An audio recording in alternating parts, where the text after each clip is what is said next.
the state is considered to persist.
Nithyanandam Paramasukhadam Kevalam Jnanamurtim Dvandvatitam Gagana Sadrisham Tattvamasyaadilaksham Ekam Nityam Vimalamachalam Sarvadhi Sakshibhutam Bhavatitam Trigunarahitam Satgurum Tam Namami. Welcome to Nithyananda Yoga, where we transcend the limits of conventional practice and dive deep into the source of our being, drawing from the original source of yoga itself. Today, we're embarking on a journey of a simple 308 asanas, the Dvitiya Vinyasa Krama. But it's not just about contorting the body or mastering complex postures. It is about connecting in oneness with the cosmos. Your body will be like wax, moldable and pliable. Today, as we embark on this journey, shed the notion of limitations. Forget the boundaries imposed by your bone and flesh. Instead, recognize yourself as the very source material of the cosmos, the consciousness from where we all come from. With each movement, you will not just be stretching muscles, you will be reaching into the depths of your consciousness. Visualize yourself as a sculptor, crafting your form with intention and precision. Want to grow 4 inches taller by the end of this session? Believe it, for your body is a wax waiting to be molded as per your intention. There is only one enemy towards this that we have built within each one of us, that is the parasites of negativity. Every muscle you have built in the moment of anger, of anxiety, of pain, of incompletion becomes the boundary of your consciousness. Today, we embark on a journey to detoxify ourselves, make us experience our original nature as divine. So as we go through these 12 components, which is so unique to Nithyananda Yoga, from the original source, the Vedas and Agamas, remember, you are not bound by limitations. You are the creator of your reality. Embrace your true nature. Let us sculpt our beings into an epitome of strength, flexibility, and bliss. Welcome to a transformative experience like no other, Nithyananda Yoga. There are 12 different components that consist Nithyananda Yoga. One is the asanas, which we traditionally know of. The various body postures revealed by Paramashiva to align the physical geometry of our body, the physical geography of our body, to the cosmic geometry, the cosmic geography. As Paramashiva says, sthiram sukham asanam, that body posture which is steady, comfortable, because it's in its original nature of Paramashivatva. The second are the pranayamas, the various systematic breathing techniques that Paramashiva has revealed for each one of us, that connect us to the higher dimensions of the cosmos and increase the life energy within us. The fourth are the bandhas, the different internal locks of the body. The third are the mudras, the various hand gestures and body movements to seal that life energy within ourselves. The very word mudra means seals. You will be able to seal the space of oneness within you with Paramashiva. The fourth are the bandhas, the various internal locks of the body to awaken the Kundalini Shakti, our latent potential energy, and make us conducive for the ultimate experience. The fifth are the karanas, the beautiful dance movements of the body, revealed by Paramashiva to put you in the space of ultimate bliss, and which engage all the different parts of your body. The next are the visualizations. As Swamiji says, the intention with which you move your body manifests as your reality. As you hold the visualization within you of the various gods and goddesses of KAILASA, of the various beings of this universe, you manifest the powers of those beings within you. The next are the japas, the various powerful energy vibrations of the cosmos that you will be subtly repeating in your throat center that will cause your very DNA to be bound to the cosmos, to your consciousness with the highest frequency possible. The next are the pramanas, the chanting of the sacred mantras, the original source scripture of Hinduism that reveal the science of Nithyananda yoga, because as Swamiji says, yoga has a source and it is Hinduism. These original verses will manifest the vision Paramashiva had when he created yoga in each and every one of us. There are weights, which is an optional component, helps us to enhance our experience of Nithyananda yoga as revealed from the source scriptures of Hinduism. The next are the mandalas, the cosmic geometrical representation.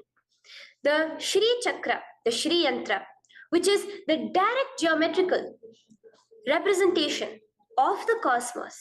When you keep that in front of you and gaze at it throughout your Nithyananda yoga, your body will fluidly just align itself to the cosmos.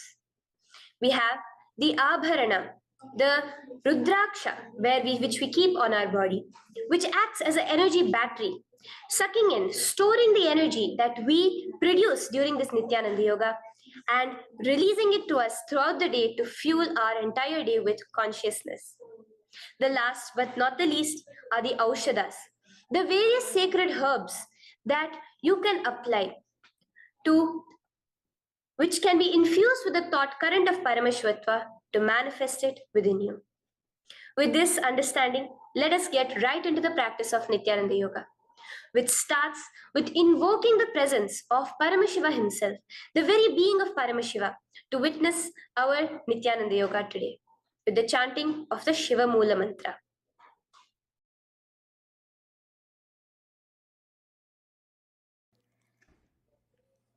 Let us now chant the Shiva Mula Mantra 11 times internally.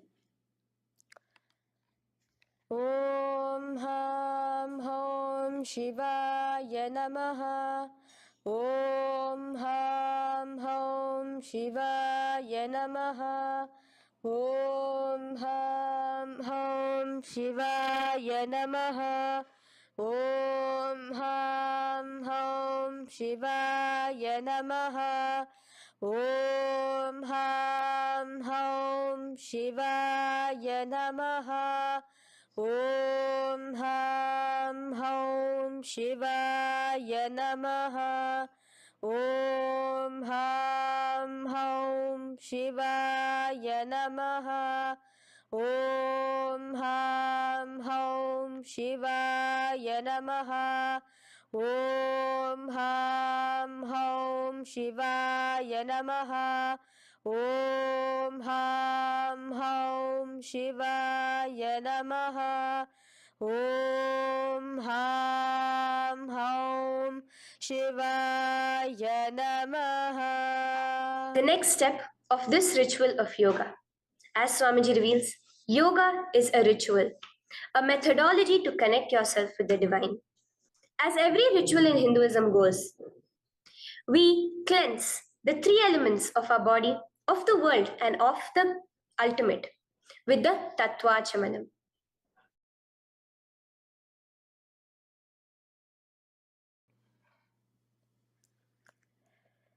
The next is the Tattva Chamanam.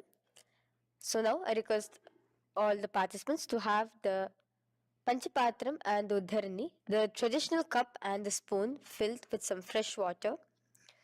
Now,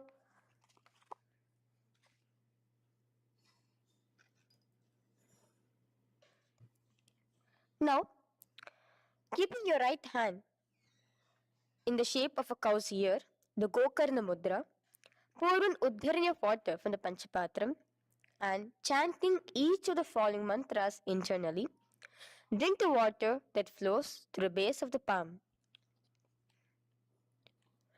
Om Atmatattvam Shodayami Svadha.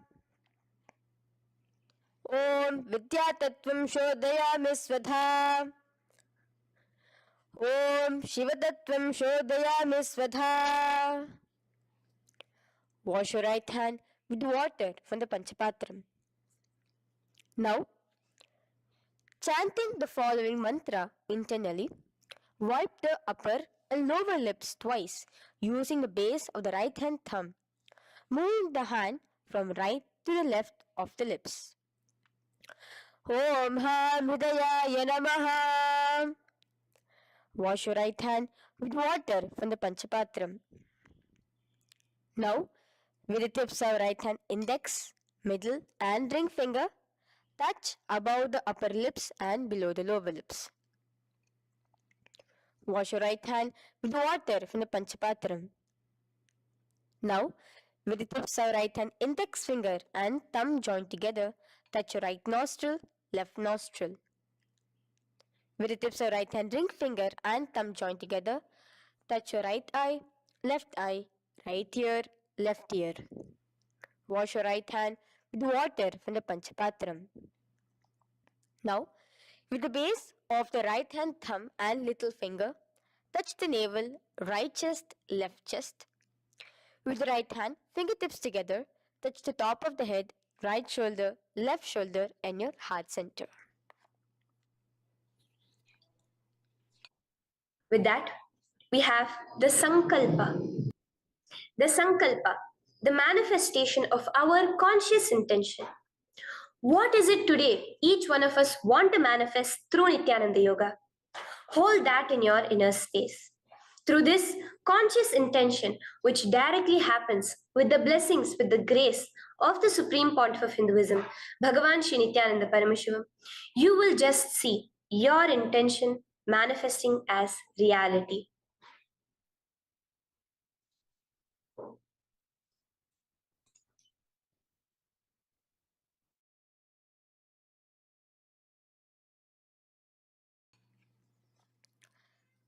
The next is the sankalpa, the conscious resolution.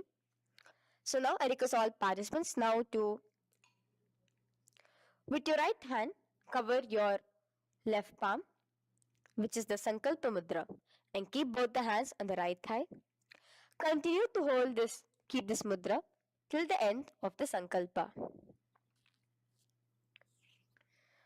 Om Mamopata Samasta Duritakshayaddvara Bhagavat Shri Nithyananda Paramashiva Prityartham Shri Nithyanandeshwari Paramashiva Shakti Sameta Shri Nithyanandeshwara Paramashiva Prityartham Cha Shubhe Shobhane Muhurte अद्य ब्रह्मणः द्वितीय पराध्ये श्री श्वेतवराह कल्पे वैवस्वतमन्वन्तरे अष्टाविंशतितमे नित्ययुगे प्रथमे पादे जम्बूद्वीपे भारतवर्षे भरतखण्डे मेरोः दक्षिणे पार्श्वे शखाब्दे अस्मिन् वर्तमाने व्यवहारिके प्रभवादीनां षष्ट्याः संवत्सराणां मध्ये शुभनाम संवत्सरे शुभायने शुभऋतौ शुभमासे शुभपक्षे शुभतिथौ शुभवासरयुक्तायां शुभनक्षत्र शुभयोग शुभकरण एवं गुणविशेषण विशिष्टायाम् अस्यां शुभदितौ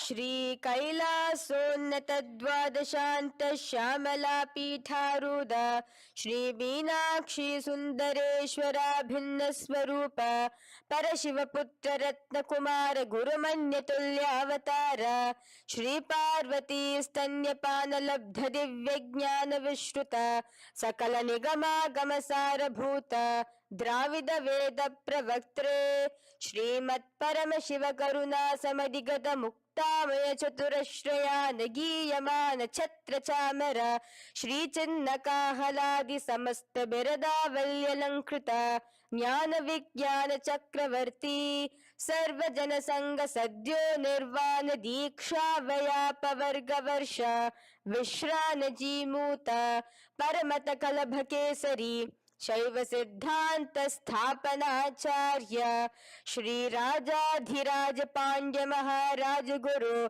क्षपन शाक्यादि महांधकार निवारण ज्ञान भानो वीक्षण नरहार ध्वजोच्छेदन पूर्वक श्रीमद वृषभध्वज स्थापक शैव समय कर्त्रे सर्वज्ञ पीठारूढ़ श्री जगद्गुरु श्री ज्ञान संबंध देशिक स्वामी वागीश सुंदर माणिक्य वाचक स्वामिनाम अवतार भूत श्री ज्ञान संबंध स्वामी पुनरुद्धृत श्यामला पीत सर्वज्ञ पीत तृणवद्युत्तर द्विशततम गुरु महासन्निधान अरुणगिरि योगीश्वर परंपरागत अरुणाचल सर्वज्ञ पीठ गुरु महासन्निधान कैलास परंपरागत कांची कैलास सर्वज्ञ पीठ त्रयष्टम शतोत्तर द्विशततम गुरु महासन्निधान नित्योत्सव नित्य मंगल नित्य कल्याण नित्य रजित कैलास परंपरागत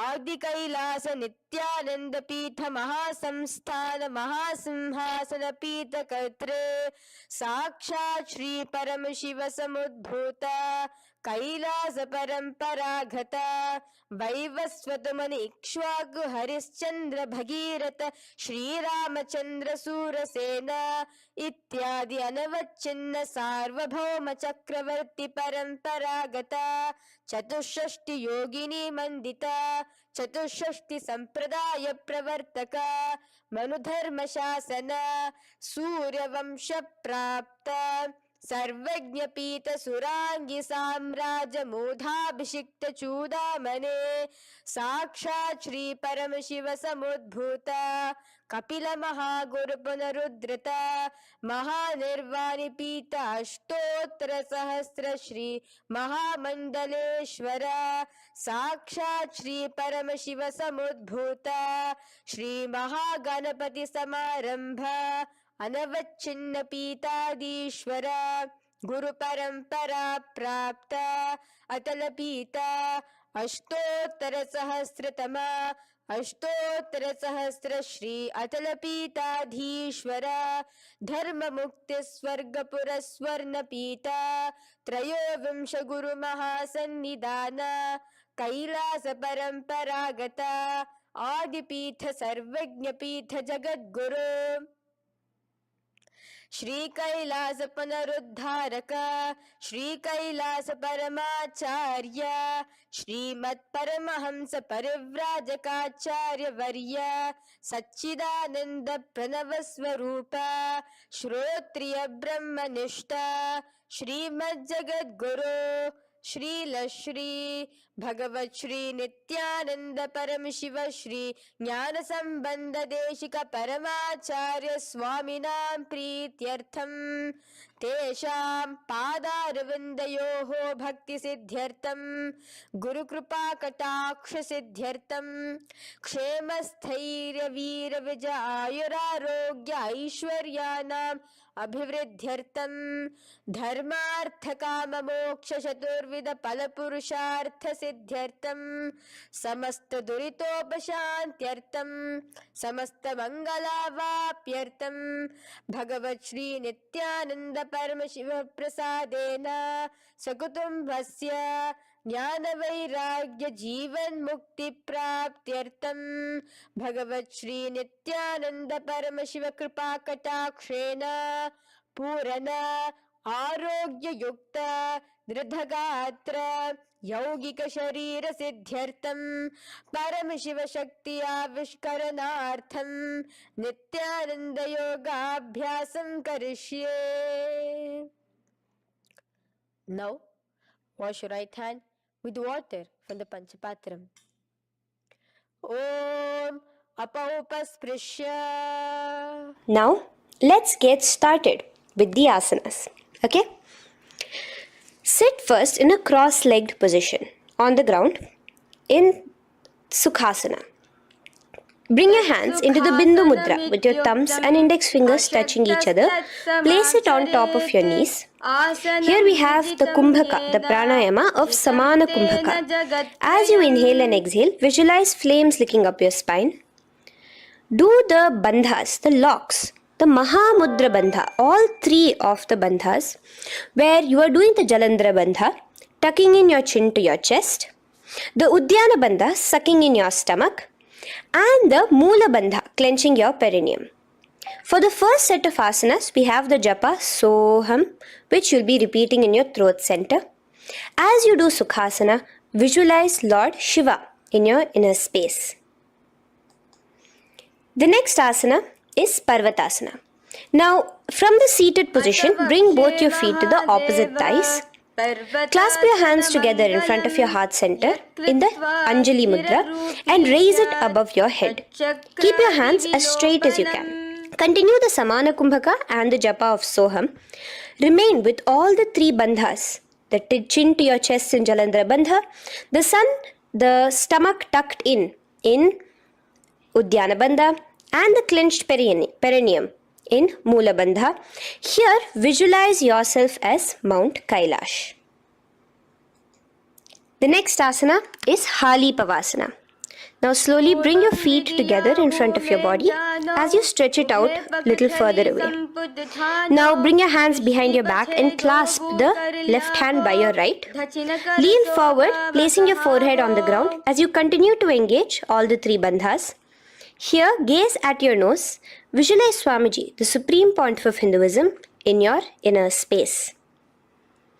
Now, in a similar position from Hali Pavasana, just release your hands, slightly get up and bring your hands in front of your body. Place them on the ground, cupping your hands, making a hollow in Nagi Pavasana. Visualize yourself as a snake, gazing at your nose. Continue the japa, the pranayama, and all three bandhas engaged.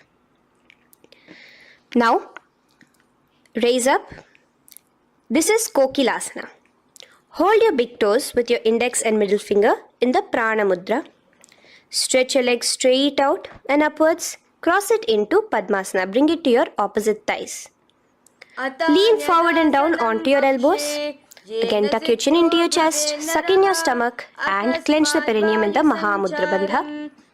Visualize yourself as a bird in Kokilasana. The next is Nithyananda. Now, raise up again. Bring one ankle to the top of the opposite knee. Hold the elbows with your hands. Hold the respective elbows with the opposite hands. Again, engage all the three bandhas and rotate your arms in a circular motion. Keep the spine completely straight and gaze towards your nose. Visualize Swamiji, the Supreme Pontiff of Hinduism, in your inner space. Next is Gajasana. Press your hands onto the ground. You can bring your feet a little back as you raise yourself up, your hips up high. Lower your head and then chest, scooping your body forward again and again. Here, engage the Udyana Bandha, where you suck in your stomach along with the Moola Bandha, clenching the perineum. Visualize yourself as an elephant. Gajasana. Now stop the movement slowly.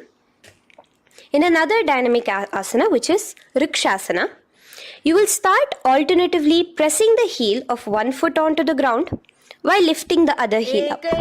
Repeat this again and again. The next is Vaishyasana. Now slowly come to a standing position. Stand tall on the tips of just your big toes. Keep your head neck straight line. And bring the middle, index and ring fingers to your heart in the Hridaya Mudra. Continue engaging the Udyana Bandha. Visualize Swamiji in your inner space. Here we have a very interesting movement, which is the Karanas, the dance movements. So the first Karana is Urdhva Janu Karana, which literally means the raised knee. So now stand in the Aramandi position, which is your heels touching together, the toes facing outwards, almost at a 45-degree angle. Bend your knees low and keep both your hands at your chest, elbows parallel to the ground. Twist one knee towards the center of your body. Raise it up, back across the body back to the original position. Simultaneously with the leg movement, follow it with your respective hand, up and across the body. Repeat this alternatively on both sides. Now, in Balalingasana, come back to a standing position, straight, and interlace your fingers from outside in. This is the Sarva Vashankari Mudra. Hold on to your knee, pulling it up towards your chest. Pull it tight. Continue to keep your spine straight. Engage all the three bandhas, the Jalandhara Bandha, the Udyana Bandha and the Moola Bandha. As you are holding your knee, visualize yourself holding, caressing a baby. Balalingasana. The next asana is Pada Pidanasana. Now the same foot which is raised, clasp it with your hands and pull it behind towards your body, holding it with both your hands. Again, engage all the three bandhas, standing tall. Visualize Swamiji, the Supreme Pontiff of Hinduism, in your inner space.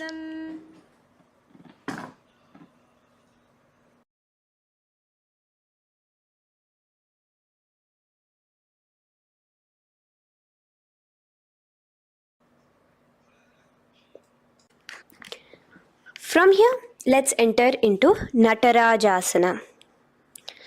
Now, the same foot you're already holding behind your back, twist the same hand of that leg inwards and pull the leg back. Extend the opposite hand forward with the index and thumbs together, again in the Bindu Mudra. Now, pull the foot back and up while leaning forward in Natarajasana. Hold your balance here. Here you will be engaging only the Moola Bandha, visualizing yourself as Lord Nataraja, the Lord of Dance.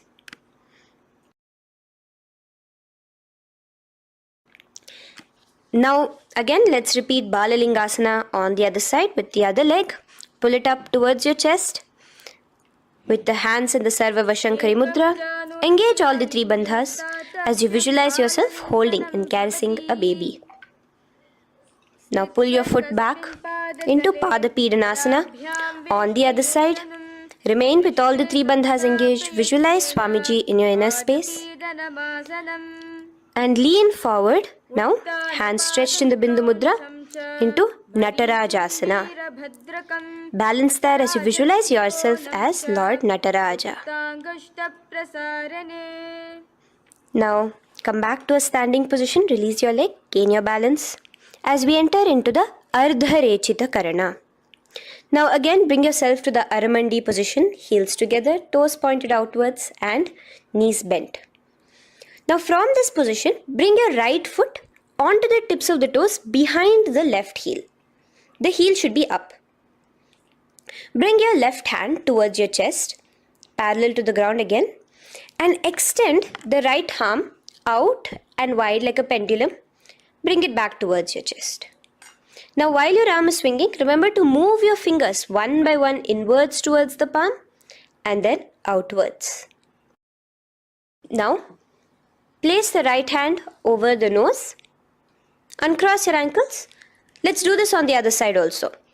Cross the left ankle behind and stretch the left hand out like a pendulum.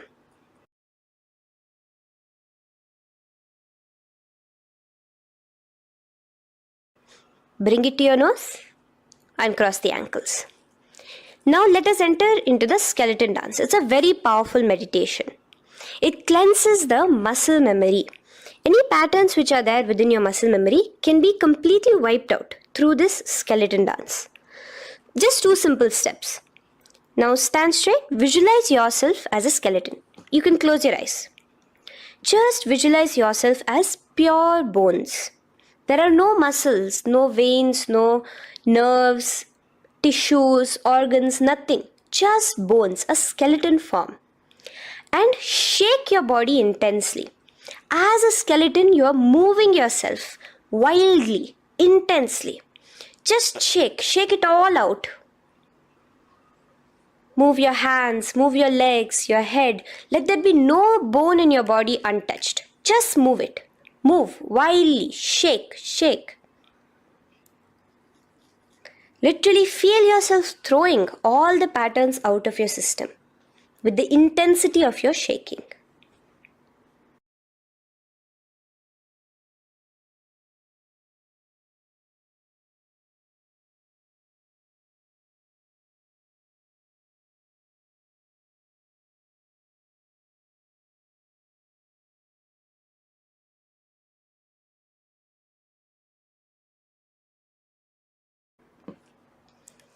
Now slowly calm down. Take a few steps, gain your breath back. That's a powerful meditation we did. Let us do the next Karana. Again, come back to a standing position. Do the Aramandi.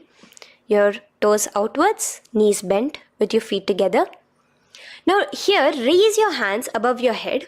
Keep your palms completely straight and cross the wrists with the palms facing forward and the back of the hands outward.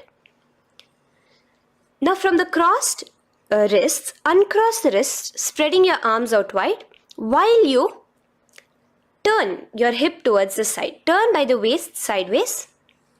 Bring your hands back over the head and turn on the other side. Repeat this on the other side. Do it again. Let's twist out.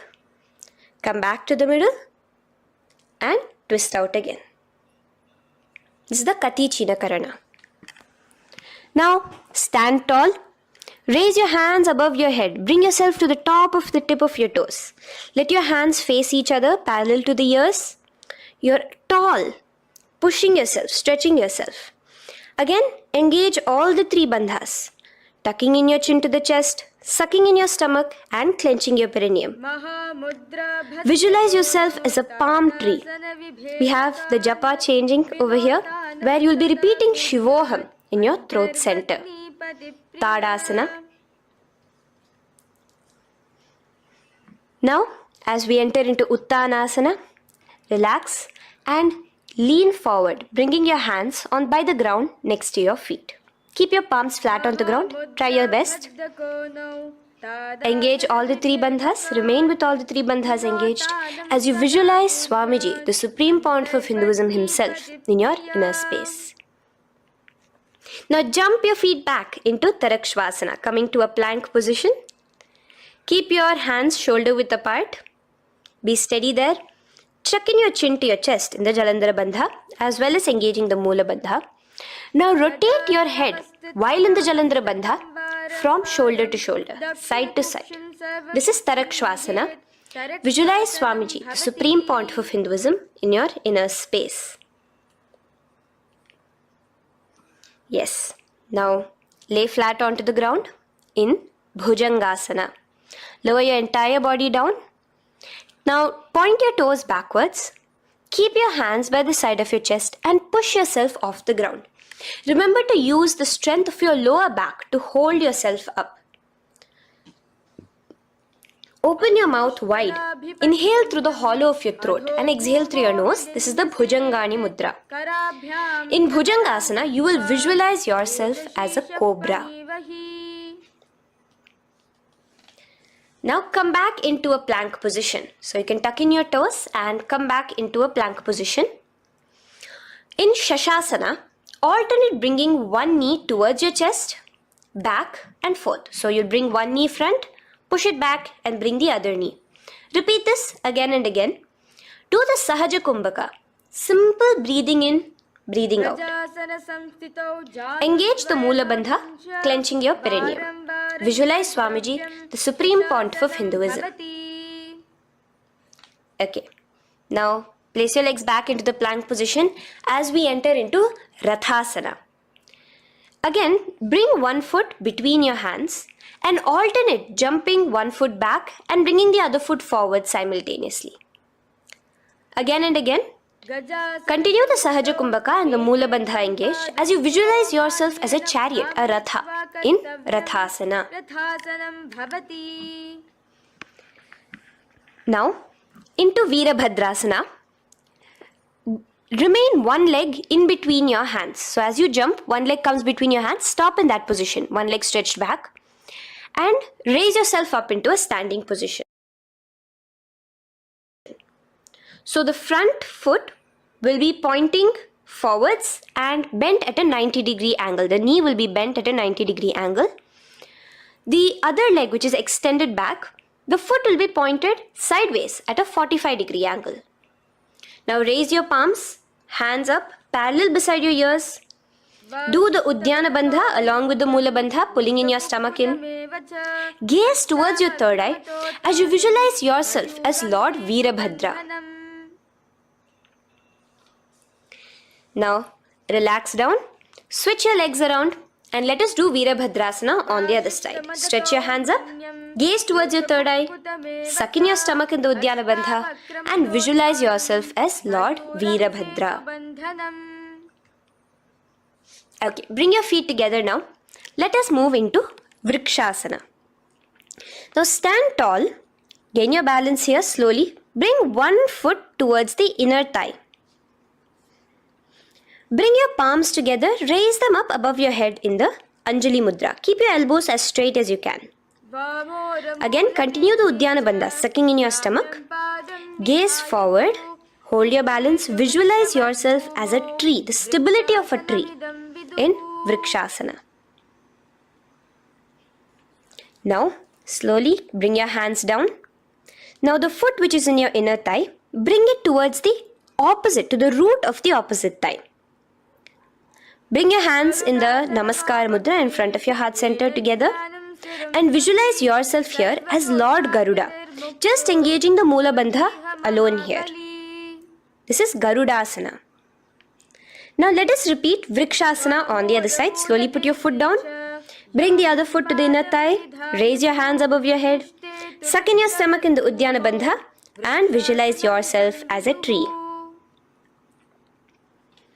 Let's repeat Garudasana on the other side. Slowly bring the foot to the opposite thigh and lower your hands to be in front of your heart center. Release the Uddiyana Bandha, just engaging the Mula Bandha, clenching your perineum. Visualize yourself as Lord Garuda, the eagle vehicle of Lord Mahavishnu. Okay, bring both your feet to the ground now and spread them far apart from each other. Now keep one leg toes pointing forward and the other set of toes pointing sideways. Straighten your arms out parallel towards the ground. Bring your front arm down towards the front foot, beside your foot, while the other arm extends towards the sky. Visualize yourself as a triangle in Trikonasana. Now raise up and let's repeat Trikonasana on the other side. Switch the position of your legs around and go forward. The other arm raised towards the sky. Visualize yourself as a triangle. Now come back to a standing position. Bring your feet together. We are having another Karana, the Nikuttaka Karana. Bring yourself to the Aramandi position. Feet together, knees out wide. Here now bring your hands towards your chest, but keep both your palms parallel towards each other. Bring your right foot onto the toes with the heels up. And simultaneously bringing the right hand towards the top.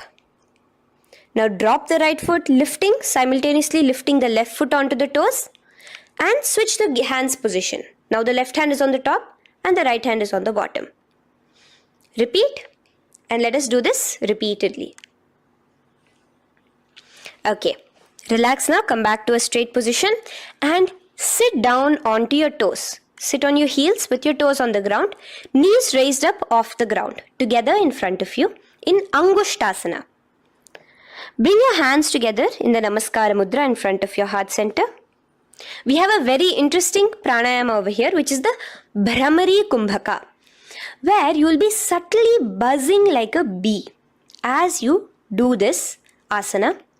The japa we will be entering into is Sadashivoham. In Angushtasana, engage the Mula Bandha as you visualize Swamiji, the Supreme Pontiff of Hinduism, in your inner space. Now in the same position, slowly bring your hands to the ground. Balance yourself as you stretch one foot forward, sitting on the heel of one foot and the other foot stretched forward, toes pointed upwards. Bring your hands to the Vara Mudra, just the tips of the finger on the ground while the palm faces forward, both your hands.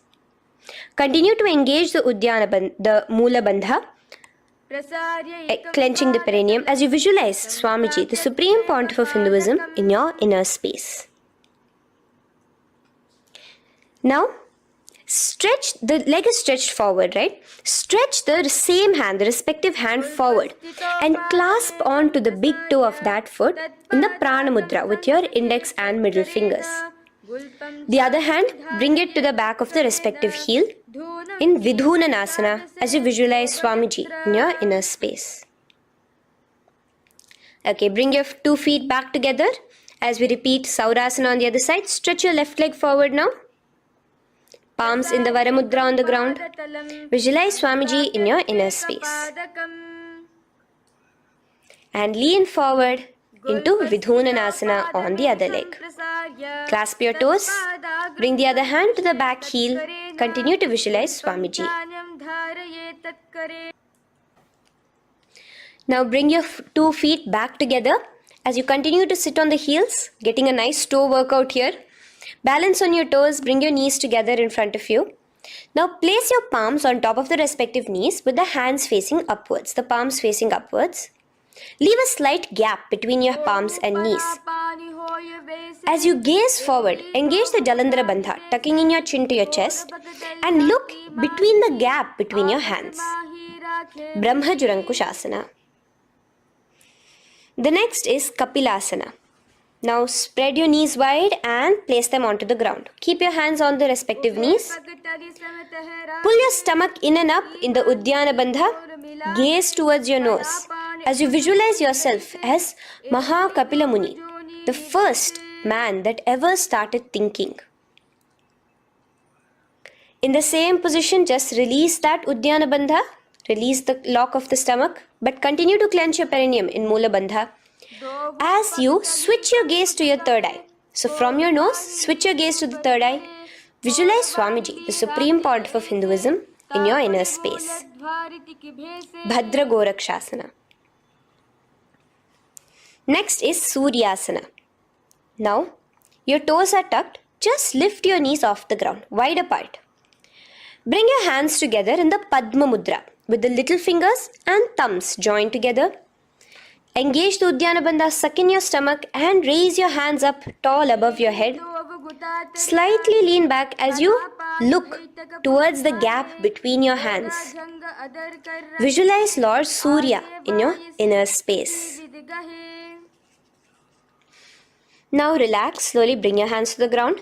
Sit on top of your heels, the toes flat. Here, keep your hands on top of your knees and lift your tongue up against the roof of your mouth in the Manduki Mudra. Do the Sahaja Kumbhaka, simple breathing in and out. Engage the Mula Bandha, clenching your perineum. With the Japa Sadashivoham, repeating in your inner space, here you will visualize yourself as a frog in Mandukasana. Your tongue pressed against the upper palate. Is your frog-like tongue catching the nectar of immortality dripping from your Sahasrara Chakra? Gaze towards your third eye in Mandukasana. Now from here itself, moving into Uttana Mandukasana. Just bring your hands to the opposite shoulders, remaining in the same seated position. Continue with the Uddiyana Bandha engaged, gazing at your third eye. The Manduki Mudra, tongue pressed against the top of your palate, visualizing yourself as a frog in Uttana Mandukasana. Slowly bring your hands out from behind your back. Now slightly raise up and cross your ankles behind you. Sit on top of your crossed ankles. Keep your knees wide and your fingers spread on the top of your knees, both your hands. Open your mouth wide and stick out your tongue, exhaling forcefully. Gaze at the tip of your nose. Repeat this several times because you're visualizing yourself as a lion in Simhasana. The next asana is Bhadrasana. Now you can release yourself and uncross your ankles. Just keep your toes crossed behind you. Again, sit on top of your heels, keeping your knees wide apart. Cross your hands behind your back, hold on to the big toes in the Prana Mudra with your index and middle fingers. Apply the Jalandhara Bandha, tuck in your chin to your chest along with the Mula Bandha, sucking in your perineum. As you gaze towards your nose, here, resume the Brahmari Kumbhaka, buzzing like a bee subtly in your inner space as you visualize Swamiji, the Supreme Pontiff of Hinduism, in your inner space. Now, bring your hands out from behind you. As you bring yourself to a squatting position. Keep your feet flat onto the ground as close together as possible, but your knees opened wide. Bring your body in between your knees, your torso in between your knees, and take your arms in and around your knees towards the back, clasping your fingers, interlacing your fingers behind you in the Parashu Mudra. Gaze towards your nose. Visualize yourself as a crow in Kakabhusandhi Asana. The next asana is Kani Pavasana.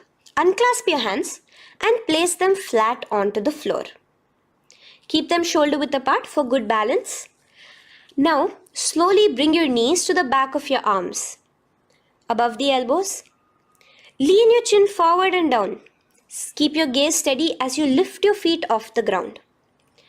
In Kani Pavasana, visualize Swamiji, the Supreme Pontiff of Hinduism, in your inner space. Now in the same position, slowly lower your head to the ground and stretch your legs up high, forming a tripod between your two hands and your head in Kapali Asana. Gaze at your nose, continue the Brahmari Kumbhaka, continue engaging the Mula Bandha and the Japa of Sadashivoham. Visualize Swamiji in your inner space. The next asana is Parshva Mayurasana. Slowly bring your feet down. Yes, relax. And now squat on your toes with your knees together and twist your body. Place both the hands to one side of your knees. Now bring one of your elbows to the knee and the other of your elbows towards the hip. Lean onto your arms, balance, extending your legs out to the side. Gaze towards your third eye, visualizing yourself as a peacock. In Parshva Mayurasana, as you do the pranayama, the Rechaka Kumbhaka, let your exhalations be prolonged and your inhalations be slightly shorter. Now relax, bring your feet to the ground and bring your body to the other side of your knees. As you repeat Parshva Mayurasana on the other side, lean forward, stretch your legs, gaze at your third eye, visualize yourself as a peacock. Now let's do Bhairaganathasana. Now come again to a plank position. Place your hands down, stretch your legs back and bring one foot around your shoulder to be placed in between both your palms. Gaze at your third eye. Just engage the Mula Bandha, clenching your perineum. Here, this is Bhairaganathasana. Visualize yourself as Lord Kala Bhairava. Slowly bring your foot out and bring the other foot in between your palms, remaining in the plank position. Continue to visualize yourself as Lord Kala Bhairava in Bhairaganathasana on the other side. The next asana is Unmukha Pithasana. Now from the same plank position, bring your forearms onto the ground. Be steady as you walk your feet closer towards yourself, forming like a slight mountain. In Unmukha Pithasana, gaze at your third eye. Continue the Rechaka Kumbhaka. Visualize Swamiji in your inner space. The next asana is Vashishthasana. Now, just raise yourself onto one of your hands. So, release your forearms off the ground and raise yourself onto your right arm. And keep your body completely parallel to the ground as you raise your left arm straight above your head. Visualize yourself as Rishi Vashishta as you do the Vashishthasana. Gaze towards the hand on the top. Now slowly bring that hand down. As you switch the hands, bringing your right hand up towards the sky. Balance there, completely straight on your toes. As you visualize yourself as Rishi Vashishta, the Guru of Bhagavan Sri Rama. Now, Bring your feet forward into Anjani Asana. So here you will be sitting on your hips with your legs pointed forward and sit on top of your hands. So keep your palms facing upwards and sit on both your palms as you tuck your elbows into your body. Do the Rechaka Kumbhaka, continue the Rechaka Kumbhaka. Engage the Jalandhara Bandha, tucking in your chin to your chest, gaze at your nose, visualize yourself as Lord Hanuman in Anjani Asana. Now, slowly release your hands from under your body as you lean forward into Paschimottanasana. Clasp your respective toes with your index and middle finger. Lean forward and down, bring your elbows to the ground, your forehead towards your knees. Engage all the three bandhas, the Mahamudra Bandha. As you visualize Swamiji, the Supreme Pontiff of Hinduism in your inner space, with a new japa, Mahasadashivoham, starting here.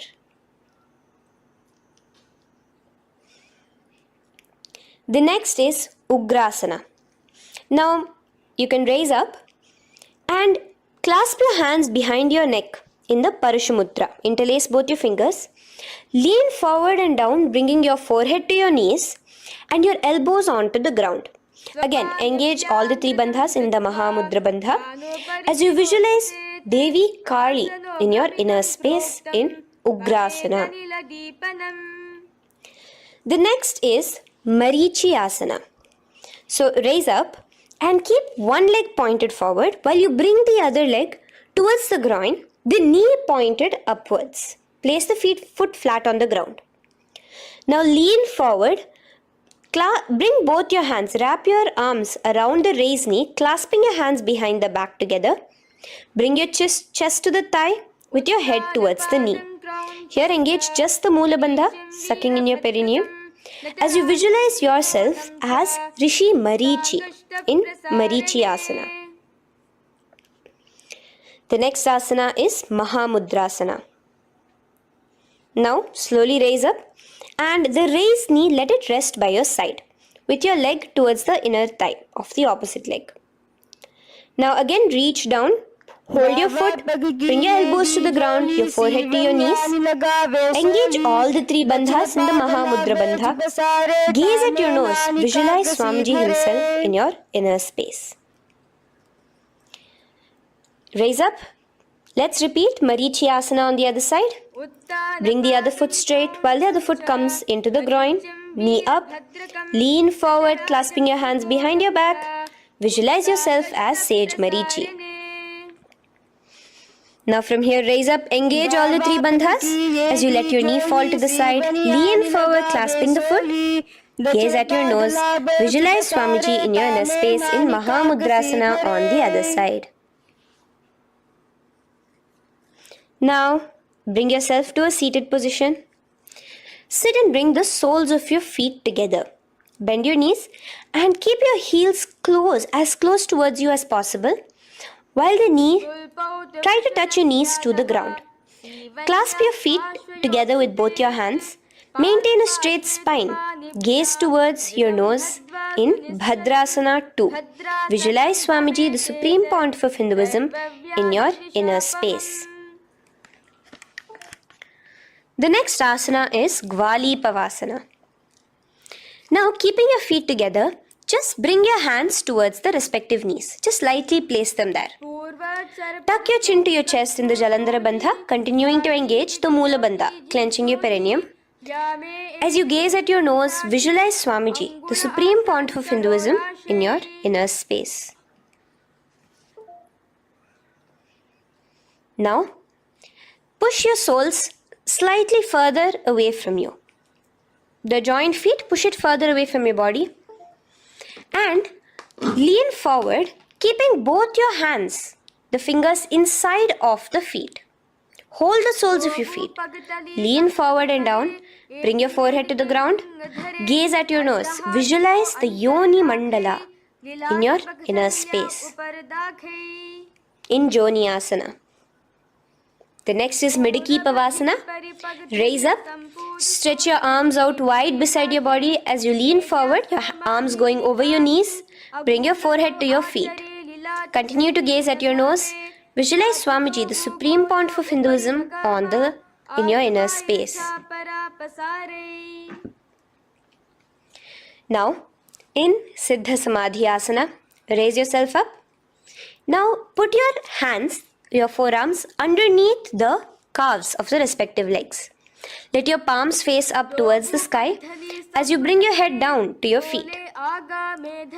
Gaze at your nose as you visualize Lord Surya in your inner space in Siddha Samadhi Asana.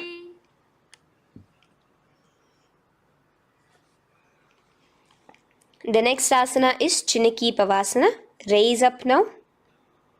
Bring both your feet together in front of you. Bring your feet back close to your body. Now place your hands underneath both the feet and pull your feet open like a book facing towards the sky. Both your feet. Press your elbows onto your thighs near the knees and gaze towards your nose, visualizing Swamiji in your inner space in Chinaki Pavasana. Giving yourself a nice stretch. Now, release your feet and bring your hands to the respective knees. Gently push down on your knees, pushing it towards the ground. Suck in your stomach in the Uddiyana Bandha. Gaze at your third eye, visualizing Swamiji in your inner space. This is Charapata Chokasana. The next asana is Bhairavasana. Now, continuing to remain with your feet together, you can use the help of your hands to bring your toes onto the ground with your heels pointed upwards. Just push yourself and try to do it. Continue to remain with the Uddiyana Bandha engaged, your stomach sucked in. Bring your hands to the Bindu Mudra with the index and thumbs together on top of the knees. Gaze at your third eye. Visualize yourself as Lord Kala Bhairava in Bhairavasana. The next asana is Samanasana. So slowly you can bring your feet out from underneath. Take now one foot towards your chest, holding with both your hands as the other foot rests by the perineum. Pull the sole onto your chest. Gaze at your third eye. Visualize yourself holding the breath in the Mooladhara Chakra, the Chaturdala, the 4-petal lotus of your body. Gaze at your third eye. Visualize Swamiji, the Supreme Pontiff of Hinduism, in your inner space in Samanasana. From here, let's move into Apanasana. Now, the foot that you have towards your chest, just bring it over your shoulder and place both your palms onto the ground beside you. As you lift the leg by your perineum, stretch it out and lift it up high into the sky in Apanasana. Gaze at your third eye, visualizing Swamiji in your inner space. Let's repeat Samanasana on the other side. Bring your foot down. Clasp the other foot towards your chest. Gaze at your third eye, visualizing Swamiji in your inner space. And bring the foot onto your shoulder as we repeat Apanasana on the other side. Stretch your leg out straight in front of you, up high towards the sky, gazing at the third eye, visualizing Swamiji in your inner space. Okay, relax slowly. Let's move into Gomukhasana. Now, sitting in a seated position, cross one leg over the other, like over, and align the knees together at the center of your body and the feet by the opposite hips. Place both your hands on top of the stacked knees. Gaze at your nose. Here we have a beautiful pranayama, very cooling pranayama, which is the Sheetkari pranayama, where you will be inhaling through your clenched teeth with your tongue pressed against behind your teeth and exhaling through your nose, creating a hissing sound. The japa will be for the next sequence of asanas. Om Nithyanandoham. Visualize the face of a cow in Gomukhasana. Now keep your knees crossed. From the knees, bring your hands towards the respective toes on the side of the body. Clasp the big toe in Pranamudra. Suck in your stomach in the Uddiyana Bandha. Visualize yourself as Rishika Anasuya in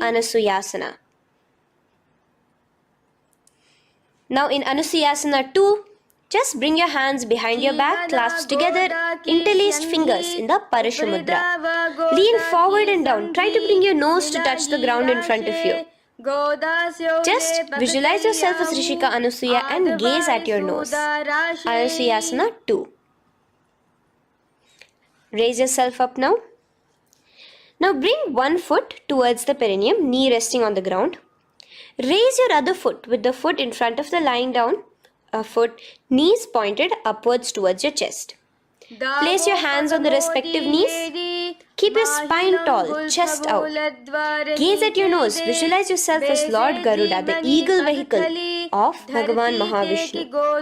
Garudasana 2. From here, moving into Naradasana. Now, keep both your hands, bring both your hands behind your neck and clasp them in the Parashamudra. Interlace your fingers behind your neck. Twist outward of the raised knee. Just keep your whole body outside of the raised knee. Gaze towards your third eye, visualizing yourself as Devarishi Narada in your inner space. From Naradasana, let's enter into Matsya Pithakasana. Place one foot on the top of the opposite thigh. Wrap your respective arm across the knee, holding on to the opposite shin. Extend the opposite hand straight. Hold on to the respective toe with the index and middle fingers in Prana Mudra. Gaze towards your nose. Visualize Matsya Avatara, the fish form of Bhagavan Mahavishnu in your inner space. In Matsya Pithakasana.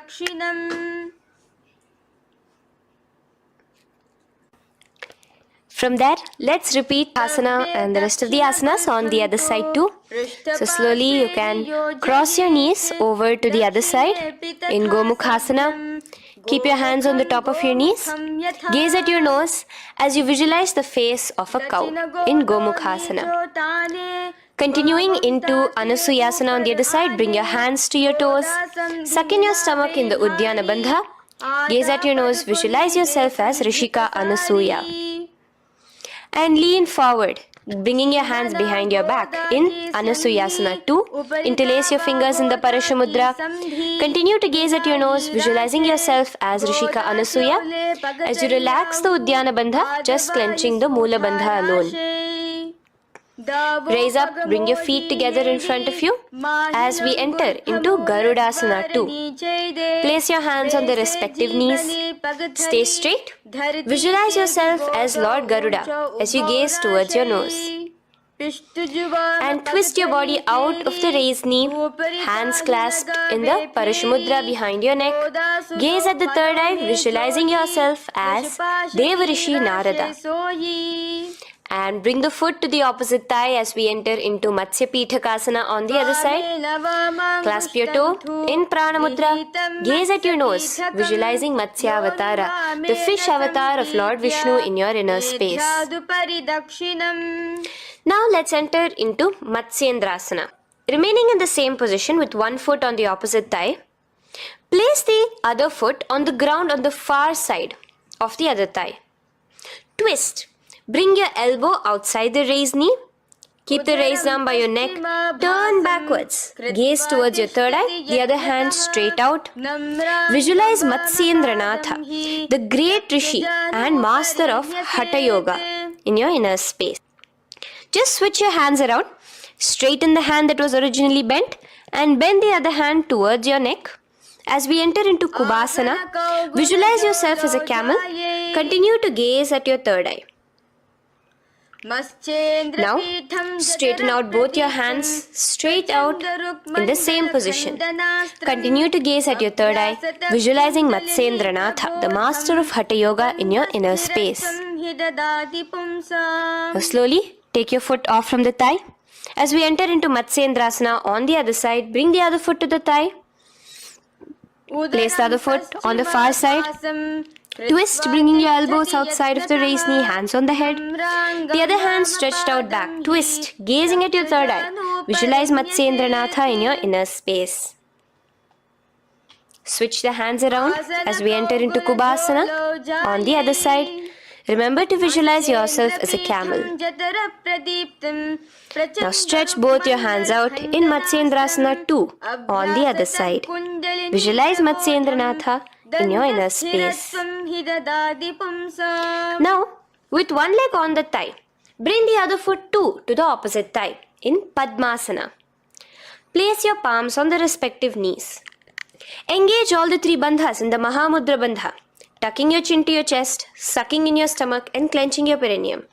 We have a new pranayama here, which is the Shitali Kumbhaka, where you will continue to inhale through the teeth without creating the hissing sound, and exhale through your nose.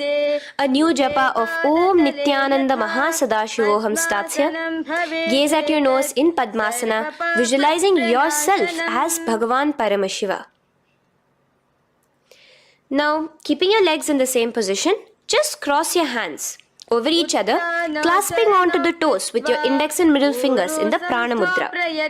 Gaze at your nose, visualize yourself as Devi Parvati, the consort of Lord Paramashiva in Padmasana 2. Now, uncross your hands. Take your hands and insert it into the gap between your thighs and your calves. Put both your hands within and pull it out on the other side. As you balance on your hands, lifting your whole body off the ground, visualize yourself as a rooster in Kukkutasana. Now relax. Take your hands out from inside your feet as we enter into Baddha Keki Asana. Place your hand onto the ground as you raise up on your knees. Place your palms on the ground, fingers pointing towards the legs. Now keep your elbows together, pressed against your navel. Slowly lean forward, balancing, and extend your knees off the ground, visualizing Swamiji in your inner space. In the same position, stretch your legs out behind you. In Mayurasana, visualize yourself as a peacock. Hold your balance. Relax now. Yes, relax flat onto the ground into Makarasana. Lay down completely flat. Keep your feet pointing outwards, far away from each other. Place your forehead on the mat. Interlace your fingers behind your neck in the Parashumudra. Just relax, visualizing yourself as a crocodile as we go back to the Sahaja Kumbhaka, the simple breathing in, breathing out. Just keep the Moola Bandha alone engaged.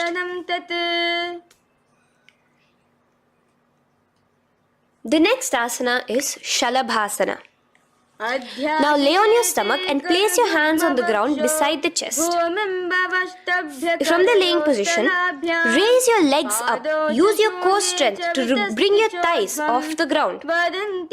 Visualizing yourself as a locust in Shalabhasana. Relax your feet down and bring your hands to your feet, pulling your feet down towards the ground beside your hips. In Ushtrasana, visualize yourself as a camel. Now slowly kick your legs back. Rise your hand is clasping your feet. Pull your feet towards the sky, lifting your chest and thighs off the ground. In Dhanurasana, gaze at your third eye. Visualize yourself as Paramashiva's bow. Relax slowly and come up to a sitting position. In Bhagasana, sit on both your knees with your head, neck and spine straight. Clench your perineum in the Moola Bandha. Place your hands on top of your knees. Gaze towards your third eye, visualizing Swamiji, the Supreme Pontiff of Hinduism, in your inner space. From here we enter into Gohyasana. We have a couple of headstand postures here, so get yourself ready. Now place your forearms on the ground with your fingers interlocked. Ensure your elbows are at shoulder width for the best balance. Place the top of your head on the ground, holding your head with your hands. Slowly walk your toes forward until your hips are in a straight line with your shoulders, and just kick your feet up slightly. Make sure not to lose your balance. Keep your chest, toes pointed upwards. Gaze to your nose, visualizing Swamiji in your inner space. From here, stretch your legs out into Shavasana, continuing to hold the balance there. As you continue to gaze at your nose, visualizing Swamiji in your inner space. Bring your feet to the ground, relax slowly. The next asana is Podhyasana. So come to a seated position. Bring your hands behind your calves, stretching your legs up and your forehead to your knees. Visualize Swamiji in your inner space. Here we have a new Kumbhaka, which is the Bhastrika Kumbhaka, where you will be exhaling forcefully, making the sound of a bellows. Podhyasana. The japa for this next series is Om Nithyananda Paramashivoham, the Mahavakya. Relax yourself. Continuing to remain balanced with your legs up, just bring your hands to the opposite shoulders. In Parighasana, visualize yourself as a mace as you gaze towards your third eye. Now relax. Keep your elbows and palms onto the ground as your legs are raised. Visualize yourself as a boat in Naukasana. Continuing to gaze towards your third eye, remember to continue the Bhastrika Kumbhaka. Forceful exhalation.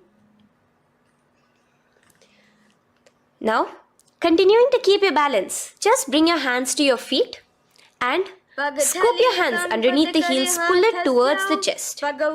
Keep your spine upright, gaze towards your nose. Visualize yourself as Lord Rudra in Rudrasana, the most ferocious form of Paramashiva. Now lay on your back, so you can remove your hands from underneath your feet and lay on your back.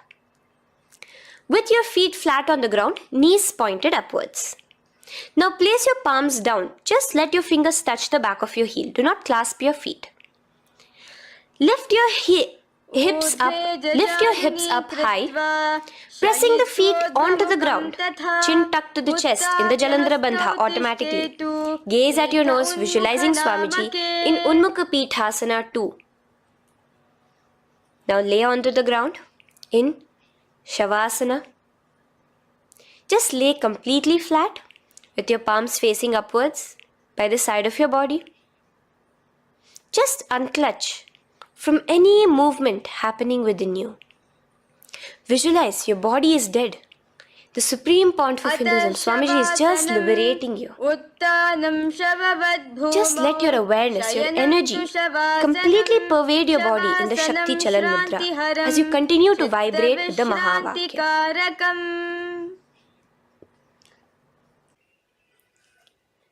Roll over to one side and come to a seated position. Feel the life entering your body back.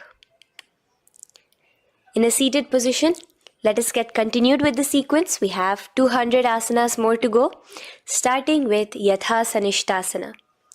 In Yatha Sanishtasana, sit in any posture you are completely comfortable in. Bringing your hands into the Bindu Mudra with the thumbs and index touching. Start off with the Samana Kumbhaka. As you're inhaling and exhaling, feel flames licking up your spine. Clench your perineum in the Moola Bandha with the japa Om Nithyananda Paramashivoham for the remaining of the sequence. Visualize Swamiji in your inner space. From here, moving into Samasana, where you bring your feet to a cross-legged position. Keep your hands on your knees with the thumbs and index touching in the Bindu Mudra. Just inhale and exhale as you visualize Swamiji in your inner space. The next is Muktasana. Press your left foot against your genital region. Place the right foot on top of your left. Keep your hands facing downwards on top of your knees. Sit straight, gazing towards your nose. Visualize yourself as a sage liberated by Swamiji himself. Now, continue to remain in the same position as we go into Siddhasana, where your gaze will be switching from the nose to your third eye. Continuing to visualize Swamiji in your inner space, ensure the Moola Bandha, the perineum, is locked. In Siddhyasana now, continuing the same position. Engage all the three bandhas, sucking in your stomach, Bringing your chin to your chest in the Mahamudra Bandha. Switch the gaze to the ground in front of you from your third eye. Visualize Swamiji in your inner space. Now, relax the Uddiyana Bandha and Jalandhara Bandha. Just keep the Moola Bandha, the perineum alone clenched, as we enter Rudrasana 2, where your legs will remain in the same position, just your hands alone, from resting on your knees, will turn around to the Bindu Mudra, the thumbs and index touching. Gaze towards the third eye, visualize yourself as Lord Rudra, the fierce dimension of Paramashiva. The next is Santadhunasana.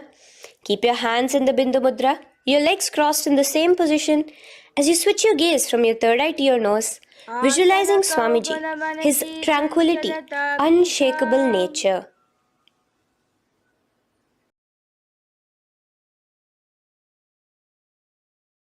From resting on your knees will turn around to the Bindu Mudra, the thumbs and index touching. Gaze towards the third eye, visualize yourself as Lord Rudra, the fierce dimension of Paramashiva. The next is Santadhunasana. Keep your hands in the Bindu Mudra, your legs crossed in the same position. As you switch gaze towards your third eye, visualize Rishi Valmiki, the poet, the first poet and author of Ramayanam. The next asana is Joni Mudrasana.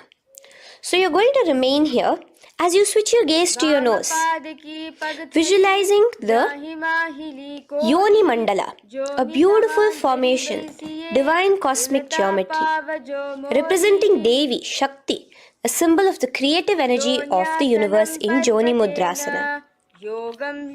In the same position, switch your gaze to your third eye, continuing to visualize the Yoni Mandala in your inner space. Now, let's move into Bhadrasana 3. So bring your feet, the soles of your feet together, uncross them and bring them together in front of your body. Hold it with both your hands, pulling it against you. Push your knees down towards the ground. As you gaze at your nose, suck your stomach in the Uddiyana Bandha. Visualize Lord Veerabhadra in your inner space. Bhadrasana 3. In the same position, we are entering into Aghorasana, where your left hand will rest on top of the left knee, while your right hand comes towards your face. Now, do the Khechari Mudra, where you are bringing your tongue towards the upper palate, gazing towards your third eye. Now, with your right hand, cover your mouth, close the left nostril with your index finger, inhale through the right nostril. Close both the nostrils, hold your breath and exhale through the left nostril in the Abhyantara Kumbhaka. Repeat this on the other side. Visualize yourself as an Aghori, completely dedicated to Paramashiva in Aghorasana. The next asana is Kaneri Pavasana. So you can distance your feet a little away from your body. As you lean forward, place your elbows onto the soles of your feet and rest your chin on your palms. Gaze at your nose, suck your stomach in Uddiyana Bandha. Here, continuing with the Rechaka Kumbhaka, where your exhalations are prolonged than your inhalations, visualizing yourself as a female elephant drinking water in Kaneri Pavasana. The next asana is Parasana. So now, come to a seated position, raise yourself up and keep your knees raised. Bring your hands underneath your knees, between your calves and thighs, and clasp them together. Interlace your fingers in the Parashamudra in front of your navel. Lift your feet off the mat. Visualize Swamiji, the Supreme Pontiff of Hinduism, in your inner space as you gaze at your nose in Parasana. The next asana we'll be moving into is Gopi Chandasana. Now, take your hands out from in between the feet as you let your feet rest on the ground. Take your hands out from underneath your calves. Interlace your fingers around the feet with the soles of the feet together and raise it up towards your chest. Rest your knee on top of your feet. Gaze at your nose. Embody the state and space of a king in Gopi Chandasana. The next asana is Udarasana. So now just quickly release your legs, bring your hands underneath your calves and hold on to your feet again from inside out. Both your feet together. Bring your feet up to your chin, resting your chin on top of the interlaced fingers. Bring your feet to your chest, gaze at your nose, visualizing your body, the supreme pontiff of Hinduism, free from any defects in Udarasana. Now, in the same position, just lift your legs up towards your head. Let the top of your hands come towards the top of your head, your forehead. And this is Vishishtasana. Visualize yourself excelling in everything in this posture. Now, slowly relax. Keep your hands underneath your shins as you take your hands up to the shoulder, pulling your hand and interlacing your fingers behind your neck. In Bhujasana, visualize yourself as a cobra. The next asana is Kalyanasana. So in the same seated posture, bring your hands around from behind your neck, remove them and put them around your back, interlacing the fingers behind you. Gaze at your nose. Visualize yourself as a beautiful, auspicious goddess in Kalyanasana.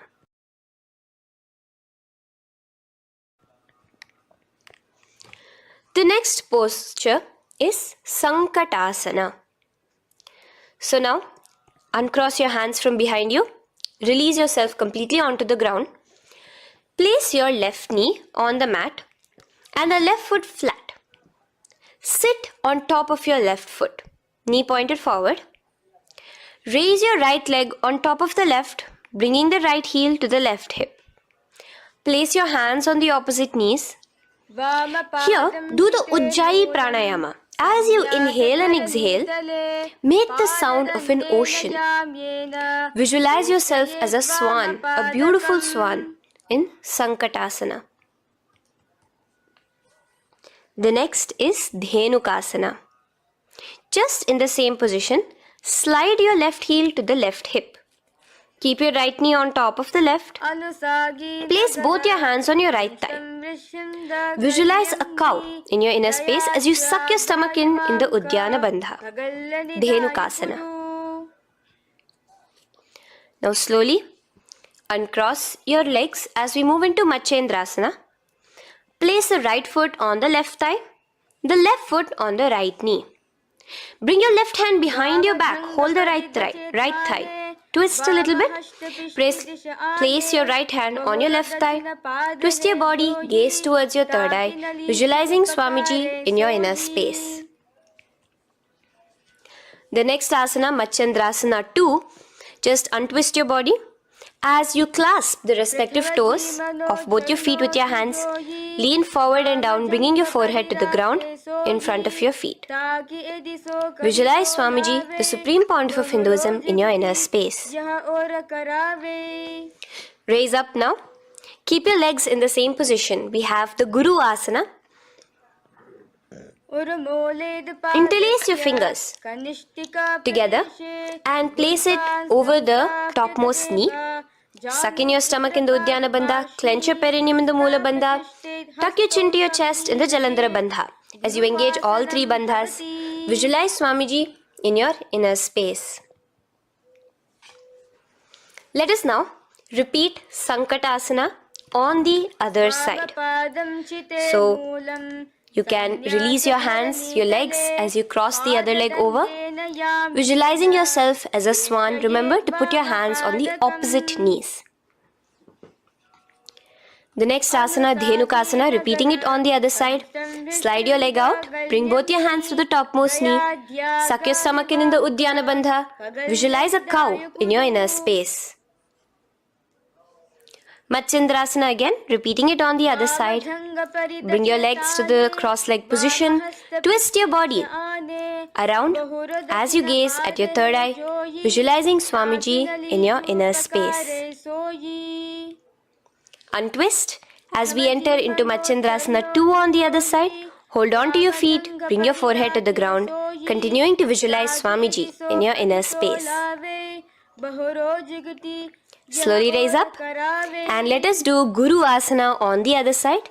Engage all the 3 bandhas in the Mahamudra Bandha. Interlace your fingers, place it on top of your knee. Continue to visualize Swamiji, the Supreme Pontiff of Hinduism, as we do Guru Asana. Now, slowly uncross your feet and place them flat on the ground, knees towards the chest in Pashasana. Keep your hands holding the opposite knees, thighs together, and keep your spine completely erect. Continue the Khechari Mudra, where your tongue is pressed against the roof of your mouth. As you gaze at your third eye, visualize Swamiji in your inner space. Continue the Ujjayi Kumbhaka. As you breathe in and out, make the sound like an ocean. Now in the same position, just bring your chin towards your knees in Bodha Shokasana. Lean forward, gazing at your nose, and visualize Swamiji, the abode of bliss in your inner space. Now raise up and bring your hands, uncross your hands, bring your hands underneath your knees, clasping the opposite elbows in Kurakatasana. Gaze at your nose, visualizing Swamiji in your inner space. Now, in the same position as Kurakatasana, just cross your ankles into Sumati Asana. Toes pointed upwards. Gaze at the nose. Visualize the great sage and Maharishi Sumati in your inner space. The next asana is Dandasana. Extend your feet out straight in front of you. Keep your arms straight above your head. Interlace the fingers from inside out. Let your wrists point outwards. Engage the Mahamudra Bandha, all the 3 bandhas. As you gaze at your nose in Dandasana, visualize Swamiji in your inner space. The next is Arambhasana. Now keeping your legs straight, release the Jalandhara Bandha and the Udyana Bandha, keeping your perineum clenched in Mula Bandha. Lean forward and down. Hold your big toes in the Prana Mudra with your index and middle fingers. Head to your knees. Do here the Nadi Shodhana Pranayama. Inhale through the left nostril, hold and exhale through the right. Visualize Swamiji in your inner space. The next is Bhidokasana. So, slightly raise your body up and bring your hands underneath your knees, extending your knees slightly up. Keep your heels a bit apart from each other and clasp your feet. Bring your shoulders down, wrapping your hands around your legs. Gaze towards your third eye, visualizing Swamiji in your inner space. So from here, let's enter into Jalandhari Pavasana. So you can actually remain in the same position with your hands underneath your calves and just bring the soles of your feet together. You might want to bring your body closer. Place your head on top of your feet with the palms facing upwards on the ground. Gaze at your nose. Visualize Swamiji in your inner space. Now slowly bring your hands out from underneath and come to a seated position. Stretch your legs out as we enter into Urdhva Paschimottanasana. Here we have a new Kumbhaka, the Pratyahara Kumbhaka, where you will feel your breath coming from your Mooladhara Chakra up to the Brahmarandra above the Sahasrara. This is the Pratyahara Kumbhaka. In Urdhva Paschimottanasana, extend your legs out, lift one foot behind your neck and lean forward and down towards your foot, visualizing Swamiji in your inner space. Now, slowly, keeping your leg behind your neck, lay onto your back as we enter into Anantasana. Hold the foot from the top of the opposite hand. Visualize yourself as infinite, endless, eternal. Gaze at your nose in Anantasana. Just now, in the same position, roll onto your elbow of the hand holding the foot. Gaze at your nose, feeling in complete control like Swamiji in Ankushasana. Slowly remove the leg from behind your neck. Take a moment to stretch, relax. Lay on your back. Bring your knees towards your chest. Bring your hands around, encircling the thighs and the calves with your arms. Roll to the left and right in Drishasana, visualizing Swamiji in your inner space. Then is Urdhva Paschimottanasana. On the other side, let us repeat it. Raise up to a sitting position and bring the other foot behind your neck. Lean forward and down, clasping your foot.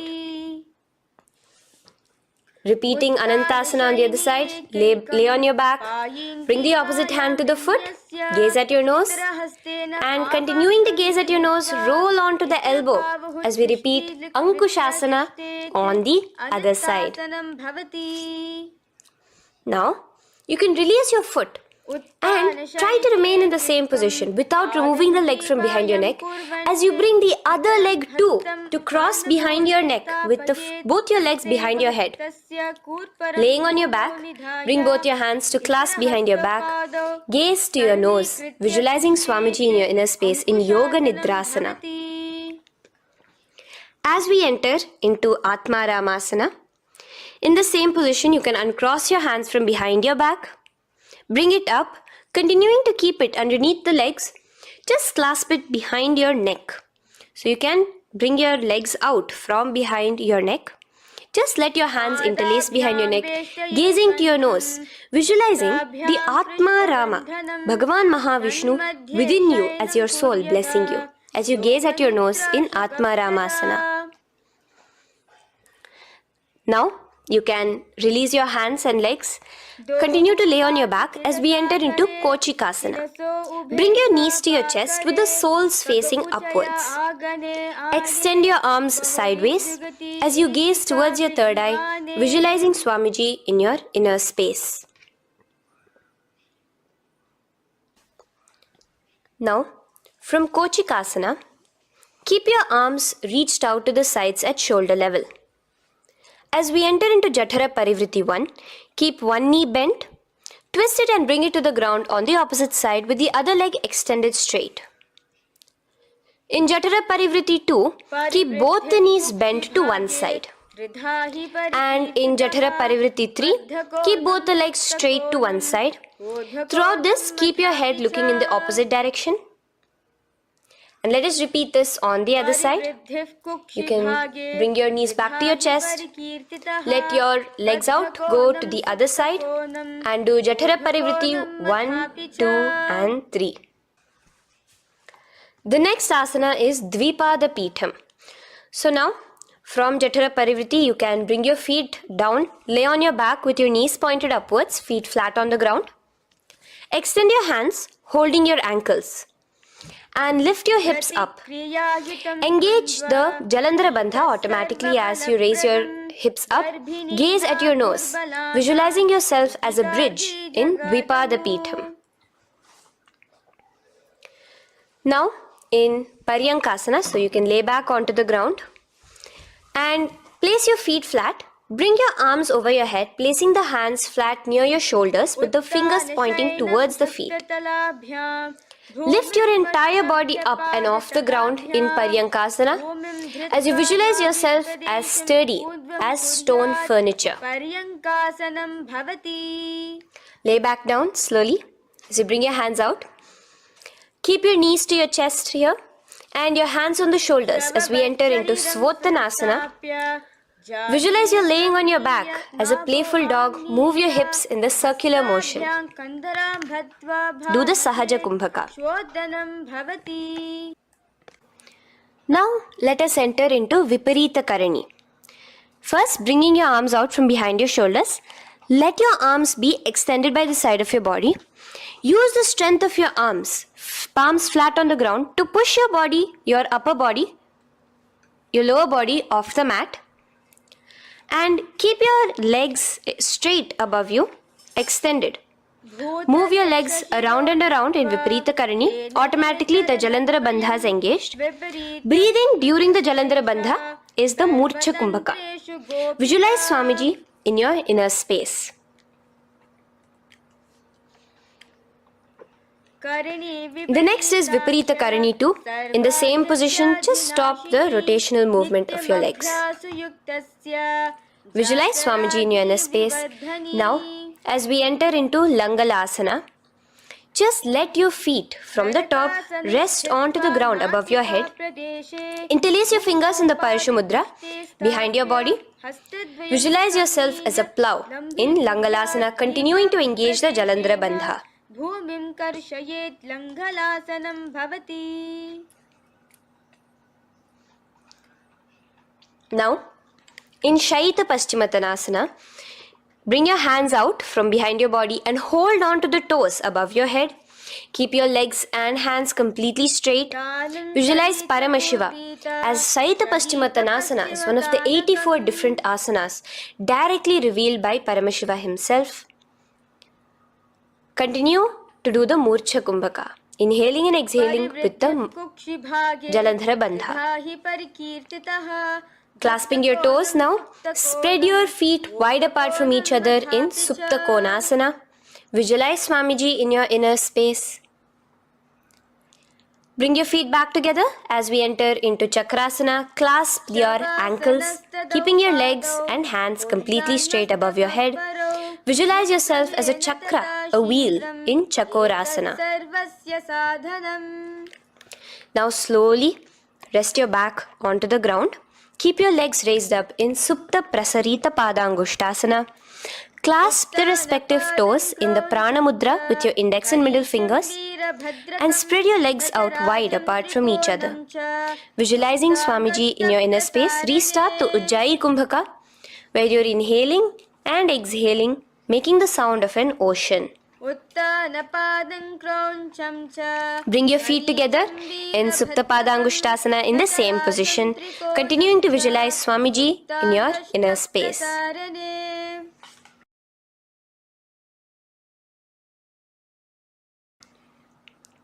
Now, bring your feet, release your feet and bring them into Padmasana. As you lay flat on your back in Matsyasana, hold the opposite elbows over your head, gazing at your nose. Visualize Matsyavatara, the fish form of Bhagavan Mahavishnu. Now in the same position, put one hand over the other, extend it straight above your head. As you visualize Lord Rama in your inner space, continue to gaze at your nose.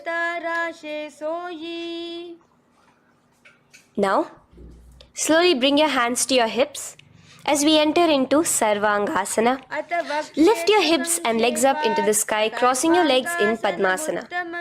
Let your hands support you, your elbows on the floor. Do the Jalandhara Bandha as you gaze at your nose in Sarvangasana. Now, bring your hips back onto the ground in Vrishchikasana. So, in the Padmasana, just remove one foot alone. Keep one foot on the opposite knee as you pull the knee towards your face. Let your hands stretch out above your head, hooking forward as you raise your upper back off the ground, visualizing yourself as a scorpion in Vrishchikasana, gazing at your third eye. Do the Jalandhara Bandha, tucking in your chin to the chest. Now just switch your legs around as we repeat Vrishchikasana on the other side. Continuing to visualize yourself as a scorpion, gaze at your third eye. The next asana is Vrishapada Kshepasana. So come now to a complete flat position on your mat. Come down to a complete lying down position and interlace your fingers around your neck. Now raise both your feet off the ground. Extend one leg straight and the other knee to the chest in a bicycle motion. Alternate between extending and raising the knee again and again, bringing your opposite elbows to the respective knees. Visualize Swamiji in your inner space. Breathe in and out in the Sahaja.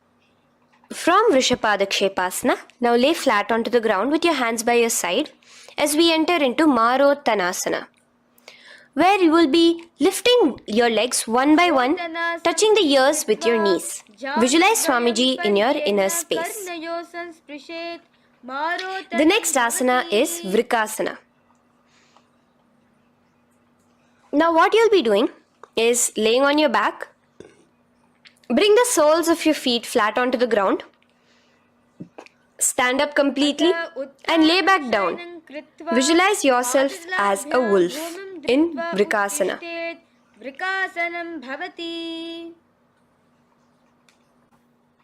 Now, come back to a seated position as we enter into Luthasana, where you are going to be quickly throwing your legs above your head as you roll over completely, finishing in a prone position. Do this a couple of times.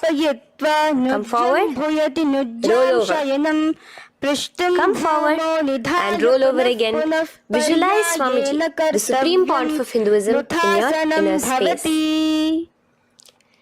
Now, take a moment to relax. Lay on your belly with your toes extended in Sarathasana. Keep your hands onto the ground by your shoulders. Now here, contract your lips and make a sound like a flute, whistling while inhaling. Visualize yourself as a ratha, as a chariot carrying warriors into battle for dharma on your back. Now from Sarathasana, let us enter into Dehalyullanghanasana. So place your palms on the ground and bring yourself to a plank position. Jump your leg forward and back between your arms, visualizing Swamiji in your inner space. Jump forward now. When your legs are between your hands, stand tall. Holding your toes with your hands, walk back and forth. Visualize yourself as a wise 60-year-old elephant in Jatyasana. Now come to a standing position. The next is a beautiful karana, the Lolitika karana. So keep your knees bent, feet pointing outwards again in the Aramandi position. Bend your elbows, keeping your hands at the chest level. Now swiftly move your arms across the body, bringing it back to the center and tilt your head back. Opening your chest up towards the sky, move your head in all the directions. Now stand back straight as we enter into Sarpasana. So stand erect like a rod with your arms by your side, hands touching the thighs. Visualize Devi, Kundalini, raising up and curling upwards around your body in Sarpasana. The next asana is Ushtra Sadanasana. Lean forward and down, standing on top of your palms. Begin to move and walk like a camel, visualizing yourself as a camel. In the same position, continuing to walk around, switch your visualization to visualizing yourself as a horse as you start to walk around like a horse in Ashvasana. Now raise up tall as we enter into Kapota Nitakasana. Interlace your fingers behind the back, pulling them down towards your calves. Open up your chest. Keep your hands in the Parashamudra. Visualize yourself as a soaring bird diving down in Kapota Nitakasana. Now, stand tall as we enter into another Karana here, the Tala Pushpaputam Karana. Bring yourself to the Aramandi with your hands in the Namaskara Mudra. Simultaneously now, open up your palms while raising one heel off the ground, slightly lowering the waist and shoulder of the heel you have raised. Visualize you're offering a bouquet of flowers to Paramashiva as you come back to a standing position and repeat this on the other side. Let's do this a few times, offering flowers to Paramashiva. Now, come to a standing position. Stand straight and bring your hands together in the Namaskara Mudra. Slightly lean forward. Visualize yourself as a rhinoceros. Your hand is the horn as you gaze at your nose in Khadgasana. The next asana is Utthanotthanam. So come to a standing position and sit down all the way as low as you can to the ground and stand up. Do this again. Sit down, stand up, and again. Sit down, stand up. As you gaze at your nose throughout this. The next asana is Musalasana. Now come back to a standing position. Raise your hands above your head. Tall as you jump up and down repeatedly. Visualize yourself as a mace. Jump here in Musalasana. The next asana is Uchirshaka. So come back to a standing position. Pull the sole of one foot towards your belly. Now with the other leg, sit down and stand up. Release the leg. Pick the other leg up, pull it towards your belly. Sit down and stand up in Uchirshaka as you visualize Swamiji in your inner space, gazing at your nose. The next is a Karana, which we will be entering into the Parshvajanu Karana. So again, bringing yourself to the Aramandi position. Bend and lift one knee towards your chest, pointing the toes downwards. Keep your arm around the knee, holding it with the hand in a fist. Let the other hand hang down on the thigh, wrist twisted, fingers pointing inwards. This is the Parshvajanu Karana. Now slowly release as we enter into Tandavasana. Stretch one leg out straight in front of you as you alternate between sitting and standing. Visualize yourself fiercely dancing as Paramashiva. Raise the foot to the inner thigh of the opposite side. As we enter into Brahmanasana, let your hand be resting by the sides. Keep your standing leg erect like a rod. Visualize yourself being blessed by Lord Brahma. Now, you can bring the left foot around the right knee and rotate it, tucking the left toes on the other side of the right calf. Simultaneously cross your left arm below the right, bring your palms together in the Namaskara Mudra. Visualize yourself as Lord Garuda in Garudasana 3. Now slowly uncross your legs and hands as we enter into Ekapadasana, coming to a standing position. On the right leg, bring your left foot to the opposite thigh with your hands relaxed by the knees. Now take a hold of the raised foot with your hand in the Prana Mudra. Stretch your leg out wide, out to the side, and rotate your body quickly on the standing leg. Visualize yourself as the North Pole star in Dhruvasana. From here now, in the foot which is in your hand, just slowly, once you finish the rotating movement, in Trivikramasana, bring it up towards the back of your neck. Stand as tall as you can and alternate between sitting and standing.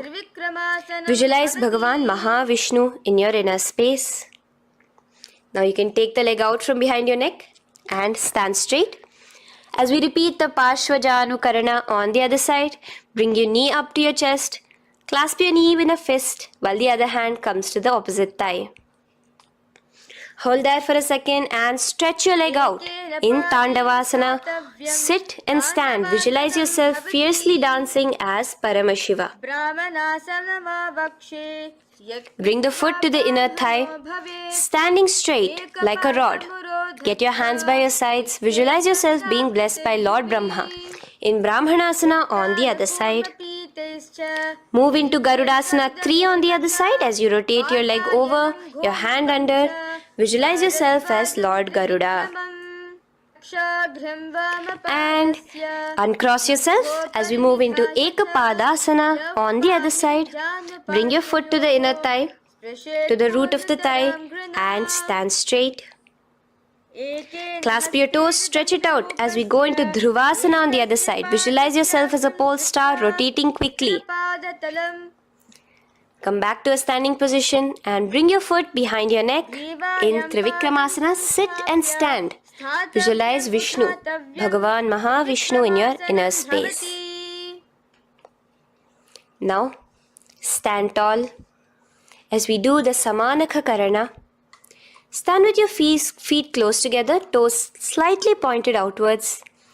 Keep both the hands to the side of the body. Take a moment to breathe in and breathe out and relax. Now, slowly relax and from the standing position, slowly bend forward, bringing both your hands underneath your knees. Now, once you have squatted down fully, interlace the fingers together in the Parashamudra. Bring that interlaced fingers in front of your navel. In Ghora Kanjali Asana, visualize the great sage Gorakhnatha, the founder of the Natha Yoga Hindu Sampradaya. As you do the Jivachala Kumbhaka, engage the Moola Bandha. The next asana is Kanchyasana. So now just slowly unwind your hands from each other, from your navel, and now bring your hands from the opposite side inwards underneath your calves and wrap your hands around your back. Hold them together in the Parashamudra. Keep your body, your upper body, upright, visualizing the Supreme Pontiff of Hinduism in your inner space. The next is Bhairu Asana. So slowly unclench your hands and bring them out from underneath your legs. Keep your feet and knees together and in a squatting position, bring your hands behind your back, clasping them together, remaining in the Parashamudra. As you gaze at your navel center, visualize Bhagavan Kala Bhairava, the Lord of Time, in your inner space. The next asana is Varahasana. Now to gain your balance, you can lightly spread your legs apart and bring your hands to the back of behind you in the Anjali Mudra, palms together. Visualize a boar, one of the 10 incarnations, the Varaha Avatara of Mahavishnu, gazing at your nose. Now slowly relax, bring your hands out from behind you as we move into Pripithasana.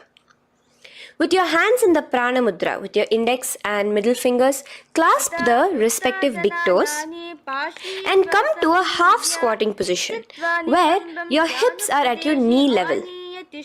Visualize Swamiji in your inner space as you do this asana, Pripithasana. Slowly let go of your feet and place your palms flat on the ground in front of you with the fingers wide for balance. We're going to be balancing here in Bakasana. Place your knees on the back of your arms. Focus your eyes on one spot as you raise your feet off the ground, balancing here. Visualize yourself as a crow. The next asana is Shushtanga Kapali Asana. So now come to a kneeling position. So from there itself, you can directly put your head onto the ground, or else come to a kneeling position and place your head onto the ground. Palms spread for support. Raise your body onto your head, bringing your legs into the Padmasana. Gaze at your nose. Visualize Swamiji himself in your inner space. Come down now, uncrossing your legs as you come down. Sit onto your knees, keeping the toes flat. Now, let your heels come outside of the hips. Keep your hands on your knees in Guptasana, sit straight. Keep your gaze on your nose. Visualize you're sitting in the sacred secret seat with Paramashiva and your Guru, Swamiji himself. Now we are going to be kicking up into a handstand. So get ready, place your palms on the ground, fingers wide for support. Do take support of a wall if you need it. And lift your body up straight above your hands. Visualize you are a tree in Vrikshasana 2 with deep roots into the ground. Breathe in and breathe out slowly. In the same position as we move into Shibhu Asana, switch your gaze to the third eye. Hold it there for a few seconds. And relax. Bring your feet back to the ground. Now lay flat onto the ground in a plank position. And slowly lower your body towards the ground and push yourself up again. In Matsyasana 2, go down and come up, visualizing yourself as a fish.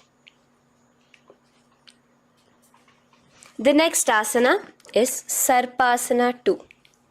So here you're going to lay prone, completely flat now. You can lower yourself to the ground. Bring your hands to the hips. Extend your legs together and point your toes backwards.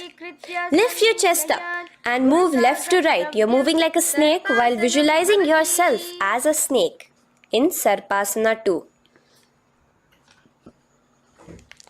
Relax slowly, bringing your chest back to the ground. Now, keep your feet together, pointing backwards. As you bring your elbows onto the ground, rest your upper body on your elbows. Bring your hands together in the Padma Mudra with your little fingers and thumbs together and rest your chin on your hands. Niralambanasana, where feeling yourself completely supported, knowing that Swamiji is there in your life.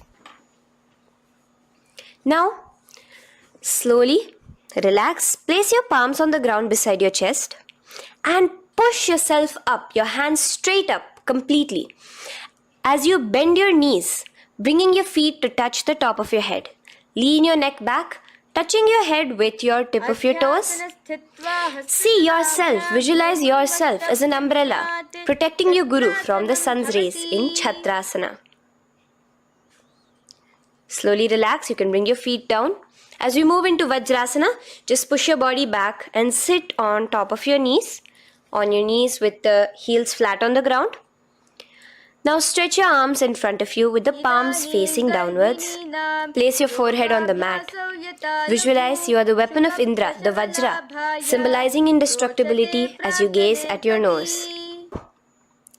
As we enter into Meshasana, raise yourself into the same Gajasana position on your hands and legs with your hips pointed upwards. And alternate striking the ground with the opposite hands. Experience yourself, visualize yourself as a powerful ram as you alternate striking the ground in Meshasana. Now stop striking the ground, bring your palms down again. As we move into Ajasana, kick your legs off the ground and lower your forehead to the mat. Let's do it again. Kick your legs off the mat. Lower your forehead to the ground. You are unborn, existing for all of eternity in Ajasana. Now, come to a seated position as we move into Dhanantara Asana. Sit on your heel with your legs together. Pull your toes underneath you. As you bring your hands top of the knees, gaze at your nose, visualize Swamiji in your inner space. Here, do the Ujjayi Pranayama, inhaling and exhaling like an ocean, Dhanantara Asana. From Dhanantara Asana, now interlace your fingers in front of you and then behind you. Stretch your arms towards all the sides, backwards, forwards. Giving a massage to the various different joints and muscles in your body. Lean forward, get up again. Continuing to visualize Swamiji in your inner space. Relax your hands and now take your respective heels and point them outwards, outside the side of your hips. Keep your hands on your knees with your thighs and knees resting on the ground, spine straight. Visualize yourself as Lord Garuda in Garudasana 4. You have Mahavishnu and Mahalakshmi on your back as you are flying. The next asana is Ananda Mandirasana. Now you can continue to remain in the same position. You can bring your feet pointing inwards. Use your hands to clasp underneath your ankle. Make sure your knees are spread out wide.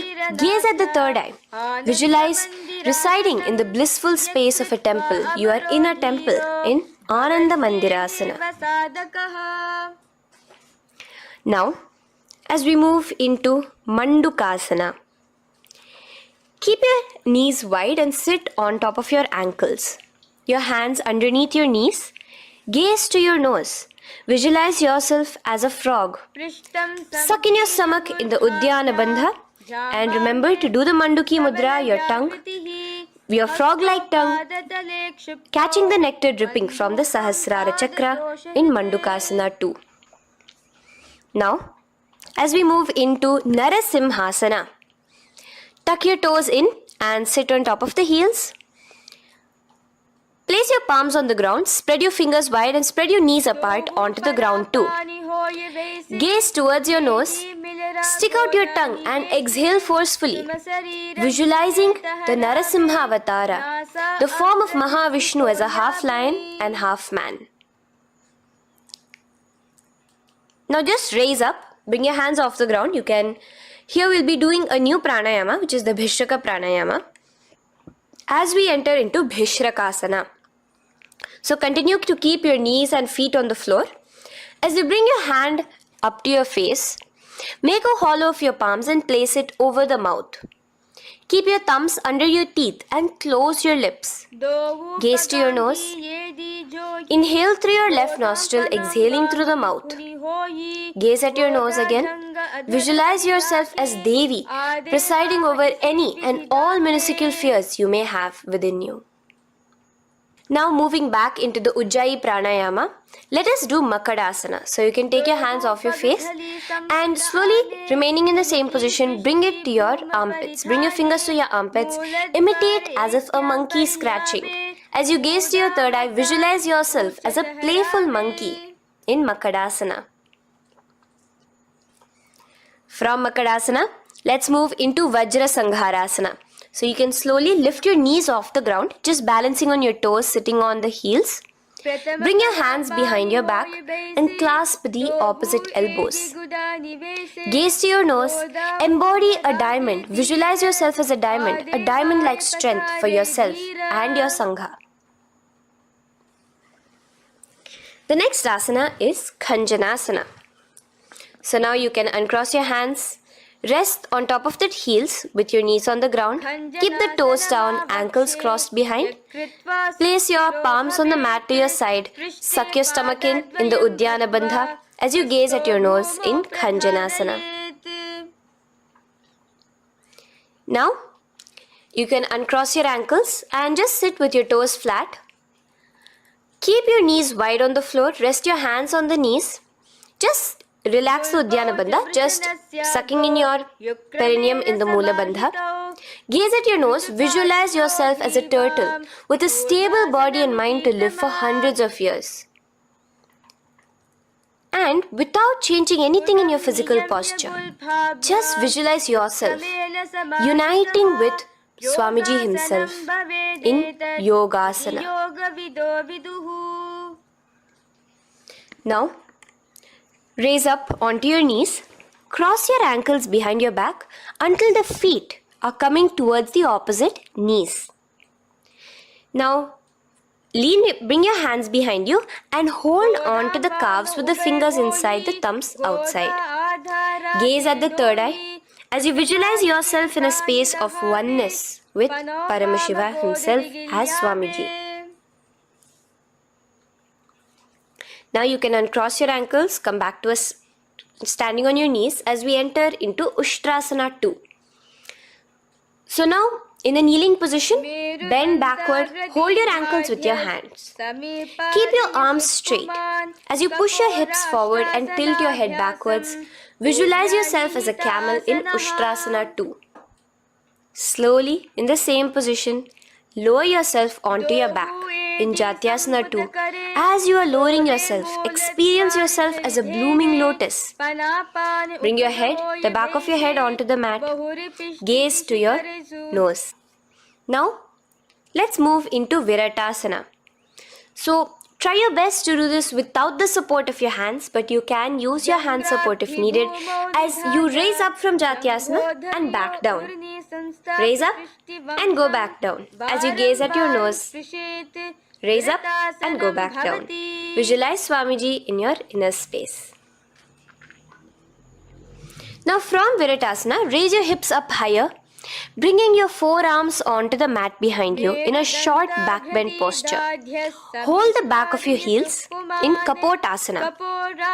Visualize yourself as a beautiful dove, a Kapota, in your inner. As we move on from Kapotasana into Varasana. So stand upright on your knees with the toes tucked. Hold your arms with the opposite hands. Gaze at your nose. This is the boon fulfilling posture. Visualize your boon becoming a reality directly from Paramashiva himself in Varasana. Now, keeping your knees together, toes tucked, just lean forward, bringing your head onto the mat. Holding your head with your hands. Visualize yourself as a boar, as the Varaha avatar of Bhagavan Mahavishnu in Varaha Asana 2. Now, just kick your legs off the ground as we enter into Mundasana. Raise yourself up into a headstand posture, visualizing yourself as a lopped tree. Gaze at your nose. Breathe in and out in the Sahaja Kumbhaka.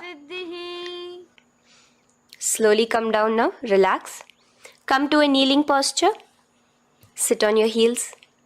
Bring your head down beside your knees, your elbows adjacent to the knees, your hands holding your head. Exhale through your mouth as you gaze at your nose, visualizing Swamiji in your inner space in Andhasana. Now from here, push yourself off the mat as you come lying prone on your belly. Let your arms be extended straight out and together lift your thighs, arms and chest off the ground, stretching your body, balancing there. Visualize yourself as a locust in Viparita Shalabhasana. The next asana is Kapalasana. So slowly lower yourself back to the ground. Now laying on your belly, bring your arms to your side, palms downwards. Keep your forehead on the ground and your chest on the mat. Only lift your legs up into the air. Only your legs are lifting up. Visualize yourself as a skull. You are a mind with purified thoughts, a strong will to attain enlightenment in Kapalasana. The next asana is Akasha Kapotasana. So now, in the same position as you are, let your arms be straight out behind you. As you kick your legs up and over your head, bring your feet slowly to the mat in front of you. Push yourself, balance there. Visualize yourself as a free and open flying dove in Akasha Kapotasana. Bring your legs back out as you lay flat on the mat. Now push yourself onto your knees. Place your forearms on the ground and your chest down such that your navel is touching your knees. Be sturdy, visualizing yourself as a sparrow in Chatakasana. The next asana is Vrishchikasana 2. So your forearms are on the ground. Now slowly raise to your toes and kick your legs off the mat. Slowly lowering your legs to your head.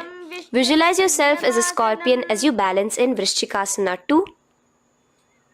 Slowly release yourself, coming back to the ground as we enter into Vrishasana.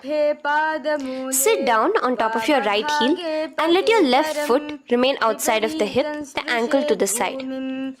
Place your hands on the mat, visualizing yourself as a bull in Vrishasana. Now, bring both your knees underneath you, sit on both your heels, cross your left leg over top of the right lightly and in Lolasana, push yourself off the ground. Your knees are off the ground, you're just balancing on your hand above the mat. Visualize Swamiji in your inner space. Lower down now. Bring the left foot now outside. Bring the right foot out and sit on your left heel now as we do Vrishasana on the other side. Visualize yourself as a bull.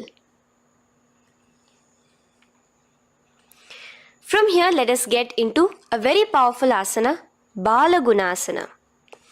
So place your left toes on the ground, sit on the heel of your left foot. Place the right foot flat with the knees raised towards your chest. Maintain your palms on the respective knees. Be upright. Visualize Balagunahai, one of the 84 siddhas in your inner space in Balagunasana. Now come to a squatting position. Let your feet be flat as you bring your elbows under your thighs and calves, wrapping it around your shins. Hold on to your ankles from the outside in Grahasana, visualizing yourself as an entire planet.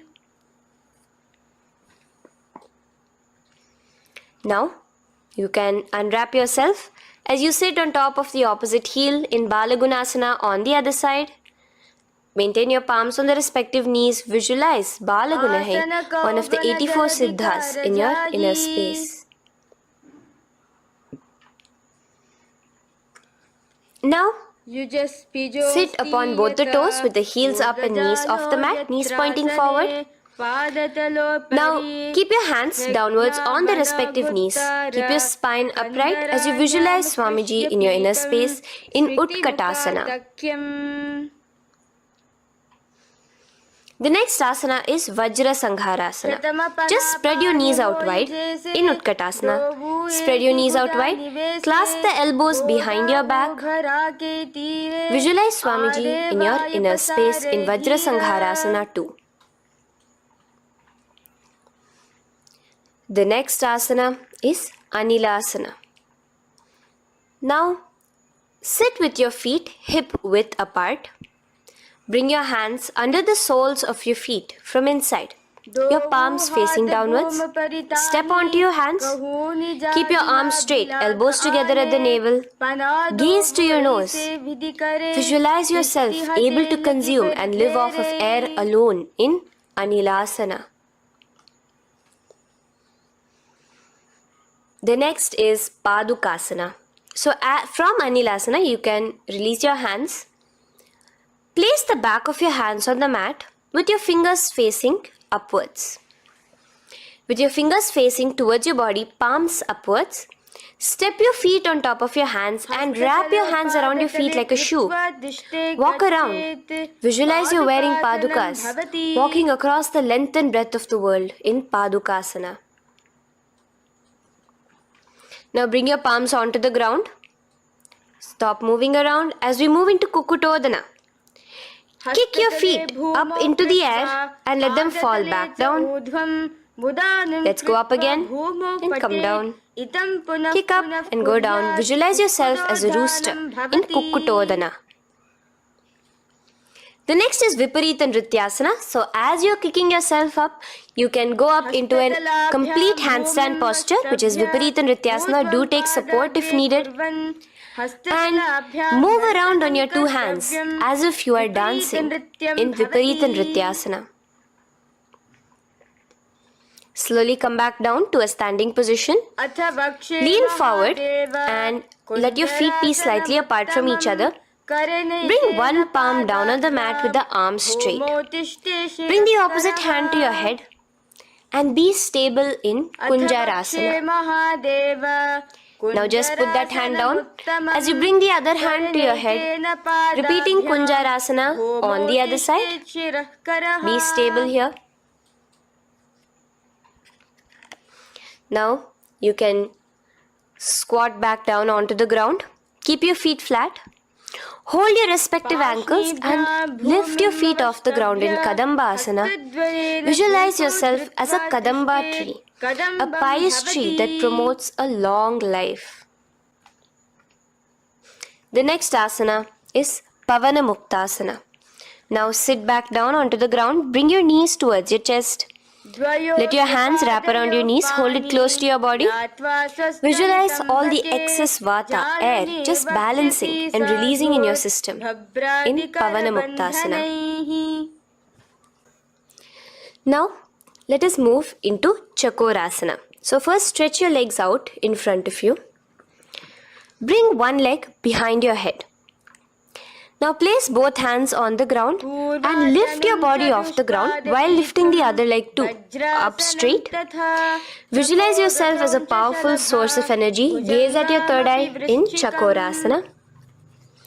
Slowly relax back down. Now hold your left toes with the left hand, index and middle fingers. Pull the foot to the left ear. We are entering into Dhanurasana 2. Extend your right leg out, keeping straight. Hold the big toe with your right hand. Visualize yourself as a bow in Dhanurasana 2. The next is Ashtavakrasana. So lift your left leg over top of the left shoulder. After releasing your hands, bring the right foot across and hook it on top of the left foot. Lean forward and down, keep your palms onto the ground. Extend your legs out to the left, lift your head up and chest. You're completely balancing only on your hands as you visualize yourself as a flying crane in Ashtavakrasana. Now slowly relax down. From here, bring your right foot to the left thigh and your left foot flat onto the ground. Knees raised up.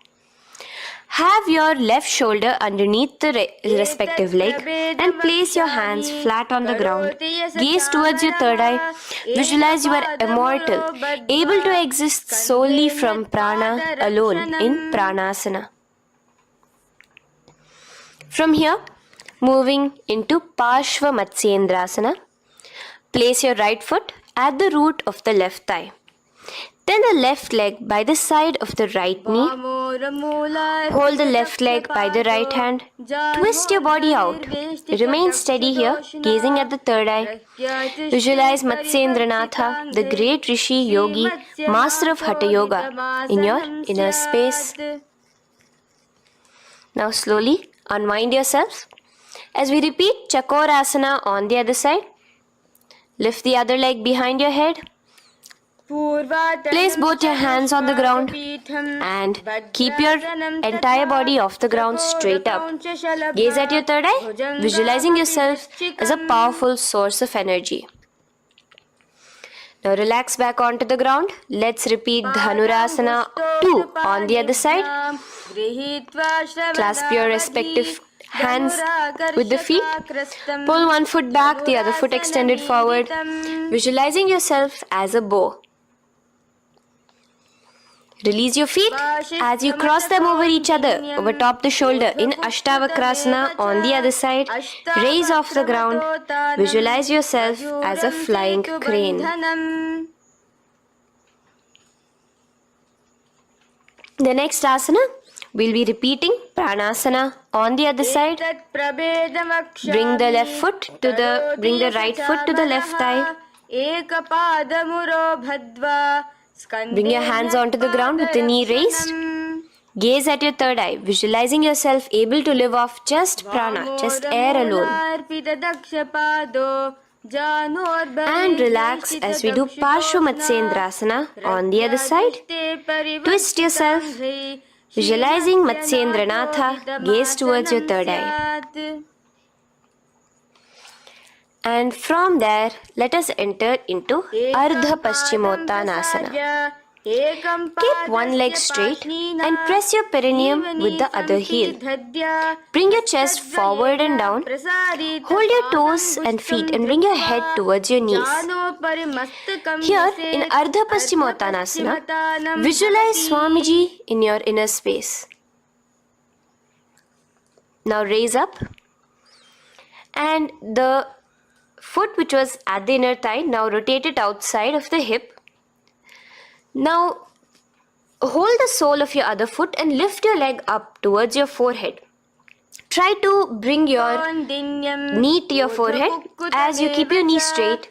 Gaze to the nose in Kraunchasana. Visualize yourself as a crane.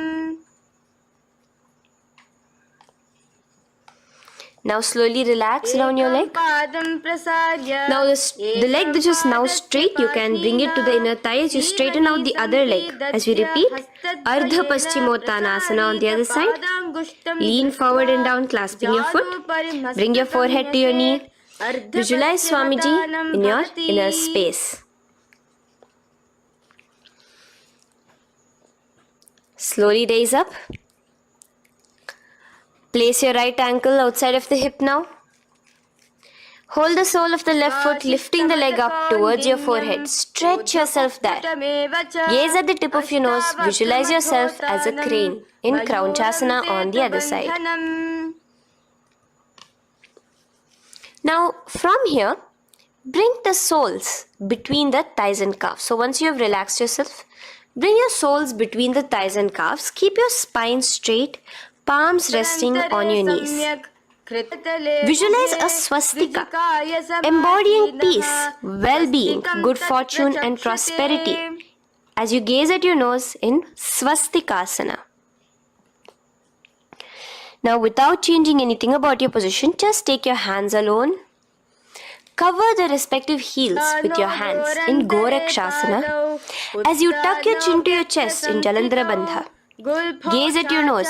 Visualize the great Rishi Gorakhnatha, the founder of the Natha Yoga Hindu order. Now release the Jalandhara Bandha. Continue to keep the Mula Bandha engaged throughout the whole sequence. As you raise one foot to the opposite thigh, bring your hands to your face in the Shanmukhi Mudra, closing your eyes with your index finger, nose with the middle finger, ears with the thumbs.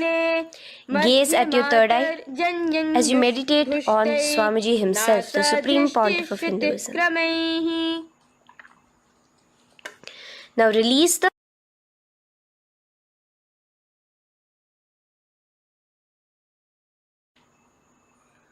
Shanmukhi Mudra. And in Yogasana 2, bring your legs into the Padmasana position over the opposite thighs.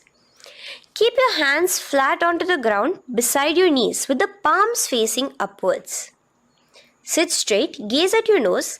Here we'll be starting the Kaka Chanchu Kumbhaka, where your inhalation will be through your tongue wrapped like a pipe, and your exhalation will be through your nose. From Yogasana 2, now keeping your palms beside your body, just switch them around to be flat on the ground and push your entire body off the ground, balancing. Visualize yourself as a rooster in Urdhva Kukkutasana. Now relax down, come back to a seated position on the floor, keeping your legs in Padmasana. Insert your hands through your knees and place them on the mat.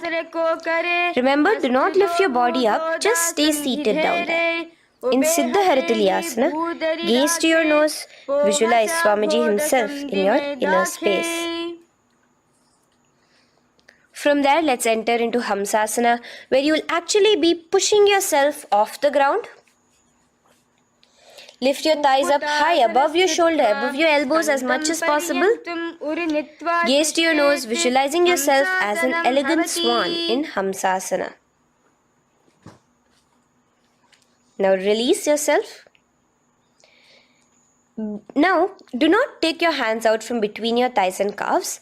Just go onto your knees and reach your hands behind your body with your fingers interlaced in the Parashamudra. Bring your forehead to the floor as you gaze at your nose. Visualize yourself as Lord Paramashiva's bow in Karmukasana. Now, slowly come back to the seated position as we move into Kurmasana 2.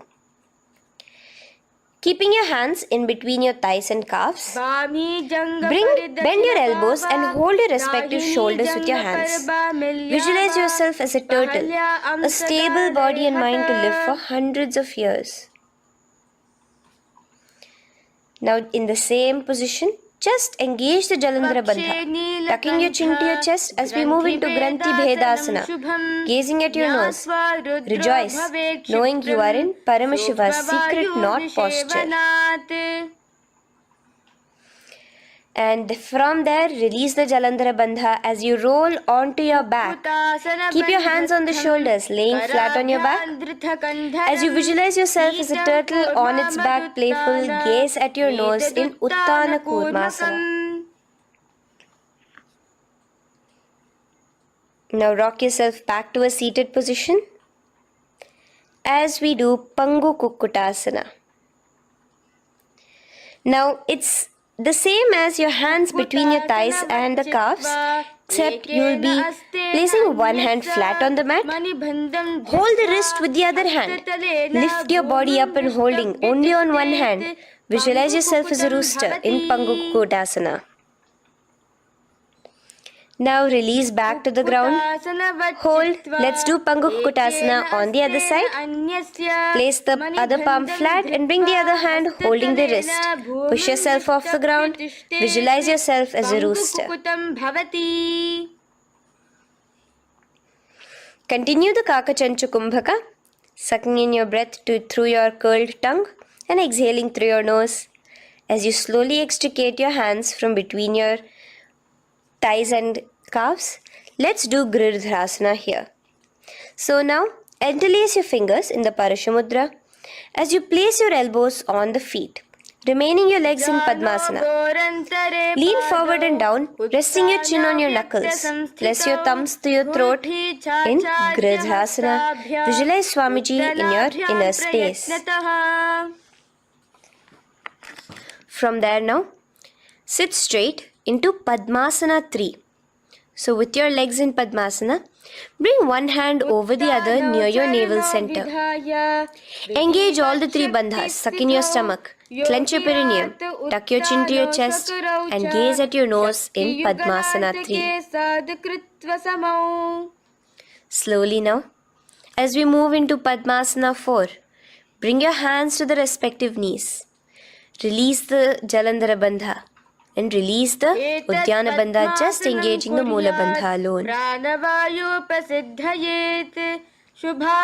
Visualize Paramashiva in your inner space as you gaze at your nose in Padmasana 4. Now we'll be entering into Karmukasana 2. So in the Padmasana position, hook your right hand index and middle finger in the Prana Mudra around the toe. Pull it back while your left hand rests on the knee. Now, as you visualize yourself as Paramashiva's bow, just release your right foot, bring your left hand to the right toe, and let your right hand be on the right knee. Now from here, let's do Karmukasana 3. So you can release your toes, cross your hands behind your back, continue to keep your legs in Padmasana, and with your respective hands, cross behind your back. Hold on to the toes in the Prana Mudra. Engage all the 3 bandhas, suck in your stomach, clench your perineum, tuck your chin to your chest. Visualize yourself as Paramashiva's bow in Karmukasana 3. Slowly relax the bandhas, just keeping the Mula Bandha. Continue to hold on to your toes. Release the Udyana Bandha and the Jalandhara Bandha. Switch your gaze to the third eye. Visualize you are Paramashiva's third eye itself. Anything you come across, you just rejuvenate it, destroy it in Dridhasana. Now, try to keep your hands at the toes. If not, just keep your hands crossed behind you as you lean onto your back in Padmasana, where you are entering into the Nagrasana position. Lay flat onto the back, visualizing yourself as a snake, gaze at your nose in Nagrasana. Do the Sahaja Kumbhaka, simple breathing, inhaling and exhaling.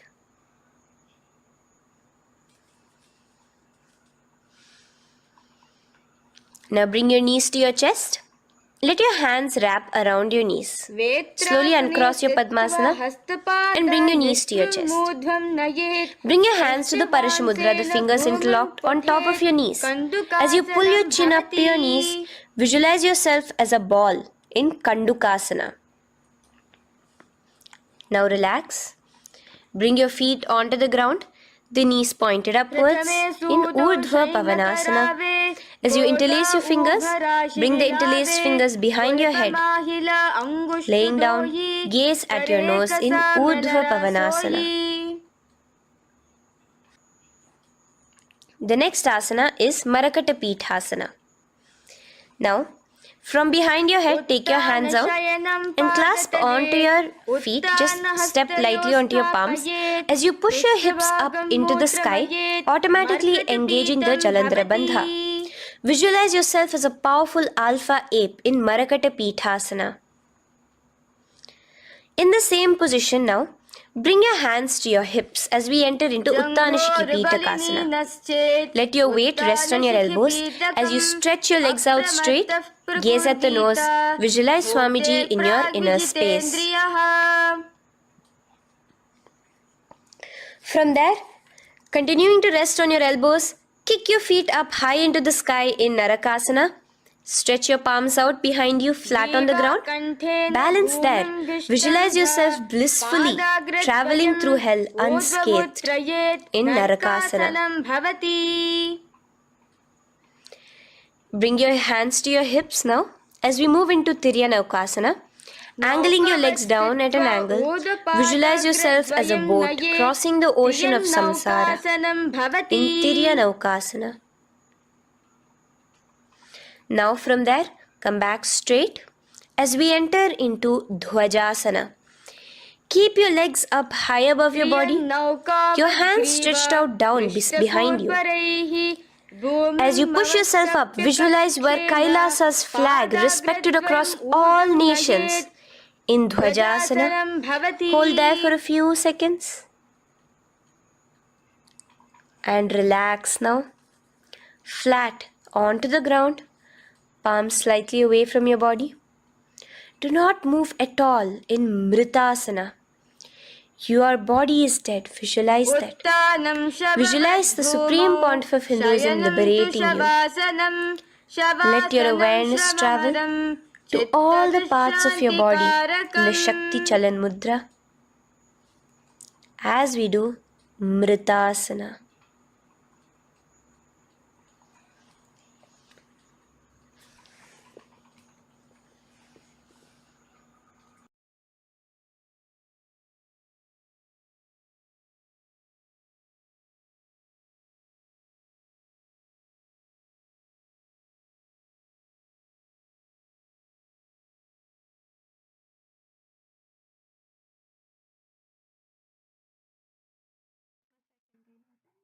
Om Purnamadah Purnamidam Purnat Purnamudachyate Purnasya Purnamadaya Purnamevavashishyate Om Shanti Shanti Shantihi Harihi Om Tat Sat Sarvam Bhagavat Shri Nithyananda Paramashiva Padukarpanamastu Om Nithyanandam.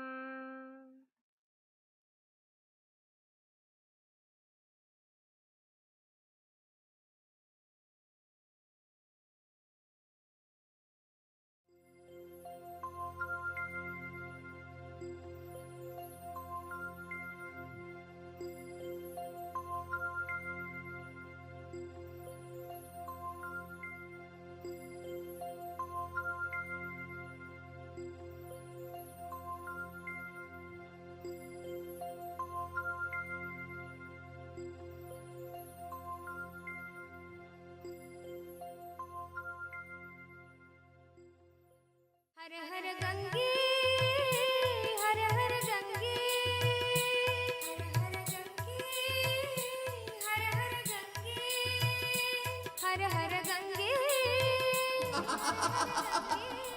Ganga आयाम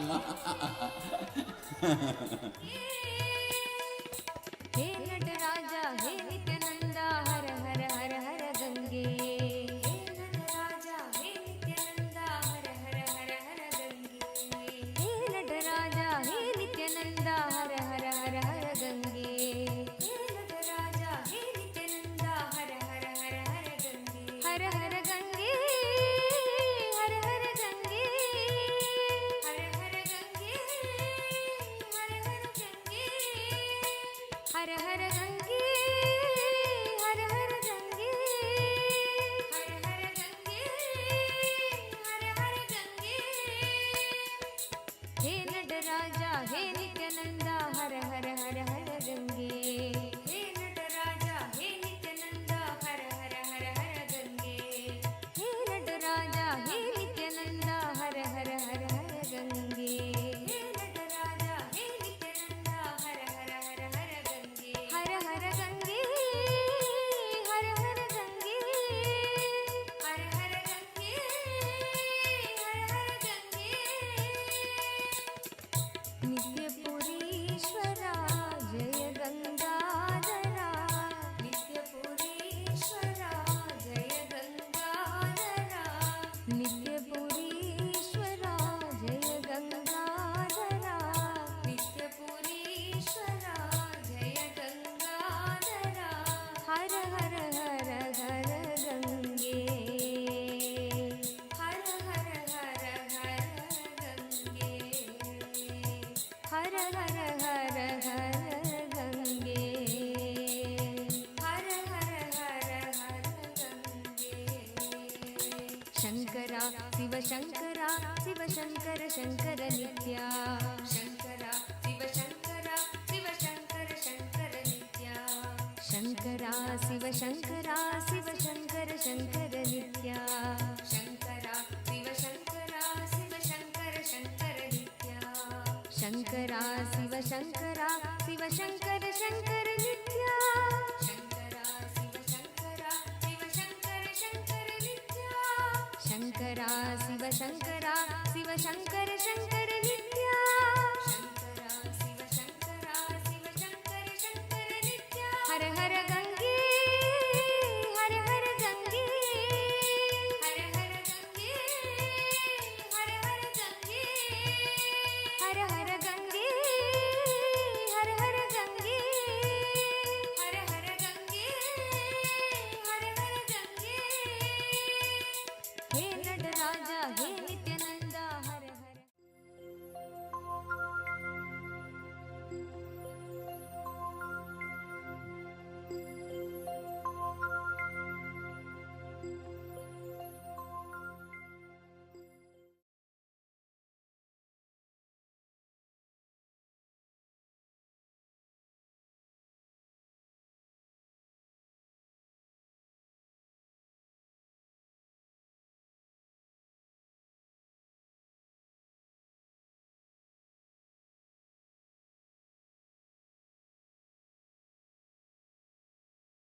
Hope all of you finished the yoga. Nityanandam, Anam Bansalaya, Ma Iqbal Bano, Nityanandam. How was the yoga? Did all of you enjoy the yoga? Great. Now let's begin today's day with the Sadguru Vandanam. Nityanandam Paramasukadam Kevalam Jnanamurtim Dvandvatim Gagana Sadrisham Tattvamasyaadhilaksham Ekam Nityam Vimachalam Sarvadi Sakshi Bhutam Bhavatitam Triguna Sadgurum Tam Namami.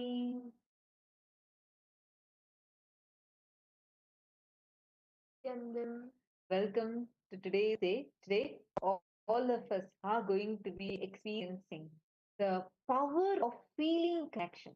What is feeling connection? And experiencing the power of feeling connection with Swamiji. This is what all of us are going to be experiencing today. Nithyananda Chandrasekharaya, Nithyananda Anupandana, Iqbal Bano. So yes, now after that powerful yoga that all of us just did, we did the Prathama Vinyasa Krama and the Dvitiya Vinyasa Krama. Now we will be entering into the power manifestation. Understand the yoga, what we do during the yoga prepares our body to hold these deep truths that Swamiji is teaching us. See, and actually, yoga means experiencing cosmic union with the cosmos. That is the real meaning of yoga. That is why when you do the Nithyananda yoga, see, yoga is not just a few asanas, not even just pranayama with asanas or some specific mudras with asanas. No, 12 components are there. And those 12 components are what Swamiji has revived in the form of Nithyananda Yoga, in the forms of Prathama Vinyasa Krama Yoga, Dviti Vinyasa Krama Yoga, Tya Vinyasa Krama Yoga. Now, I see why it smiles so sweet to see all of you today. Now, let's directly enter into power manifestation. See, we're going to do it slightly differently today. How many of you really want to manifest the power of seeing through the third eye? How many of you feel, I really, really want to manifest this power where I can see through my third eye? How many of you want to have a breakthrough in this power? Raise your hands. Great. Wonderful. Now, listen intensely. We'll guide you step by step. I request all of you to just follow along and we will walk you through the process. And actually, you can see here, I'm having some cards. So these cards are random colors. There are different colors behind it. There are different words behind it. And they're like completely random words. You're not going to be able to even guess it. Okay.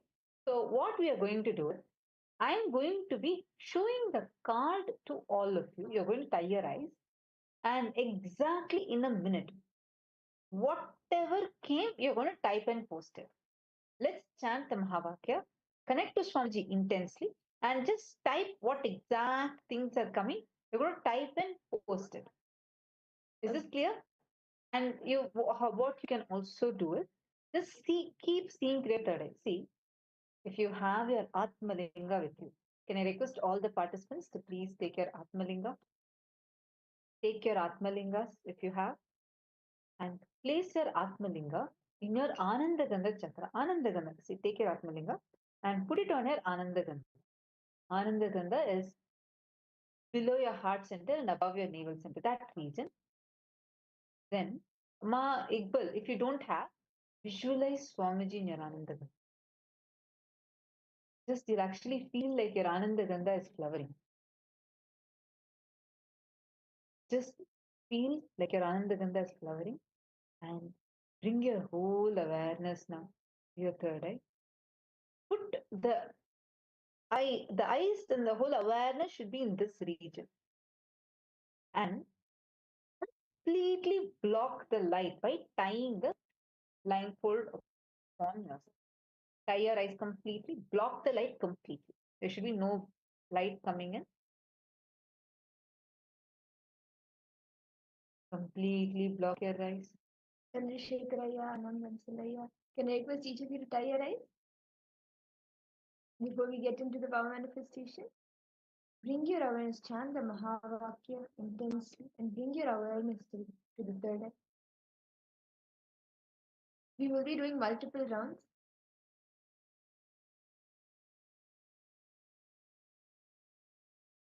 Now, connect intensely with Swamiji.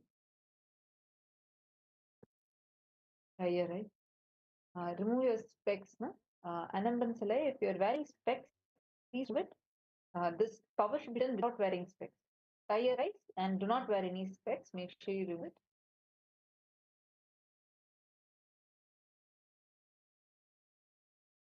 Chandrasekharaya, are you tying your eyes? Could you please keep the camera in front of you, yeah, so I can see you clearly? Thank you. Okay, great. Now, connect intensely with Swamiji. See through your third eye and describe what is the exact color. What is the exact color of the card that I'm showing to all of you? And what is it that is written in this card? Chant Bhava. Whatever Swamiji reveals to you, let it be revealed. Be aware of whatever is being revealed in your life. Just start verbalizing everything. Chant the Mahavakya for a few minutes. Bring your complete awareness to your third eye. You will start seeing now in your third eye. Chant the Mahavakya.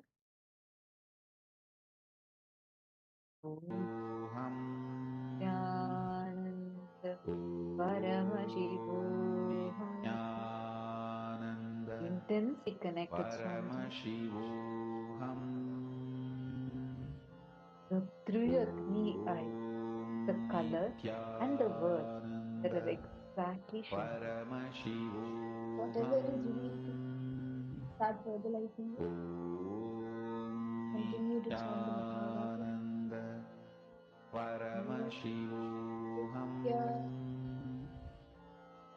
Paramashivoham. Now, I request all of you, please untie your eyeband. And you can post, please remove your eyeband and in the chat. What is the exact color and what are the words that you saw through your third eye? Exactly whatever came, post it now. Nithyananda Paramashivoham Om Nithyananda Paramashivoham Om Nithyananda Paramashivoham Om Nithyananda Paramashivoham Om Nithyananda Paramashivoham Om Nithyananda Paramashivoham Om Nithyananda Paramashivoham. Okay. So you all have posted your answers. Shall I show you now what the actual color was? Ready? 3, 2, 1. This was the exact card that was shown. This is the pink color card that was actually shown. And the words written here is love, inner chattering. These are the words that are written. Hope you're able to see this.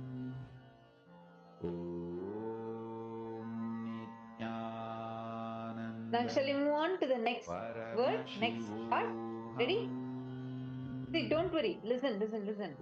All of you listen. See, don't worry if you're not able to get the answer right. Don't guess. You don't need to be right. You only need to see through your third eye. So right now, do not guess. Just connect intelligently with Swamiji.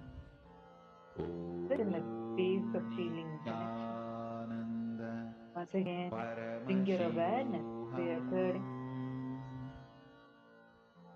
Please tie your eyes with an eye band. All of you, please tie your eyes with an eye band. Bring your complete awareness to your third eye. And I'm going to give all of you a few seconds to intensely chant the Mahavakya. Chant the Mahavakya now. Bring your awareness to the third and vibrate intensely with the Mahavakya.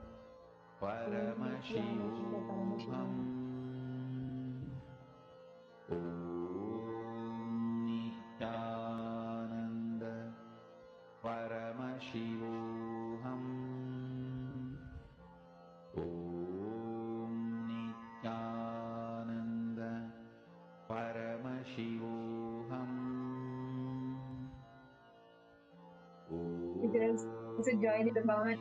Nithyananda Paramashivoham.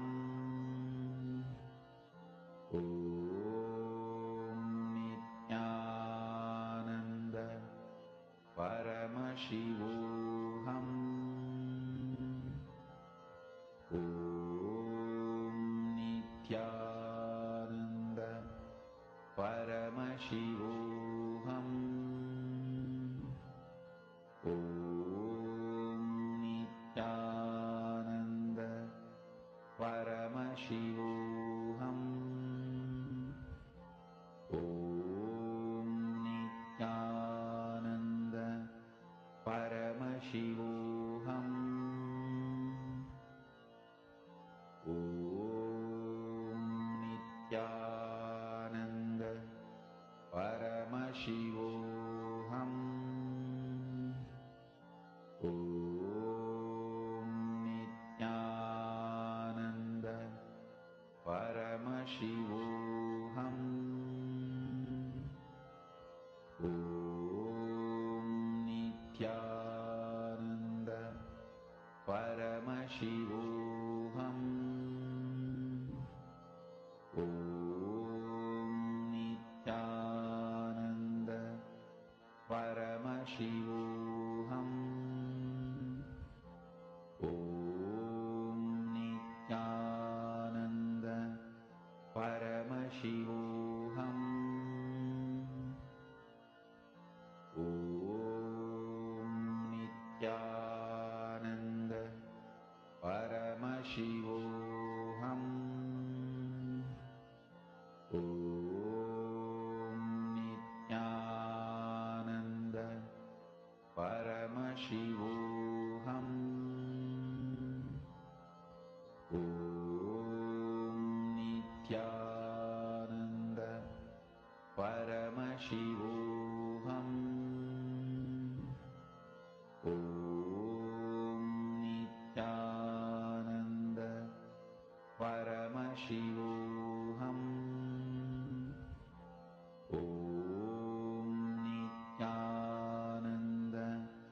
Paramashivoham.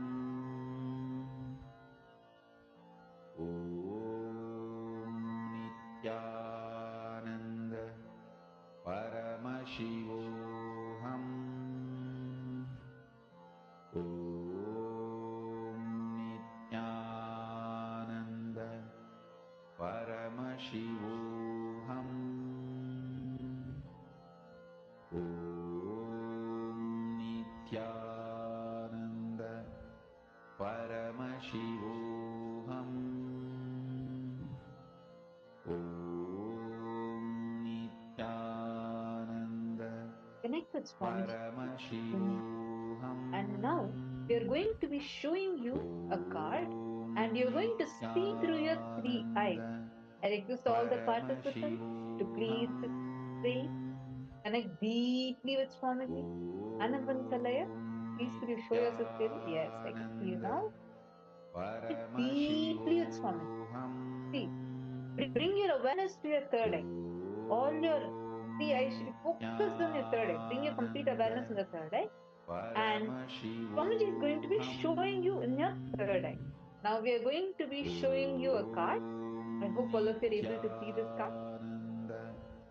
Paramashivoham Om Nithyananda Paramashivoham. See the card now? Nithyananda Whatever color, whatever word you are able to start verbalizing. Just start telling it out. My Iqbal. Just start telling it. You don't need to even type. First start telling it out. Same way Anand Bansalaya. Just start telling it out. Don't remove your eye band. Do not remove your eye band. Okay. Now, please relax. My Iqbal, it's okay. I think you by mistake removed your eye band. Don't worry. You can do it in next round now. So can I request all of you to remove your eye band now and post whatever Swamiji showed you in your side. My Iqbal, you already saw the card, so now you need to wait.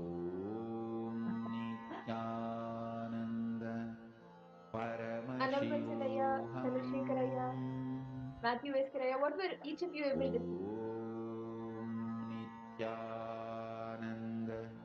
Please post it now.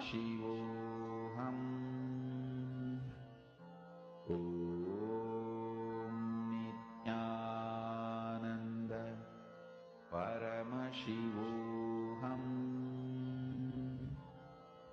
Om Nithyananda Paramashivoham Om Nithyananda Paramashivoham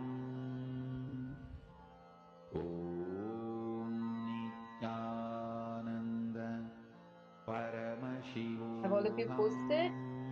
Okay, shall we see now what the actual answer is? Ready to see the actual answer? Okay, pink color card written.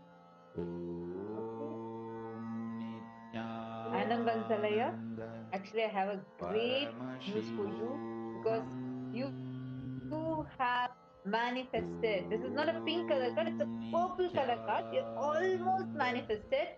So that is wonderful. It almost looks pink only. And the words written on it is compare, looking at big picture. So this was the exact card that was shown. And now shall we do one more round? Are all of you ready for one more round? Please tie your eye bands. This time I'm going to be showing. I'm going to take a different card. I'm going to show. Can't even guess. So let's see. Ready? Please tie your eyes with an eye band. I'm ready with my card right now to show all of you. Intensely connect with Swamiji and the Mahavakya. Bring your awareness to your third eye. Now, I'm going to be showing the card to all of you. Yeah. Start seeing through your third eye. See through your third eye. Start verbalizing whatever Swamiji is showing you. What is the color of this card?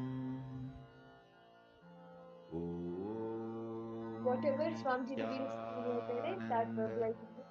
It could be words, letters, colors, whatever you see. Bring your awareness completely to your third eye. And you'll literally feel your Kundalini Shakti flowing from the spine, the base of your spine, all the way to your third eye. Experience that intense energy, Swamiji, who's flowing through you and manifest. See through your third eye. Swamiji will clearly show to you now what is the exact color, what is the exact word. See intensely.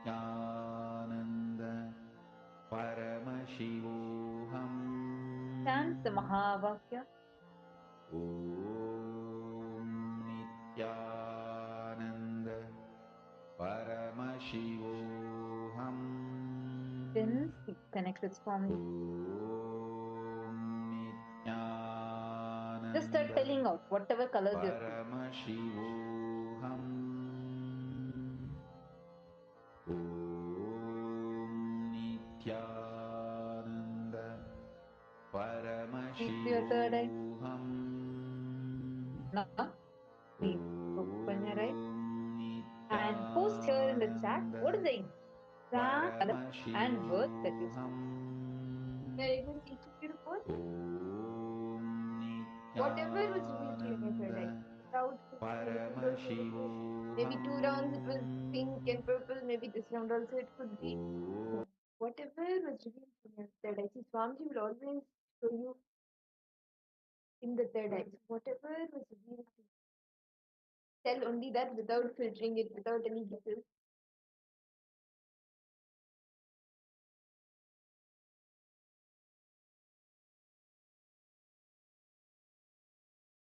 Gray or purple color card, okay? Anand Bansalaya, do not guess. Tell exactly, actually you saw. What did Swamiji show to you?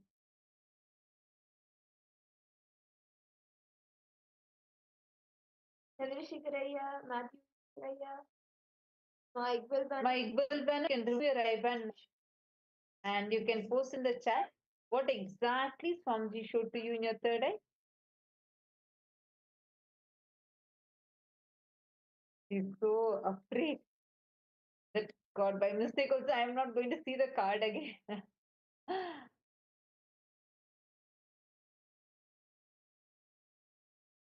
Post in the chat now. What did you see? And post also, what is the exact word that you saw? I'm actually quite excited to show you guys the answer. Okay, my Iqbal Ban. What's the word? Exact word that Swamiji showed to you. Word or words or a sentence, whatever.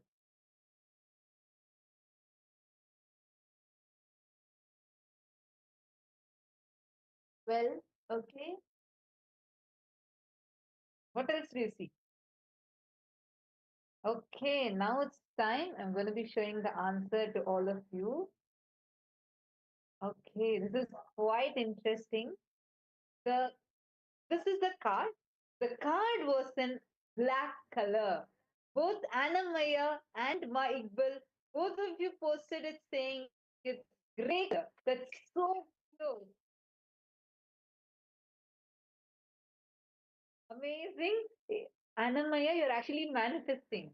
Last round also you got it. This round also you're getting it. Ma Iqbal, you are also manifesting.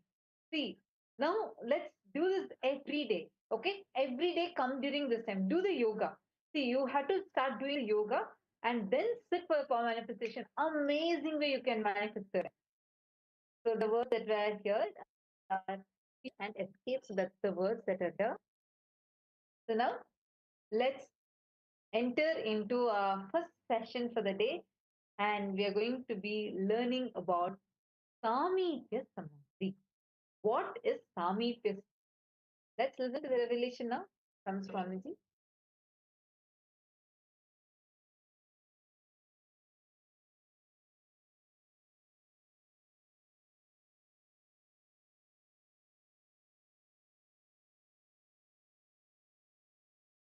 If you meditate on some Rupa of God and just become one with it, you don't have any other thought except that form, you reach the state of Swarupa Samadhi. In Swarupa Samadhi, there are few, I can say, types. There are few types of Swarupa Samadhis. You become part of that energy, or you become one with that energy. This is called, in Sanskrit they say beautifully, Sarupya Samadhi, Sayujya Samadhi, or Salokya Samadhi, Samipya Samadhi. Salokya means For example, if you are meditating on Vishnu, if you are given the state or if you are given the place in Vishnu Loka, it is called Salokya. If you are given the nearness, it is called Samibhya. If you are given his own form, it is called Sarupya. If you just become one with him, it is called Sayujya. Let me tell you a great story from Bhagavata. A great devotee called Tarangini. She is a devotee of Krishna. The other day, I was sitting with our chief priest, Nasim Bhattar. He was telling me the story. Beautiful story. Of course, to tell you honestly, I never read this story. It is he who told me the story. And beautiful story. Let me tell you the story. It is such a wonderful expression of love. And exactly this I and you concept is expressed there. See, this Yasoda, from day one, within 24 hours of Krishna's birth, he was handed over to Yasoda. Within 24 hours, not even 24 hours, 12 hours. Because night he took birth, before the sunrise he was brought to Yasoda. He was brought this side. Because if the sun comes, then Kamsa will come in search of Krishna. Within 12 hours he reached Yasoda. Yasoda brought him up practically till he left Vrindavan. But when Yasoda asked him to sing or play the flute, this guy will not play. But this Tarangini, she is actually from a low caste, a suppressed caste. She is a great devotee of Krishna. Because she is from a lower community, she will not come in front of Krishna. She will stand in one corner and just enjoy. Just enjoy the Krishna's presence and his music or whatever he does, naughty things. She will stand in one corner and enjoy. Such a great devotee. Of course, whenever Krishna walks, once Krishna goes away, she will go and touch that feet dust. And one day, Krishna left the flute and went away. He forgot. Of course, he wouldn't have forgotten. He must be playing. That guy, you think he will forget? He will make others forget. And he will never forget anything. And he was playing a drama as if he left the flute and went away.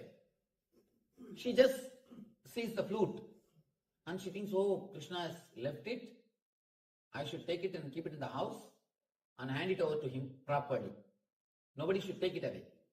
Out of love and care, she takes that flute and keeps it in the house. And this fellow did not forget. Purposely he is playing that drama. Suddenly next day he says, somebody has taken away my flute. He starts searching. Or he is acting as if he is searching. Somehow he came to know that Tarangini is having that flute. She wanted to get that and give it to him. But he himself goes there. He himself goes, so he has to find some reason to go to that area now. Because where the lower community people are living, the higher community people will not go there. If this guy goes without reason, Yasoda will ask, why did you go there? Why did you go to that area? Naturally, she will try to punish him. So he has to have some reason. So now he says, my flute is there, I have to go and pick it up.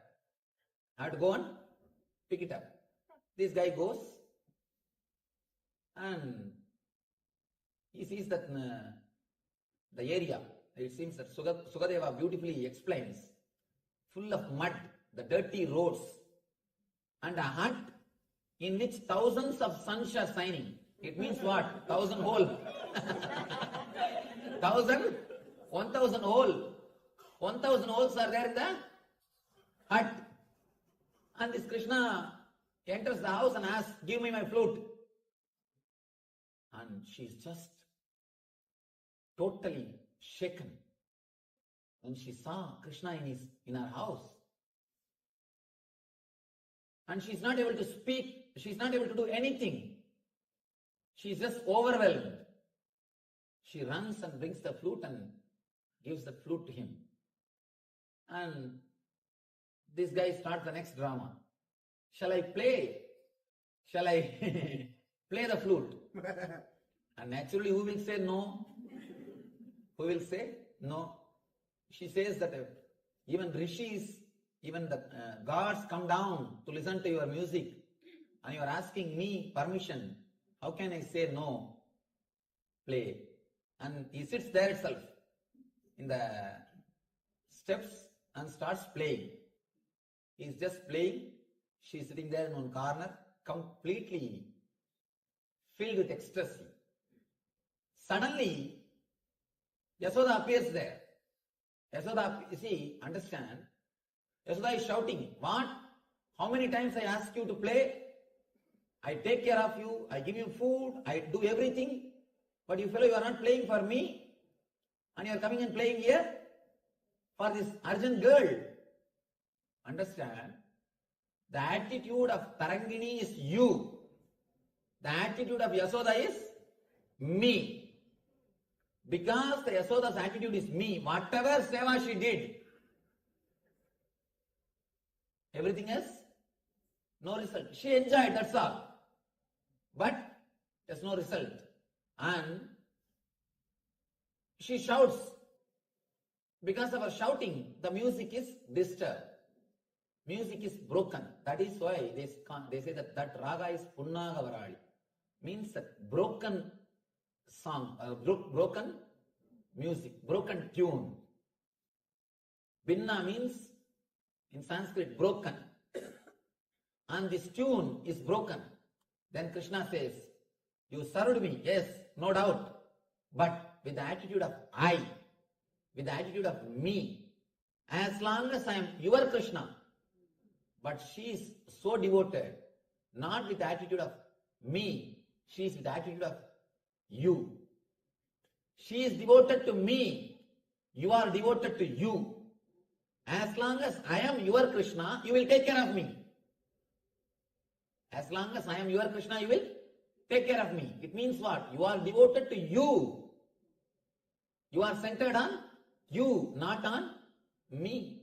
That is why even 5 minutes of separation you are not able to digest. Possessiveness, instinct to possess. You have come here all the way. You are not giving even 5 minutes space for her. She never asked me that. She never asked me to come to her house. She never even expected I'll play for her. She is totally dedicated, only with one attitude of you. Then Krishna blesses us, blesses her. You will have the Samibhya Mukti, means you will become a Shanbhaga flower and you will reside in my garland and you will stay with me forever. There are 4 muktis, 4 enlightenment. Salogya Mukti, Sarubhya Mukti, Samibhya Mukti. Salogya Mukti means you will be allowed to stay in the Vaikuntha. You will have one apartment in Vaikuntha. You will be given one apartment in Vaikuntha. That is Salogya Mukti. Sarubhya Mukti means you will have his own form. You can see Jaya Vijaya. They will be standing exactly like Venkateshwara. They will have that same Sangha Chakra, same all the Ayudas of Venkateshwara. That is called Sarubhya Mukti. Same Swarupa is given to them. Jaya and Vijaya, you can see the same way of Urtapundra, Shankha, Chakra and all the Ayudas. Just as Venkateshwara has got, they will have. It is called Sarupya Mukti. The next level, Samibhya Mukti, being in the inner circle. Being in the inner circle. Chakra, the chakra which Vishnu is carrying, the disc which Vishnu is carrying, he has achieved Samibhya Mukti. Means the very near, close inner circle.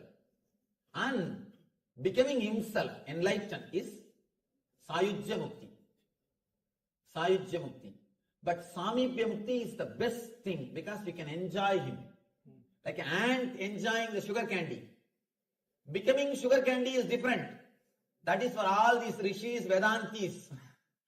That is for the rishis. But living very near to sugar candy and enjoying it. For the devotees, the ultimate state is Samibhya Mukti.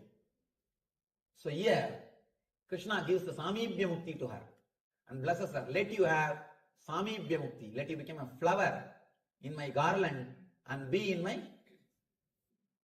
body. Let you be on me. He blesses her.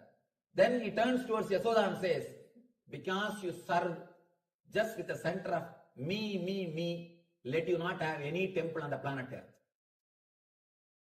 She served so much. Have you seen a single Yasoda temple? No. Everywhere you will see Radha temple. In Vrindavan, if you go, Radha is much higher worship. Radha is worshipped more than Krishna. Throughout Vrindavan, even a milkman will say Radhe Radhe, Radhe Radhe. They will say Radhe Radhe, not Krishna Krishna. Only Radhe Radhe. Throughout Vrindavan, only you will hear word Radha. Have you seen a single Yasoda's temple? No. Because whatever service she has done, yeah, okay, great. But she did with the attitude of I. Because of the I attitude, because she was centered on the I attitude, she is not able to achieve. This Tarangini, even though she is born in low community, in the suppressed community, she was never around Krishna. She was never near Krishna. She always will stand away in one corner. So humble. She has not done anything to Krishna. I don't think, of course, she will not be even allowed to serve Krishna because of her community. But just because she lived with the attitude of you, Krishna goes to her house and she goes and blesses her. She goes and gives her liberation. The people who live in the world, as long as they live with the attitude of I, even if the run behind divine will run away. When you have the attitude of you, even if you live in your hut, which has got 1,000 holes, you will see Krishna will be there in your steps waiting for you. In your steps waiting for you. There are thousands of stories we can tell. This wonderful story to express how the I drives the divine, you brings the divine. And it is just one attitude change, the cognitive shift.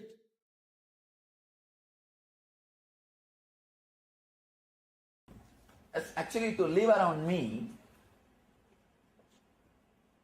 you need only one qualification. Everything else will fall in place. One qualification.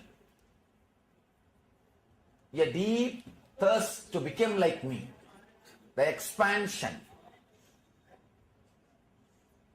Understand the whole process happening in my presence.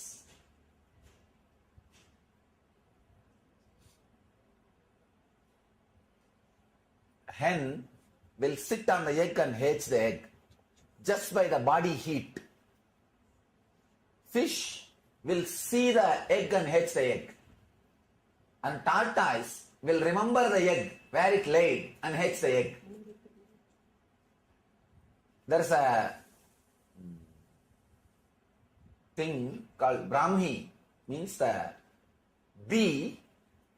It will just take the small worms and make a small hole in the corners and put the worm inside, and on the edge of the worm, edge of that hole, the bee will sit and create a sound. Just by the sound it will make the worm into bee. Just by that sound. Hen will sit by the body heat, it will hatch the egg. Brahmi, the bee will create sound and hatch the worm into fly, worm into bee. Fish will just see the egg and hatch. Tortoise will remember where it laid the egg and it will hatch. Master will do all this unmoored, unhedged. Understand? Only a person who is interested becoming a master can live around him.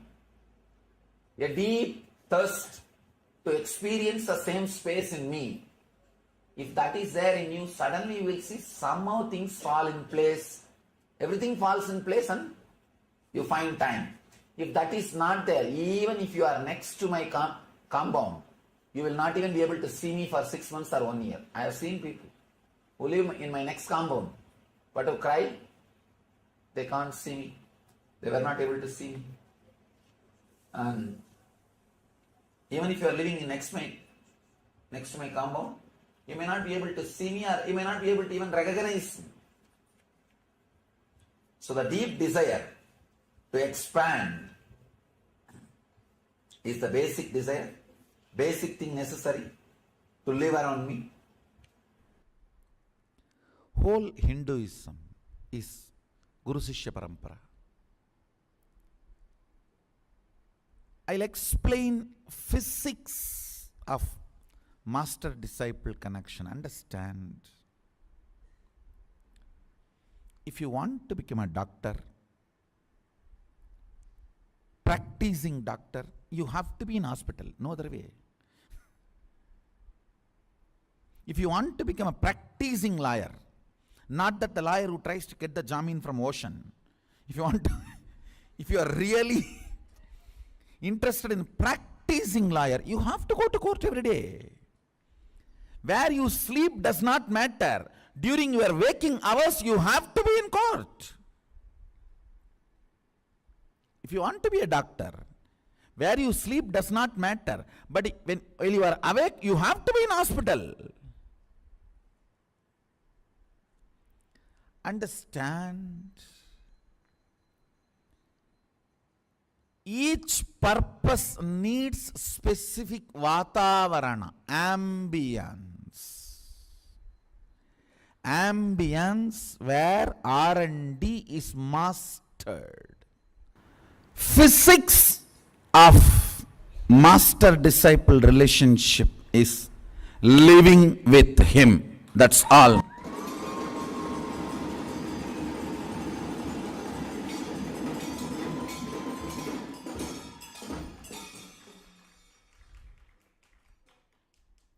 All other answers are compromised answers. It is straight. Living with him, over.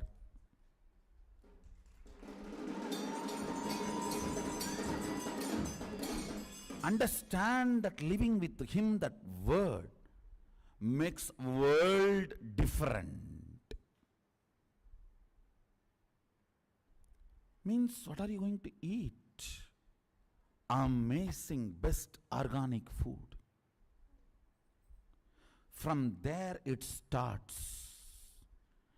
How living with him prepares you. Listen, food is the first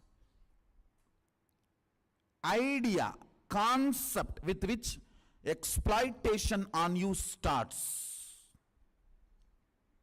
It is through food society enslaves you. Now literally all the major cities are food deserts, means nothing to eat is available. Understand? They all have food-like products, not food. Food-like products, not food.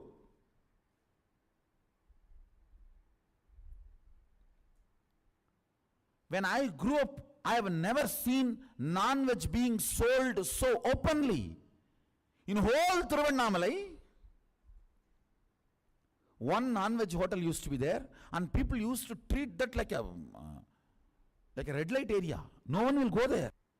The layers of addiction in food,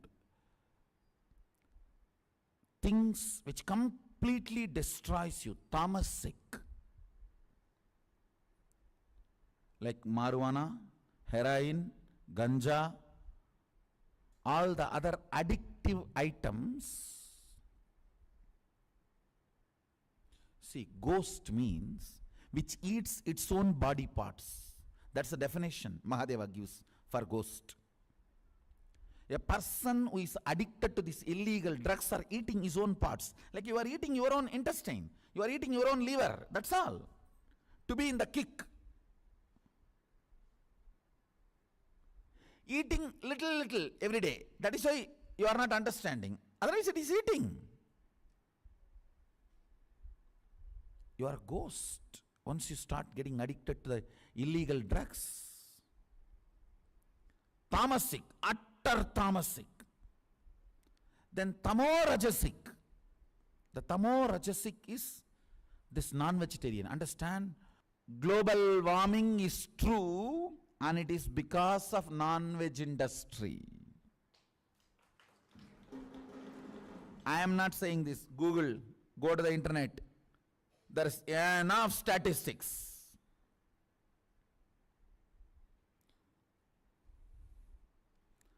Go brahmanebhya subhamastu nityam loka samasta sukhino bhavantu. Ko means animals, and brahmana who does not eat animals and protect them, both need to be happy and blissful. Only then future is going to be there for us. Fundamentally it is food. You are exploited. Understand? It's not joke.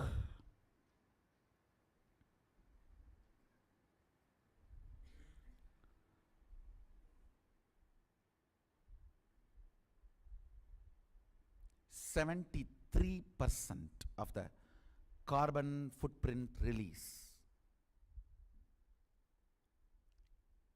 Animal industries.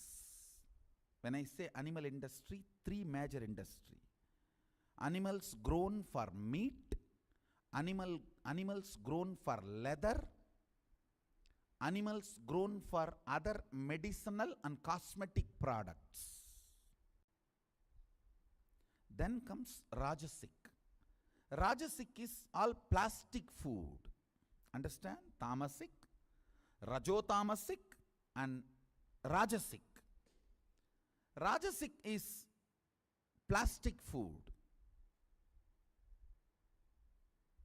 Plastic food means food grown out of altered seeds and grown with pesticides and fertilizers. If you see pesticide spraying, they will cover the whole body. It cannot touch your skin, but it can touch some food which you can eat. Kamikagama says 10 trees, drumstick tree, papaya tree, 10 trees he says, should be around, Sadashiva says, should be around your house and the cow. You will never be hungry, you will never need to sleep in hunger. How he says, exactly like that, I have seen houses existing in Indian villages. Means each unit is complete self-sustaining for all the fundamental needs. I have seen my grandfather carrying bags of cotton seed, giving and taking the clothes and coming back.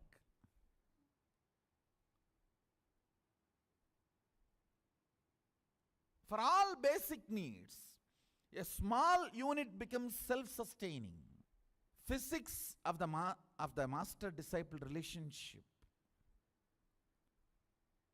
is very important. And if you are serious about power manifestation and enlightenment, if you feel,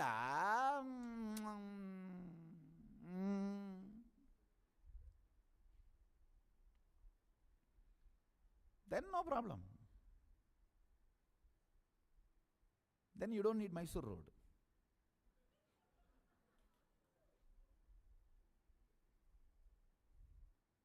If you are really serious, if you cognize, it is very rare you get human body, and if you cognize, it is very rare Sadashiva also assumes human body.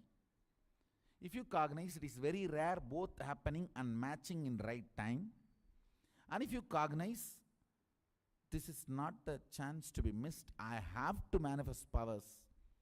And I have to become Sakshi Pramana for Shastra Pramana and Apta Pramana, because Atma Pramana is available.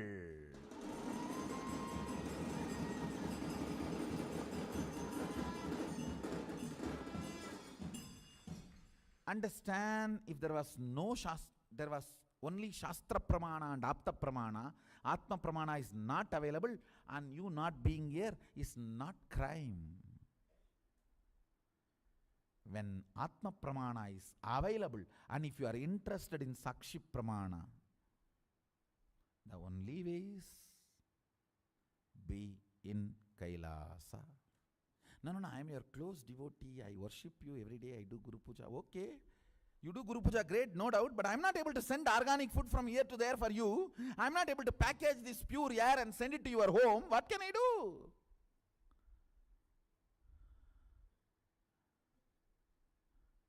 You are breathing that air. You can't deny it. The first step of the physics of master-disciple relationship is deciding to live with him. Eat his food, live in his breathing space. And how many millions of wrong things are avoided by deciding to live with him, you will understand only if you come and live here. In physics, I have touched only food. Now then comes cloth, jewels, shelter, breathing, exercise, activism. All these are physicality, physics of Guru-disciple relationship. The physics of the Guru-disciple relationship is realization. Let me precisely explain what is realization. You declare the truth. First, you need to consciously do listening, internalizing, come to the conscious conclusion. For example, like, I'll give you one example. Shivoham, Sadashivoham, or Mahasadashivoham, whatever. First of all, you need to consciously spend time in listening and internalizing to come to the conclusion.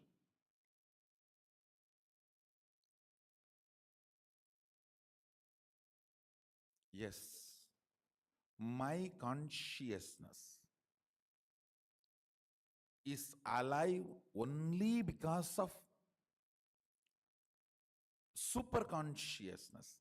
It is alive because it is extension of the superconsciousness. If not, it cannot be alive.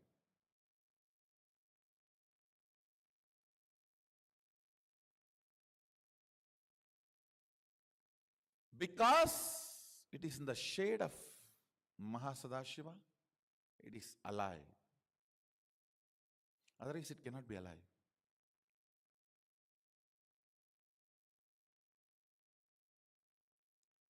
Once you come to that conscious conclusion and decision, then based on that powerful cognition, you start manifesting powers. When you try to manifest powers, if you manifest, great. If you are not, that should not shake your conscious conclusion. You should only stand with the conscious conclusion, and all the ups and downs you are going through while holding on to that conclusion and proceeding with your life with one attitude of tyaga. Understand? I'll explain more detail. You declare, I am Mahasadashiva. With this conscious conclusion, you start manifesting powers. If you manifest, great, that is going to add strength to your confidence, your will persistence, your consciousness. If you are not manifesting, if you are struggling, there is ups and downs, coming and going, or not coming at all. During those moments, carrying on with your life, continuing holding on to this conscious decision and carrying on with your life with the attitude of tyaga is realization.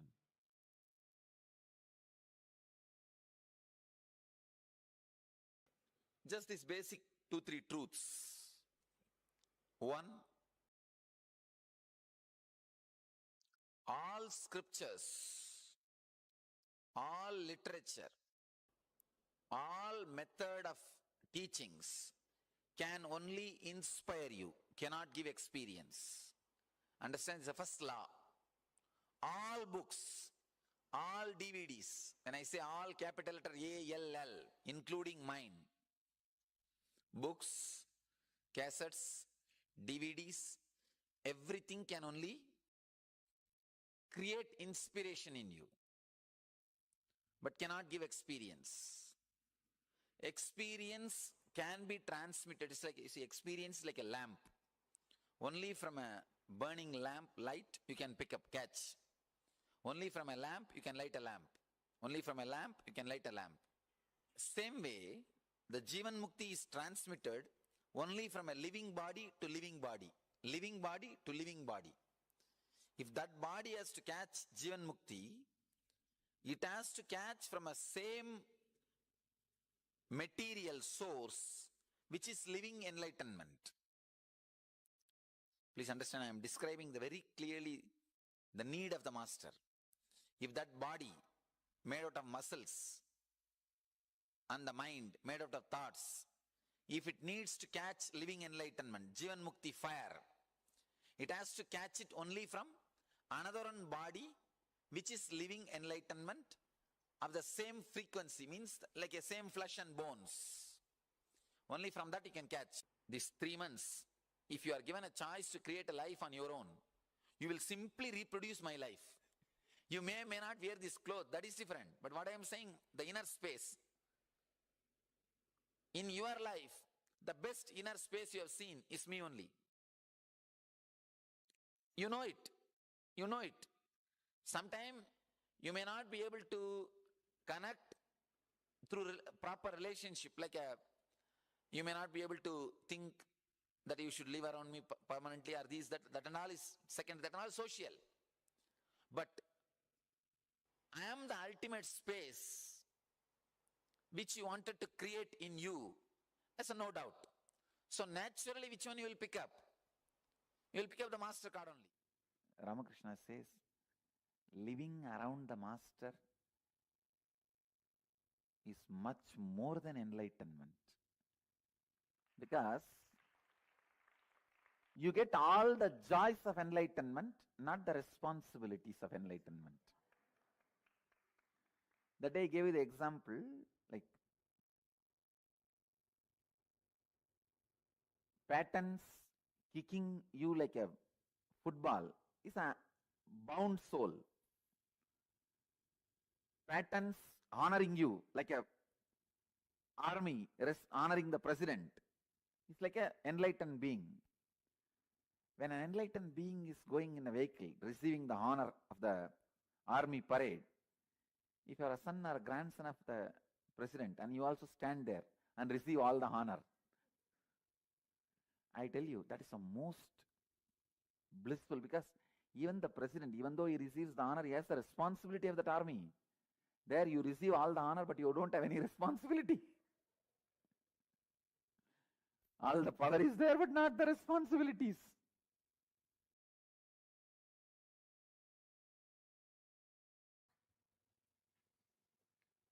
Living with the master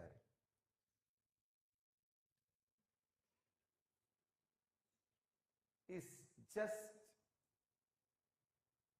living with a dynamic, dynamite diamond.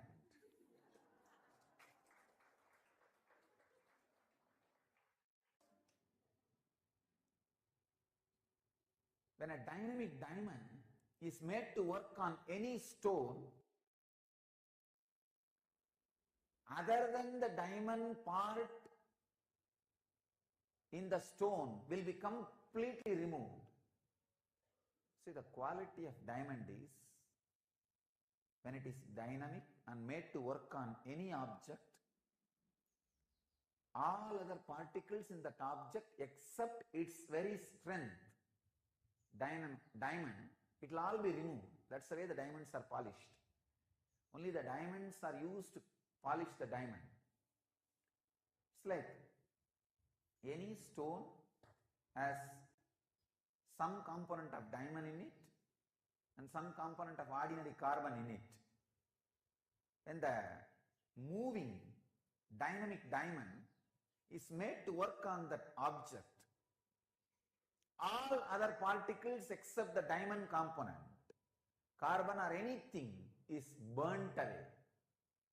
Same way, when you live with the master, everything other than the master component in you, everything other than the cosmos in you, everything other than the enlightenment in you is burnt away.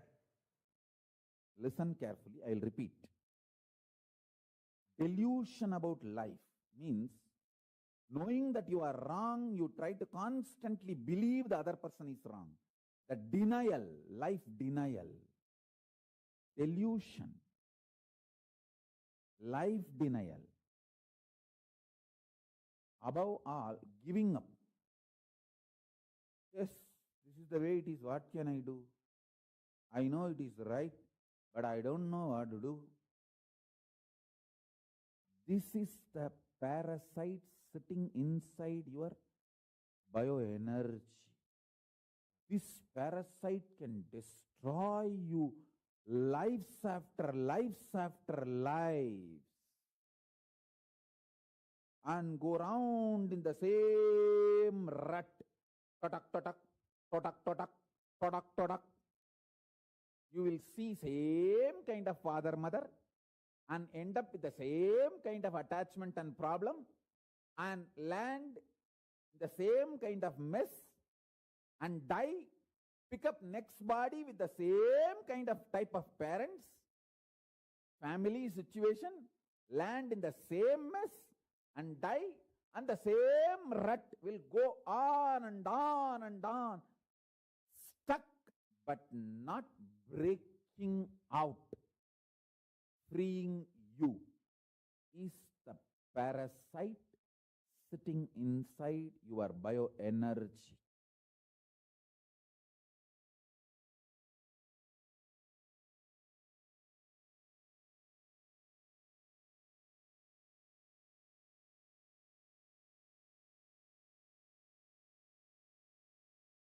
Only one thing can detox you from all the parasites sitting in your bioenergy, living around the master.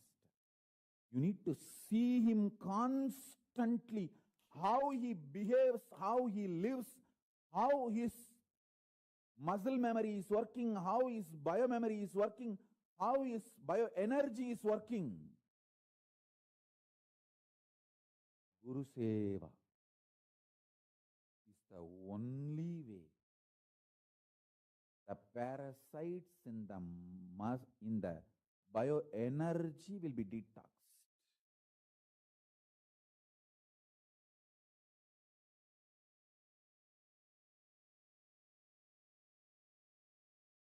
Guru Seva is the most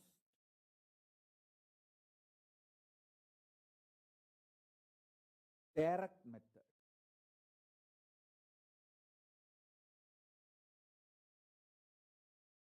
of melting down all the parasites sitting inside your bioenergy. Nothing else can do it. Because bioenergy level means constantly your bioenergy need to be cleansed, detoxed, opened. Your bioenergy need to be opened, and Guru's initiation, Shakti Bada, needs to be poured inside you. And you need to go on experiencing detox.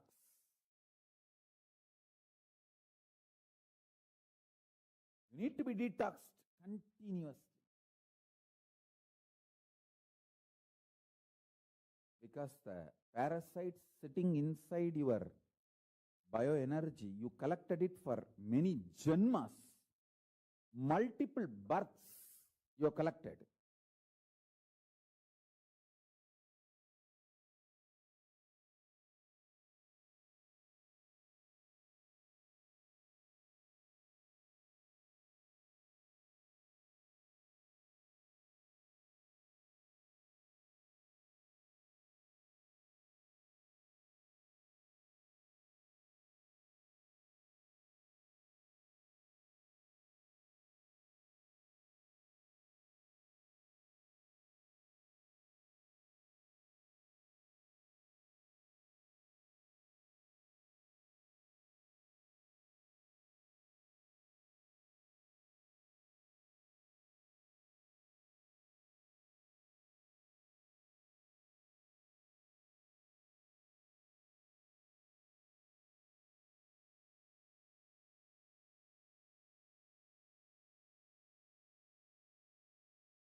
Nithyanandam, Swamiji revealed to all of us about how the space of Samipya Samadhi, feeling connection with the Guru, happens. Actually, the story of Tarangini that Swamiji narrated to all of us, it just depicts, it just tells us about how when you're constantly in the attitude of surrender, in the attitude of you with the divine, all the cognitions that you carry inside of you, which keeps you in your perceived separation with the divine, will simply just drop. This whole thing is such a beautiful story, the story of Tarangin, because constantly Ramakrishna Paramahamsa says, there's a very beautiful example that Ramakrishna Paramahamsa says, all of us in life are always running behind me. And when you start, that is why life gives you so many problems and situations, which life like gives you a rude wake up call to start understanding that you need to drop that me to move to the divine. It is that last bit when you are taking that jump, when you're ready to surrender, when you say, like, nothing else matters to me other than you, then that ultimate experience, manifesting the divine, becomes your own experience, becomes a part of you. You literally manifest it and experience it. This Samipya Samadhi, what Swamiji revealed to all of, like when you life with the Guru has all these four types. The first is Salokya, where you come to the same loka as the Guru. For example, if you come into any of our Kailasa, anywhere where you're in the breathing space of the Guru. Then it is Sarupya. Sarupya is where slowly you will start reflecting, manifesting the form of the Guru. That's why you will see, how many of you have noticed? Like many times you will see when people take sannyas, Kailasavasis, living around Swamiji, some or the other way, suddenly there'll be natural, even if you come to Adinam and live in Inner Awakening or any of these programs, right? Suddenly people will start telling you, from the time you went to Swamiji, you have also started smiling so much like Swamiji. Something, you are becoming more and more like Swamiji. How many of you have heard? People say you look so radiant, you look so fresh. How many of you have heard it? Raise your hands. Actually understand. That is because when you are in the Salokya, you start experiencing Sarupya. You start manifesting the same form. Actually, if you see, that is why anything that with Swamiji, it is like even 100,000 times more true. Because anything that Swamiji does, right, you will always see how Swamiji will like make sure he, if like for example, when Swamiji got jatas, immediately all the Kailasa got jata.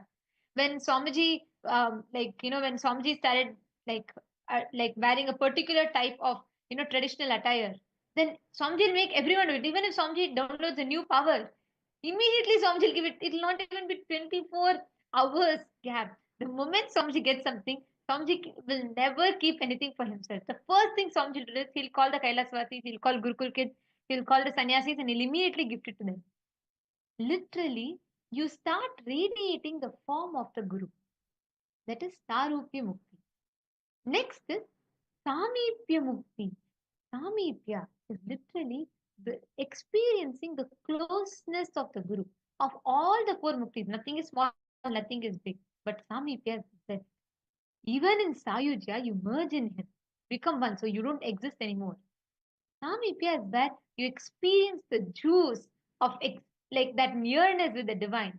You can experience that oneness, and at the same time, that small, that it's like the final stage of Visishta Advaita merging into Advaita. Because you experience it's just you and the Guru. You experience such nearness with the Guru, and you will just see how that beautifully transitions into Advaita.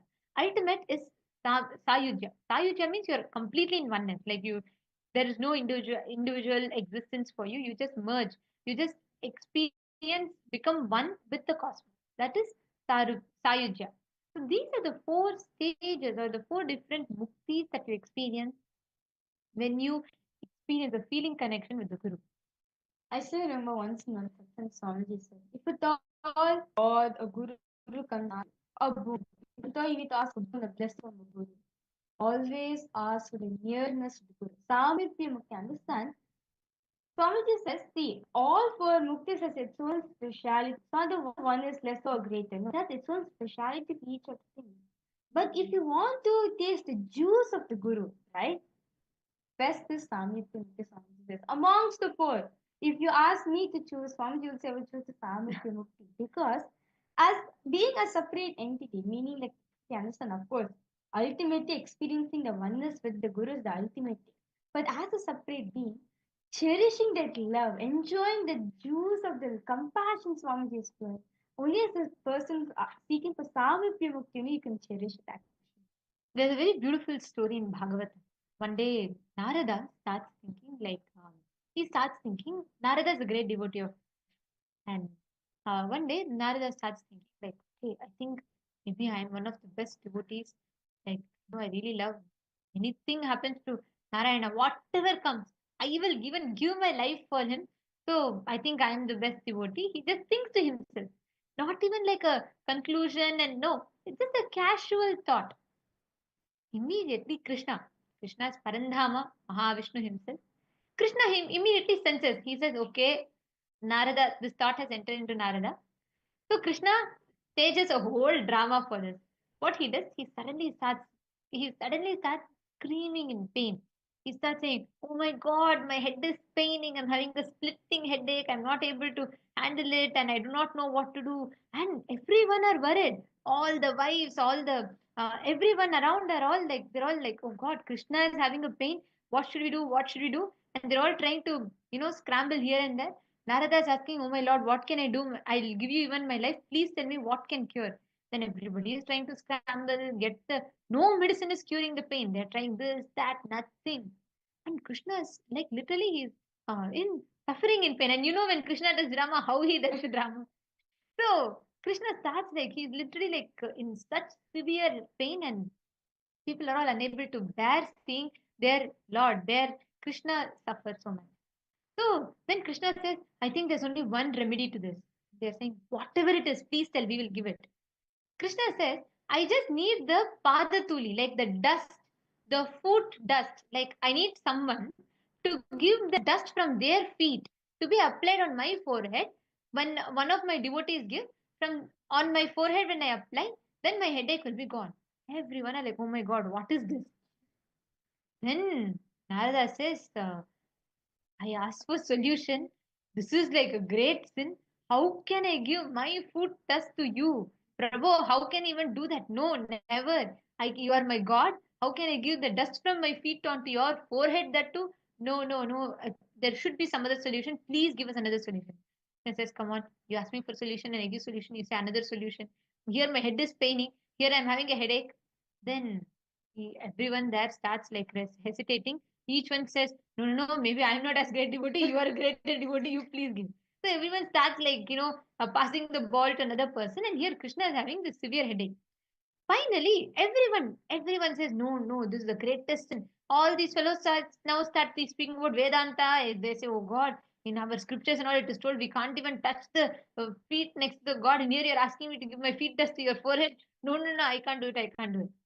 Then, after all this squabble happens here, Krishna says, all right, he tells Narada, why don't you just go to Vrindavan, go to my Gopika, just tell them their Lord Krishna has just tell them I have a headache. So, and ask them that this is what I told as a solution. Then Narada rushes, he goes to Vrindavan, and then he first tells Narayana is having headache, Vishnu is having headache. No one seems to care. Then they ask who's Vishnu, who's Narayana. Then he says it is Krishna. Krishna is having a headache. Immediately they all rush and come and they say, "Oh God, what happened to my Krishna? What happened to our beloved? Is he having a headache? How come it is? What happened? What exactly we can do? Please tell us." Then Narada says, "There's only one way to cure." Then they say, "What is it? Quickly tell. Why are you even waiting and wasting time? You tell me right now. We will do it." So all the gopikas rush by then. And then Narada says there is only one solution, which is the true devotee of Krishna. Their food only can clean only that can remove the that can only remove the headache completely. They don't even take a second to process. Immediately, the chief of the gopis, Radhika, she removes the cloth that is on her. She just puts it on the ground. She says, I don't know who amongst us is a true devotee. Let us all jump on this cloth. Let us all give a food dust to Krishna. So whosoever is a devotee, that dust will completely heal him. All the gopikas immediately wipe their leg on the cloth, and Narada, they give that to Narada. Narada is shocked. He's like, are you guys sure you want to give your food dust to Krishna? They say, what do you mean? If you have to, it is our Lord for his headache. We are ready to do anything. Just don't waste time. You first go to him. Then immediately Narada takes the cloth and goes. Krishna just takes that food dust and then he puts it on his forehead, and immediately he pronounces himself as completely healed from the headache. Then Krishna looks at Narada and says, do you see? You are so much in belief that you are the greatest devotee, but even you were bound to your conditioning. These gopikas, they didn't even bother for a cloth to cover herself. She just removed her cloth because that was the quickest. And she put it on the ground and she immediately jumped on it and gave the dust from the feet. Understand, when you are having the attitude of you towards the divine, then the frequency of your I reduces and the frequency of you increases. You start experiencing such a beautiful connection. It is not most of our feeling connection right now is like a bargain. We say, you give this, I give you this, you don't give this, then I don't give this. But all of that comes from the attitude of me, which is centered on your identity. You experience the nearness of the Guru only when you surrender. That's why Swamiji written, if you are deciding to become a Kailasavasi, that's the last decision you will make. After that, all decisions for you, Swamiji will make. He will take care. He will plan your life. He will guide you. Literally, only when you are like that, when you decide to have the attitude of you towards the divine, that divine can flow through you and manifest that experience.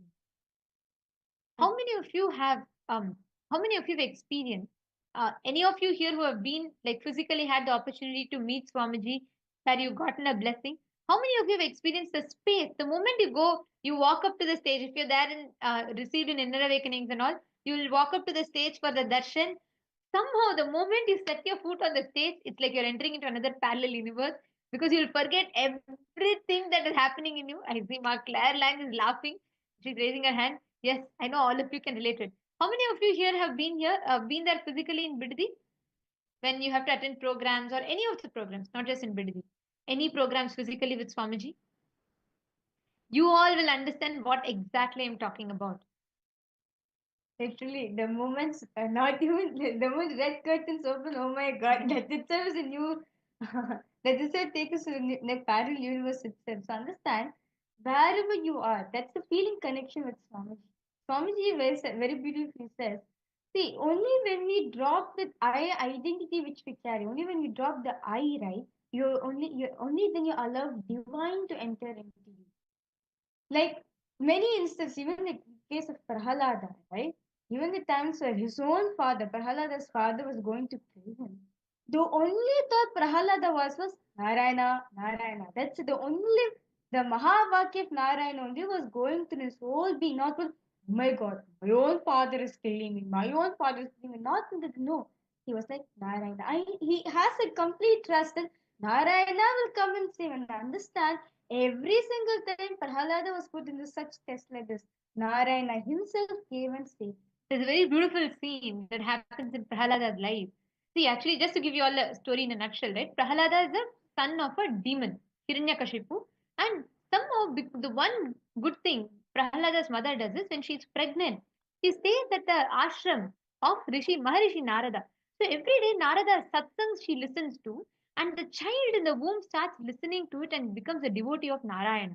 So from birth, the child keeps chanting only Narayana's name, only Narayana is a god.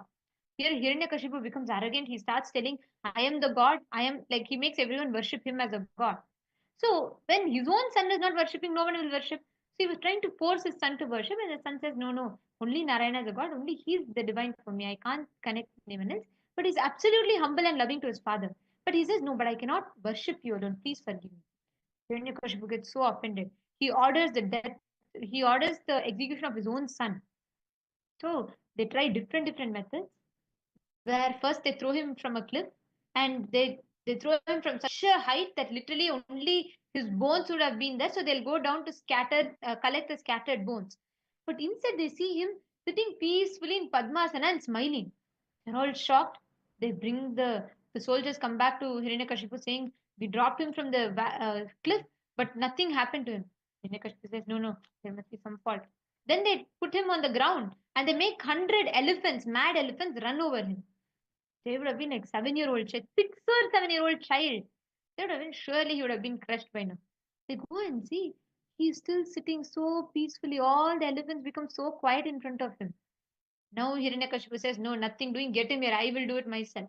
So he goes. He takes the most deadliest of venom, snake venom. He puts it into the milk. He goes and gives. Prahalada is in such an connection to Narayana. He says, he sees the milk and he says, "Isn't this the same milky ocean that my Narayana is in?" And he just drinks the milk and all the poison just immediately leaves him. He's completely untouched by the poison. Understand, every time when you connect to the divine, in the attitude of you, you, when the frequency of your I reduces, your incompletions reduces, you literally see the divine will manifest for you. Even for Draupadi, there's a very beautiful Vastraharan incident that happens where all the Kauravas, the evil um, brothers, they all come and disrobe Draupadi in the palace, in the court, where all the people are gathered. Yeah, thousands of people were gathered over there. And they all come together and Dushasana starts pulling her sari. There's a very interesting incident that happens at that time. Draupadi, initially, she goes and pleads. She pleads her husbands. They all can't do anything. They're like, hands tied. And she pleads the king. Nobody comes. Finally, she is calling out to Krishna. She calls out, "Krishna, Krishna, Krishna." But only in the last minute, Krishna comes and gives her the sari, saves her, and she gets protected. All of this whole episode gets over. After that, Draupadi meets Krishna. She says, "My lord," and she first expresses her gratitude for saving her. She says, "I'm eternally grateful to you, but I just have one doubt that has been bothering me." Krishna says, "All right, ask what it is." She says, "I called out to you the first time. It is not that I waited to call you only in the last moment. But first few times when I called you, you did not come. Only when I called you in the last minute, like the last nth minute, you came. Why?" Krishna tells, "In the first few minutes, every time you called me, you were holding on to your sari and you were calling me. Only in the last minute, you decided even you cannot do anything and surrendered." The last in the Mahabharata, it's beautifully described how Draupadi, she's as long as she is trying to hold the sari, they're continuing to pull, pull, pull. The moment she drops and she says, "Krishna, only you can take care," and she raises her hands, that moment, Krishna manifests like huge sari and completely miraculously sari keeps coming without stopping, and Dushasana gets tired and collapses. At that time, Krishna says, in that last minute, the shift happened from you holding on to yourself for security to you coming to me. That shift, that one thing is exactly what all of us need. If you continuously look at life as you, which is, it is me, that me attitude in you will continuously make you constantly suffering because you'll feel yourself as the backup plan, not the divine. And even if the divine manifests, you will not be able to recognize, you will not be able to see it because you'll be too like busy. You'll be too busy with this thing. It's like a funny joke Swamiji will say that a man will fall from a cliff suddenly and he'll hold on to a branch. Okay. So this man will say, my God, I have all my life I have been sincerely only devoted to you. Please save me right now. Please save me. Please save me. So God says, "All right, my son, I will save you. Just let go." Then he'll start shouting, "Is there anyone else who can save me here?" Understand? After that, the God will say, "No, no, listen to me. Let go. I will take care." This man says, "No, no. How come you want me to let go and die? It is such a steep cliff. Don't you see? I'm clinging on to this branch for my dear life. And you want me to let go at this time? Is this the time to ask me to trust you? I've already trusted you enough. Can you not just come and hold me?" Then the God says, "I am taking care. Just leave it. I will protect you." The man starts screaming. He says, I should have never worshipped you. All my life, me worshipping you is wrong. You shall just come down right now. So God says, I am taking care of you. He doesn't listen. Anyways, then he decides, okay. He says, there's no one. Even you are not going to save me. I will save me by myself. He clings on to it with his hands are paining. And, he's sweating. He's almost slipping each time. But he's somehow just clinging on to that branch. Morning, he wakes up, opens his eyes, looks down, only to see just 1 feet or 2 feet below him is a flat earth. He would have not even fallen. If he just left the tree, he would have landed safely on the ground. Understand, this is how we all do. When you put the backup plan to life, you put your whole insecurity or dependent only on you, you will make irrational decisions in life. Because what we know as life is very, very limited. But what actually life is, how life manifests for you, is entirely different. Manifesting that space is what you experience in Samipya Samadhi. Are all of you understanding? It is nothing but experiencing the ultimate communion with the divine, actually. Like, if you want to give like a perfect example, like how Sita was for Rama, like how Devi was with Paramashiva, like how Radha was for Krishna. That ultimate space, right? Like how they don't have an identity for themselves. They don't have like they are very clear. My only identity is the divine. I know for a fact divine is there. So even like to give an example, actually Swamiji tells a story that how if you just surrender everything to divine, the divine himself rushes to you. So like same story of Prahalada. So in the last story, right? All right, the father is like, okay, you claim as well Mahavishnu is everywhere. So sure, tell me now, is he in this pillar? Is he in this wall? So he breaks everything. Then Prahalada, understand? Prahalada with his little finger, he'll be moving to point exactly where where Mahavishnu is gonna be. What he thinks Mahavishnu is there. Immediately in Vaikuntha, Vishnu starts running. Lakshmi is like, Bhagwan, why are you running suddenly? You got up and you're running. What happened? He says, I don't know where my devotee is going to point. Where he points exactly, I have to land over them. So understand, that's the connection. Wherever you are, you will feel the Guru, Master is there with you 24/7. That is exactly what the space of healing connection is. When you experience that, all yourself, see, whether you see Radha or Krishna or whether you see Hanuman and Rama, even Hanuman, great devotees like these, who they embody this, where they lose their individual identity. Their attitude is only you. There's a very beautiful incident that happens in Ramayana. Actually, we can go on telling tons of stories for this. There's a beautiful incident that happens in Ramayana once where gathering of all the greatest, like like strongest men, all of them come to display their power, right? So everyone are gathered, and all of them are gathered in the court, and Rama is there, Lakshmana is there, and everyone are gathered. Each one are coming to display their strength. They come, they like they lift the mace, and they show, each of them display their strength. And finally, everyone comes forward. They keep saying, who else feels that you have the greatest strength? Come and display your strength. Come and display your shaktis, your powers, your strength. So everyone comes one after the other, one after the other, one after the other. But everyone are anticipating the strong. Everyone knows, obviously, the strongest in the room is who? Hanuman. Right? He much more strong than anyone is Hanuman. He can lift a mountain itself. So they all look at Hanuman and they say, Hanuman, why you have not come forward? Do you not think you're so strong? Do you not want to display your strength? Then Hanuman says, my strength? What are my strength? I don't have any strength. That's why I didn't come forward to display. Because anything that I have, only it is his strength. It is Rama's strength. How can I how can I get the credit for Rama's strength? I have nothing. I can fly over the ocean because of Rama's name. I can just lift anything I want because of Rama's name. Then how can I take the credit for it? He will be so much in this such surrender to Rama, the Dasa Bhava with Rama, that he will feel even his strength, his might, physical strength in his body is also, he will say, how can I claim credit for it? It is not my strength, it is Rama's strength. You're asking me to come and display his strength in my name. I will not do that. I cannot do that. That's why I didn't come forward, because I feel the competition is not for me. If I had some strength, I could have come and displayed. But I have no strength. It is all only Rama's strength. That was his surrender. Understand? Right now, all of you can experience this in this very moment. How many of you want to experience this deep oneness? How many of you are clicking with these stories? How many of you are connecting with this?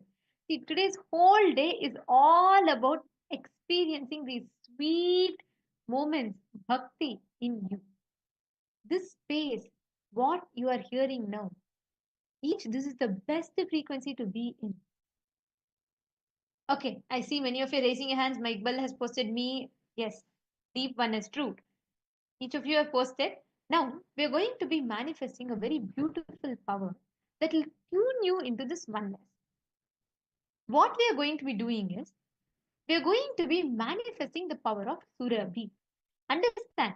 Just deeply cherish this feeling connection, this oneness. Experience. Just remember and focus on giving that deep oneness, bringing that oneness between you and Swamiji in you. I'll tell you all what exactly it is, okay, for manifesting this power. Surabhi means divine fragrance. Whenever you connect with Swamiji, you will experience, whenever you experience oneness with Swamiji, that fragrance of oneness, it will start manifesting in you. You will see it will be jasmine smell, sometimes it will be sometimes rose, sometimes sandalwood smell. Different fragrance will start coming to you based on whenever you experience oneness. Understand, whenever you experience oneness with Swamiji, as a mark of that oneness, you will start having emanating a divine fragrance from you. It is not because of any cosmetics, external perfumes, room fresheners, no.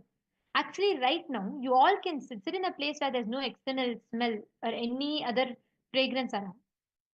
Just focus. We are going to be playing one oneness capsule. Watch the oneness capsule and just connect deeply in oneness with Swamiji. You don't need to do anything else. Just connect deeply in that oneness.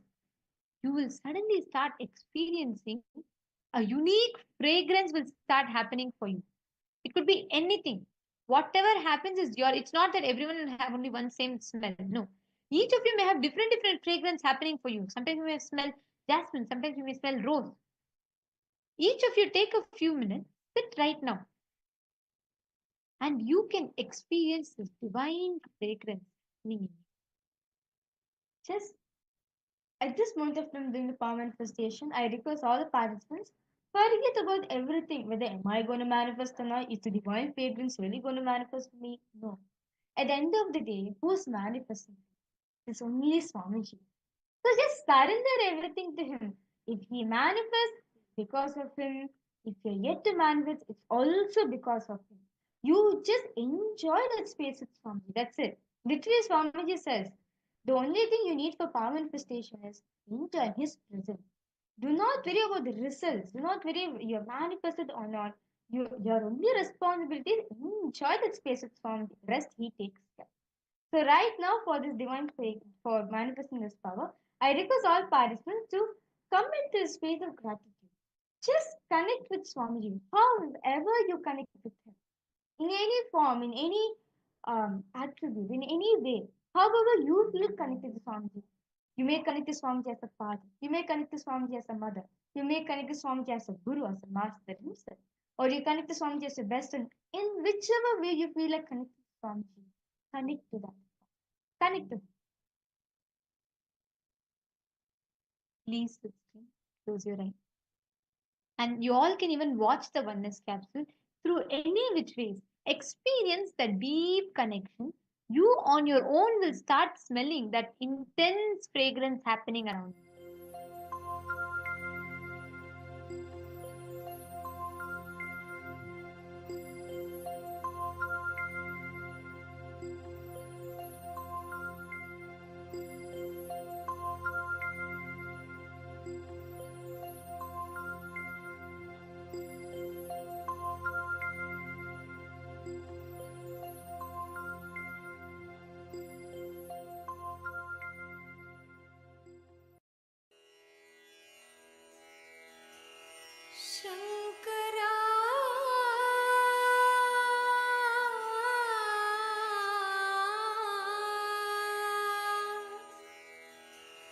Shankara.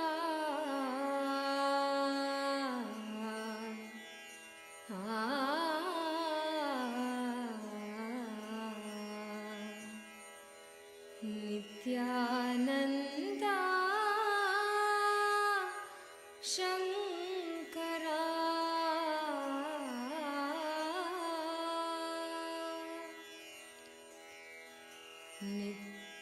Nithyananda Shankara. Anandeshwara Shankara. Nithyananda Shankara. Anandeshwara Shankara. Nithyananda Shankara. Anandeshwara Shankara. Nithyananda Shankara. Anandeshwara Shankara. Shankara Bhayankara. Shankara Bhayankara. Bhavabhayahari Shankara. Bhavabhayahari Shankara. Shankara Bhayankara. Shankara Bhayankara. Bhavabhayahari Shankara. Bhavabhayahari Shankara. Nithyananda Shankara. Anandeshwara Shankara. Nithyananda Shankara. Anandeshwara Shankara. Nithyananda Shankara. Anandeshwara Shankara. Nithyananda Shankara. Anandeshwara Shankara. Shankara Bhayankara. Shankara Bhayankara. Bhavabhayahari Shankara. Bhavabhayahari Shankara. Nithyananda Shankara. Anandeshwara Shankara. Nithyananda Shankara. Anandeshwara Shankara. Paramatma Shiva Shankara. Pavana Purusha Shankara. Paramatma Shiva Shankara. Pavana Purusha Shankara.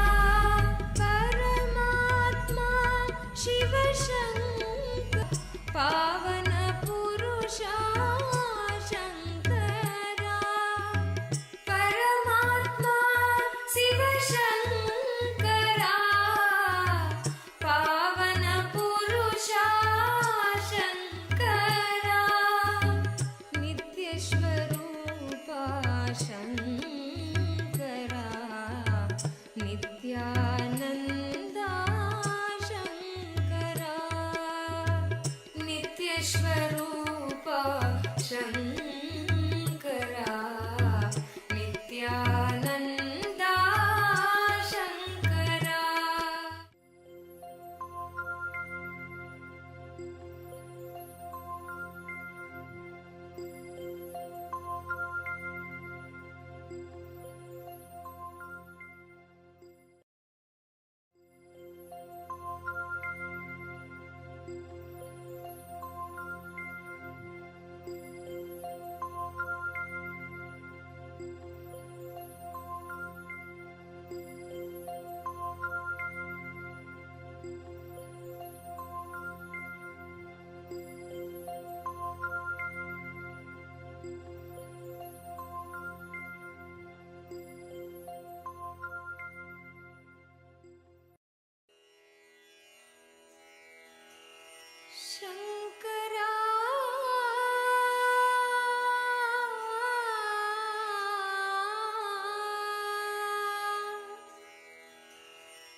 Nityananda Shankara Anandeshwar Shankara Nityananda Shankara Anandeshwar Shankara Nityananda Shankara Anandeshwar Shankara Nityananda Shankara Anandeshwar Shankara Shankara भयङ्करा Shankara भयङ्करा भवभयहारी Shankara भवभयहारी Shankara Shankara भयङ्करा Shankara भयङ्करा भवभयहारी Shankara भवभयहारी Shankara Nityananda Shankara Anandeshwar Shankara Nityananda Shankara Anandeshwar Shankara Nityananda Shankara Anandeshwar Shankara Nityananda Shankara Anandeshwar Shankara Shankara भयङ्करा Shankara भयङ्करा भवभयहारी Shankara भवभयहारी Shankara Nityananda Shankara Anandeshwar Shankara Nityananda Shankara Anandeshwar Shankara परमात्मा शिव शङ्करा पावन पुरुषा शङ्करा परमात्मा शिव शङ्करा पावन पुरुषा शङ्करा परमात्मा शिव शङ्करा पावन पुरुषा शङ्करा परमात्मा शिव शङ्करा पावन पुरुषा Shankara नित्यस्वरूपा Shankara Nityananda Shankara नित्यस्वरूपा Shankara Nityananda Shankara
Please relax.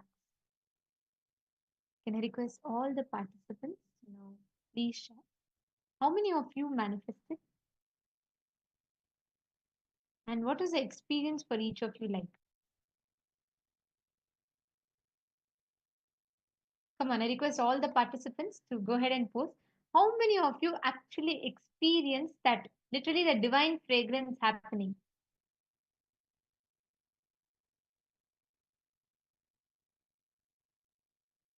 Or you felt Swamiji's presence?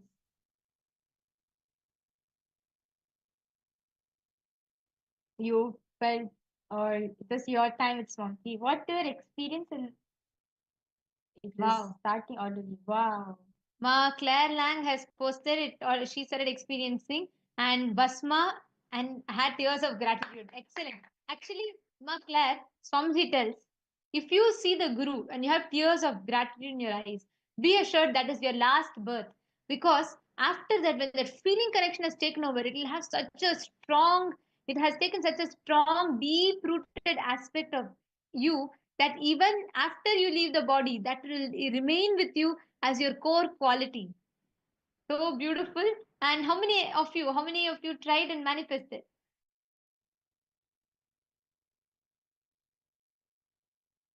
Ma Gabriel Harris, Ma Lissy Wong. Very nice. Ma Lissy Wong said it was magical. Wow. Okay, what did you experience? Actually, please understand, there's an exact technique Swamiji tells. Every time, whenever you experience oneness, this fragrance will emanate, which is a mark for you that you have experienced oneness. Very nice. Actually, we are now going to be entering into a very beautiful session next, where we are going to be now whatever we heard. This is all like one level. Next session is something very, very interesting. All of you are going to enjoy this. This is where Swamiji reveals about the journey of a guru and disciple through an amazing story. If you've already listened to it, I know this is your one of the top favorite satsangs to listen to.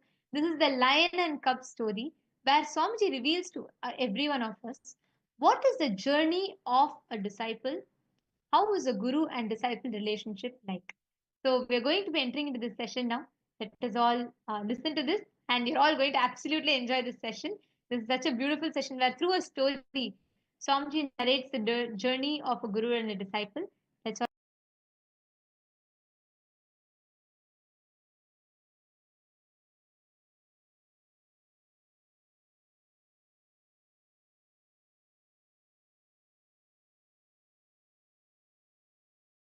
There was a lioness.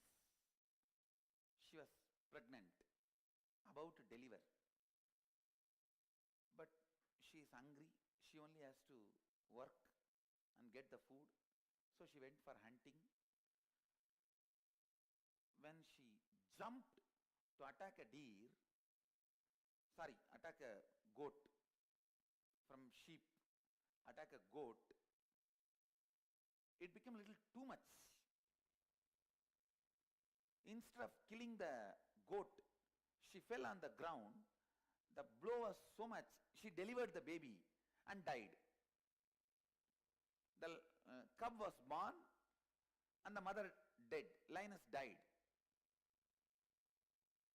All the goats ran hither and thither, but suddenly they found that nobody is attacking them and no sound. They turned back and they saw the lioness was dead. And near the lioness there was a small cub, cute cub, trying to look here and there and play around, roll on the mud. And all these guys go there near to see what it is. They say, bah, and they see a small baby, doesn't know what to do. That baby just started jumping and trying to bite some female goat and try to drink milk. And the female goat, really, she felt compassionate and she allowed the cub to drink. And the whole sheep, they took the cub with them, and the fellow started growing there. Slowly, he started eating the grass just like any other goat and started blood started making the same sound. He was growing. Everything was going smooth. He was even about to fall in love with another one female goat and start his new relationship and life. Everything was going well, nothing wrong. Suddenly one day, big storm. One lion saw this whole sheep and one cub running around with the sheep. He was shocked, surprised. But before he could do anything, the whole sheep ran away.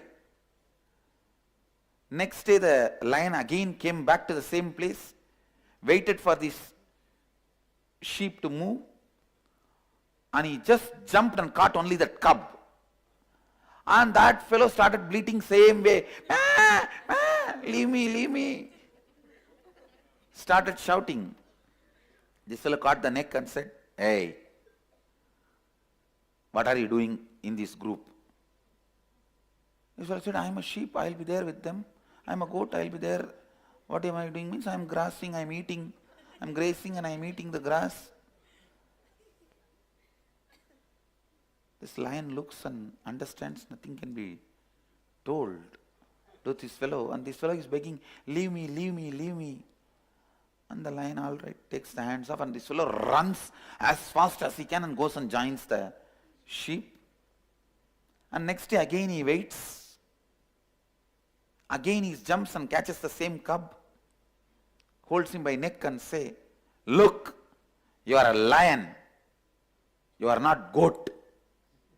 Don't be stupid.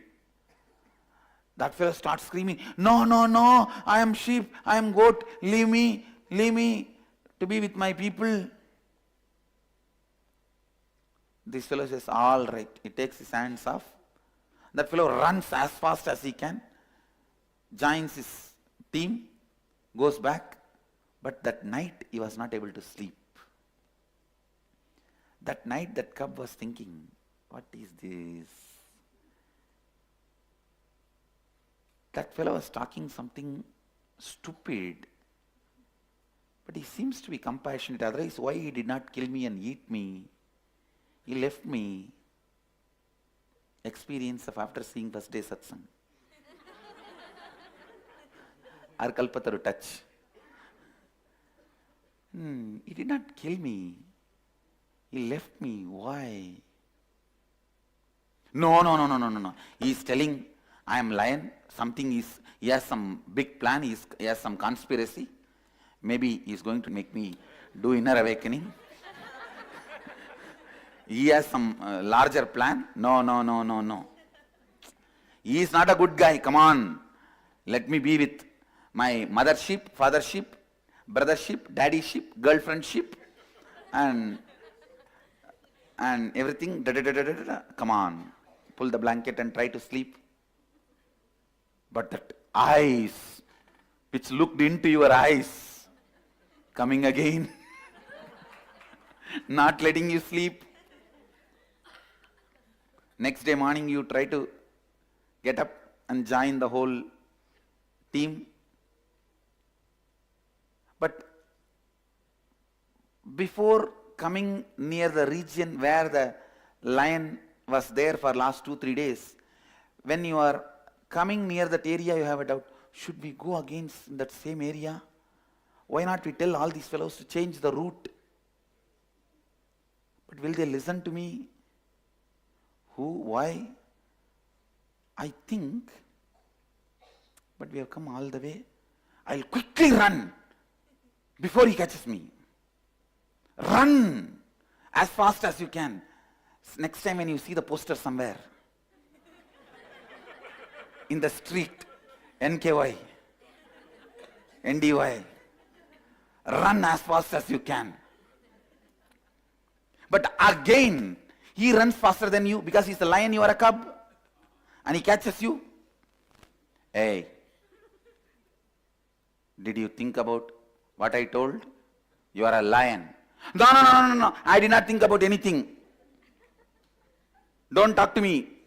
I am not interested in what you are saying. I am my father, mother, new girlfriend. Did you not see my selfie with her in the Facebook? I am getting engaged quickly. I am planning for engagement. And don't disturb my life. Everything is going smooth. This fellow now holds his neck in such a way, it was more the touch of love than the touch of harshness. And he says, all right, but listen, at least once, try to look into the mirror, see my face, and see your face in the mirror. He leaves. Initiation into completion.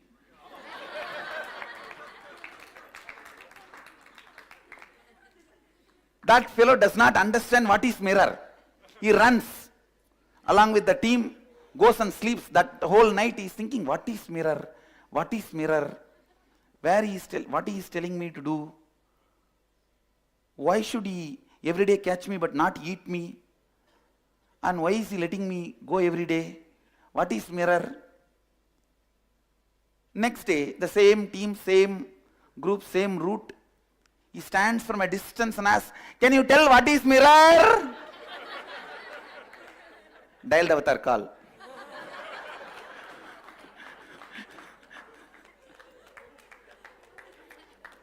Mirror, you can't get in the forest.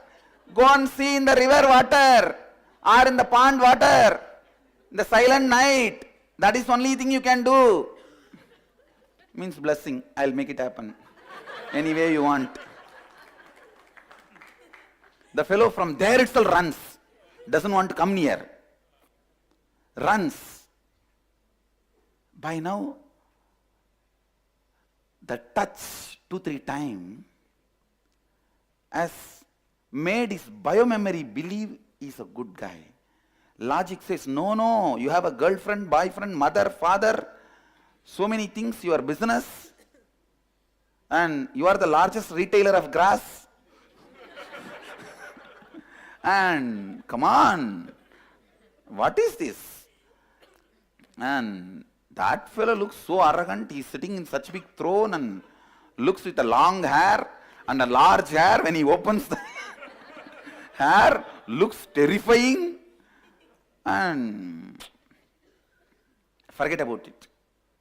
Then in the night, you slowly open up a conversation with your girlfriend. See, I saw that fellow and he told me like that. I am confused. As if she is going to give the solution. What? What do you mean by talking to all of those fellows? Why are you talking to everyone? Is he a male, female? Or insecurity?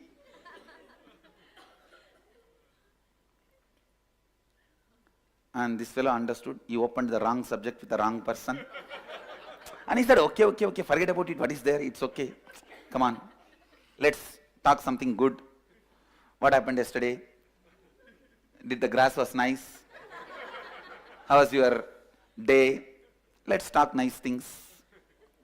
But slowly, in the midnight, he thinks, why not try to go and see that pond water in the moonlight and see how I look? Because now I know how he looks. He slowly goes. He sees the moon. He sees the silent water. He puts his head. Wow! Lion is there and jumps back. That fellow is sitting here to catch me and eat me. Because we were all as a group, he was afraid to kill me. Because all my father, mother, girlfriend, boyfriend were there, they will protect me. That is why he is now calling me alone to kill me.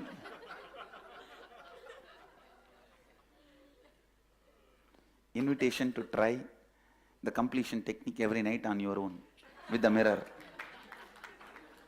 He is calling me alone to finish me off. No. Then he thinks, But there is no sound. How can that fellow be inside? He looks around. He's brilliant. So he looks around for the footprint. If he has come some way only, he would have come. Come on, see the footprint, whether he has come. And he sees no footprint. No footprint. Then that is Atmamurti. How will I have a footprint? And this fellow, did I get confused? Am I hallucinating? Am I in illusion? After all, I am a young man. If I am so frightened, how will my girlfriend respect me? I think I should have a clarity before getting married. I don't want to get married in this confusion. I think today I should decide this way or that way. That is almost the decision. I think I should flight the ticket for Varanasi. I should book that flight ticket for Varanasi. And this fellow, slowly putting one leg, looking at the moon, looking at the water, once more stretches. This time not screaming, but seems he's the fellow who is inside. And he creates sound. And puts little mud. He throws little sand on the water. And now he sees that form is distorted, disturbed. So if he's inside by now, he should have come out. He's not coming out. Then what it is? He slowly puts the face once more. Doesn't seem to be he's inside. Let me check. The mouth is moving. Let me show one hand. Oh, seems to be my reflection only.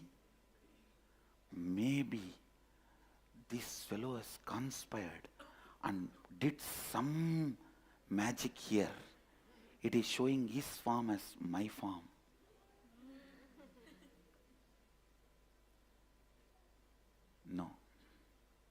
No, there is some big game here. There is some game. No. He comes back. That much is convinced that his form only is reflecting there, but he doesn't know why he is having that guy's form, not his mother's or father's or girlfriend's. So that much he is confused. And comes back. What to do?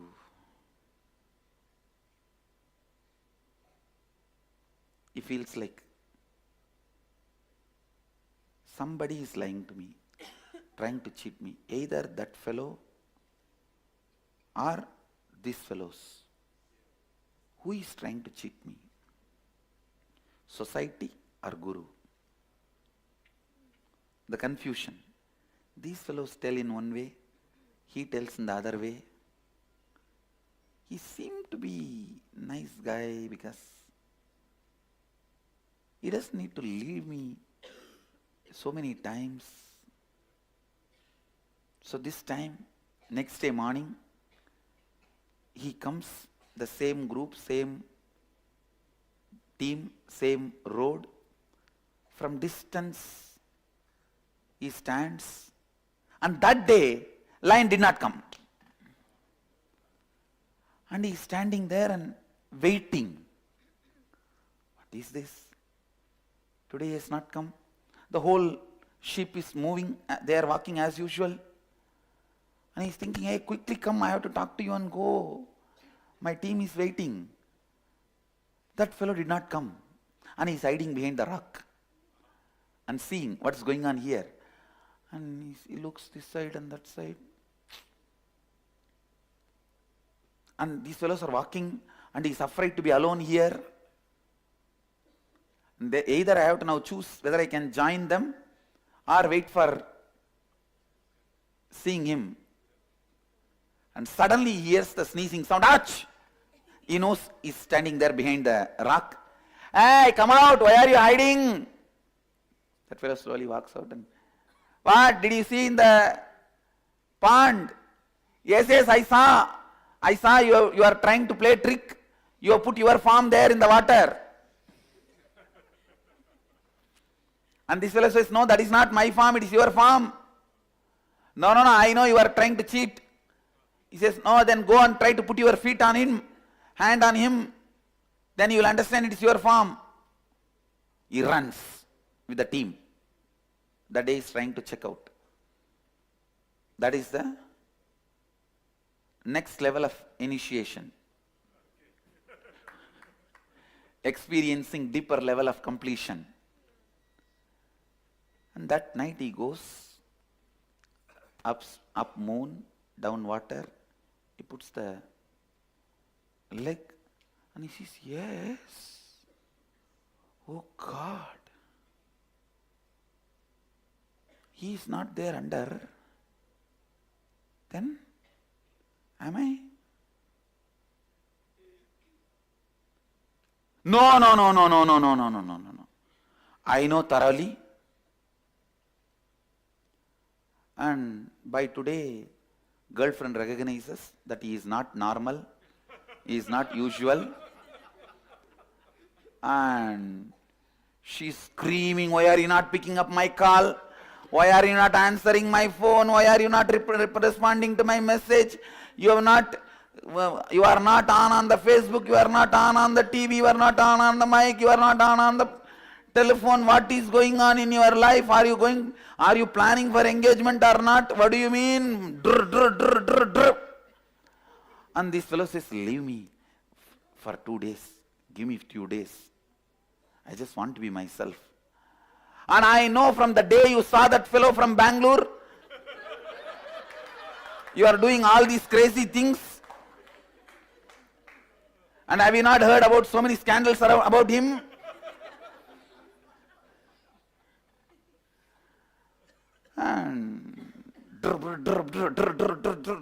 And this fellow actually kept the phone like that and is in peace. After that, when she sees that there is no response, she disconnected the phone. He drops the phone and he is not able to sit with himself. Today, much before the sheep arrived, he came to that spot and he is waiting.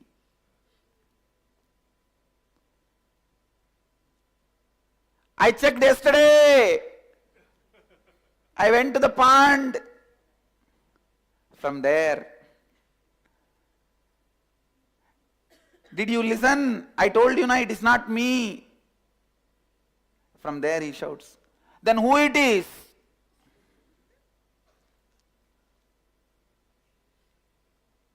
Arey, whether you understand or not, it is you.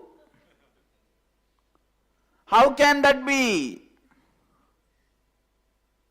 By now, this fellow developed little courage.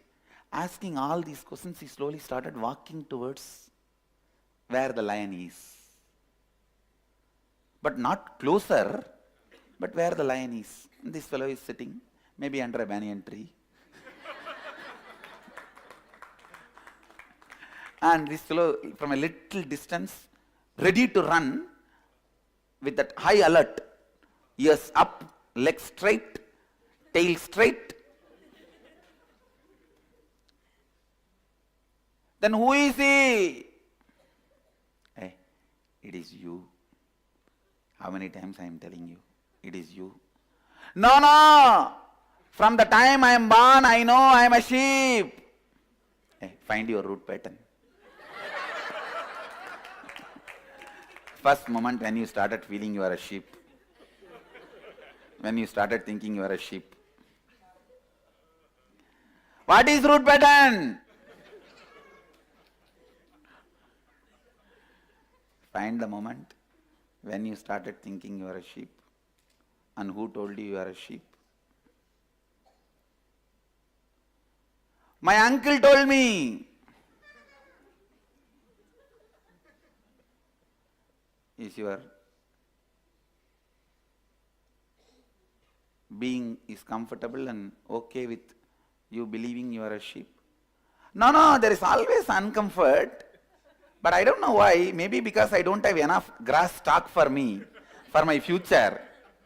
And my girlfriend mouth is little long and she's not that beautiful. If that can be done by plastic surgery and I accumulate enough grass for my whole life, then I'll be comfortable and settled.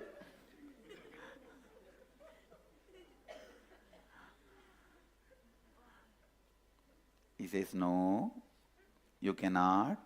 You will not be able to settle with the plastic surgery, all the wealth accumulation. You need to understand who you are.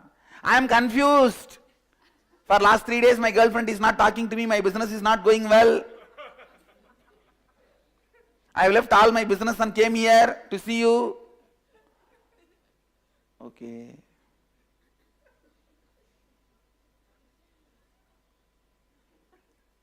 Can you try to find out when you started believing you are the sheep?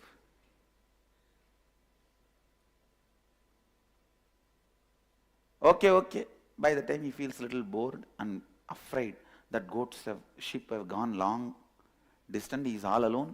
The moment he realized he is all alone, he ran. And the lion is just sitting, relaxed. Next day, first time, he comes without his whole team, all alone, little early morning, 4:30, 5 o'clock itself. But again, he maintains his safe distance. I was thinking whole night,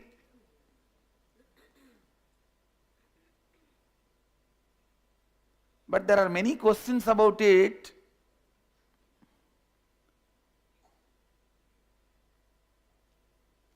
The lion says, all right, come on, ask the questions. Give the mic to him.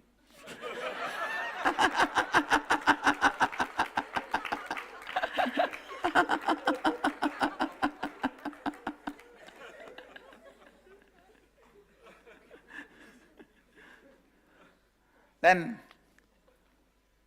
you are saying, I am lion, but all these years I grew up along with goat, other sheep. They gave me food. I ate like them. I slept like them. I blurted like them. I did everything like them. How can you say, how is it possible? I think you have some other plan. What is your plan? Why are you telling me all this?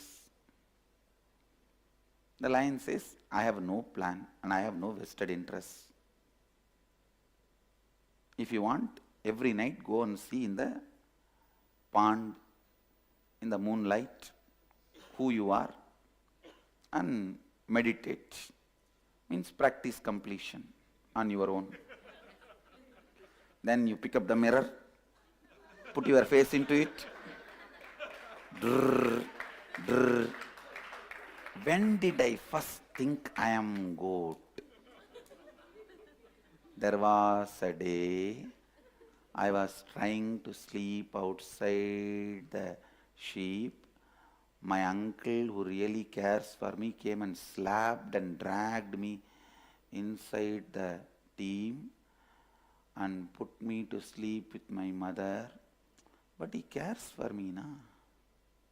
No? Did you feel that at that time? Okay. It is still confusing but not convincing. Whole night he does completion of the root pattern. Second day he comes without the sheep, little closer, but not to the level where he can touch, but little closer, and says, I think I trust you because every day I come. If you want, you have any vested interest, you could have killed me and eaten me day one. You did not do. So I trust you. But still I am confused about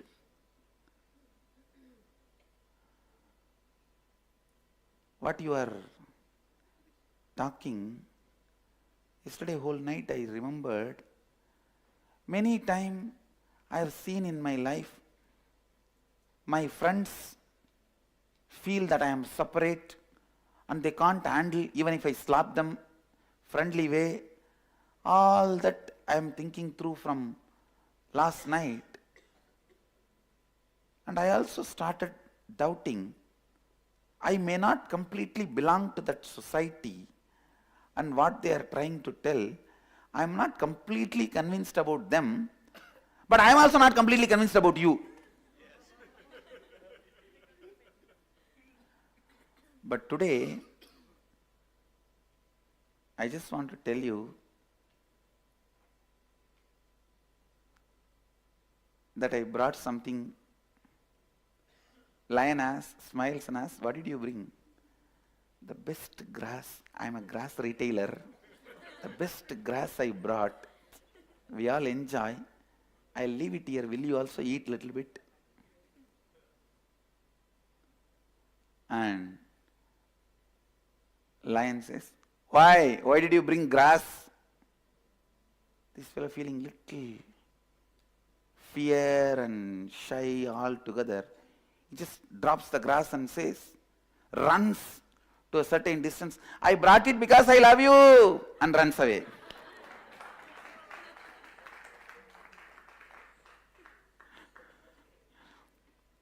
And the next day, when the cub is again back, he sees lion is sitting on that grass. Wow. Then cub asks, did you eat that grass? Was it very nice? And he just picks up one or two grass and the jewelry master is wearing. And all the items he is using given by the devotees. So he feels, wow, then my love is accepted. But this lion has to act as if he is trying to chew the grass and eat it. And the cub asks, was it nice? Shall I bring little more every day? This fellow smiles and says, okay, bring organic.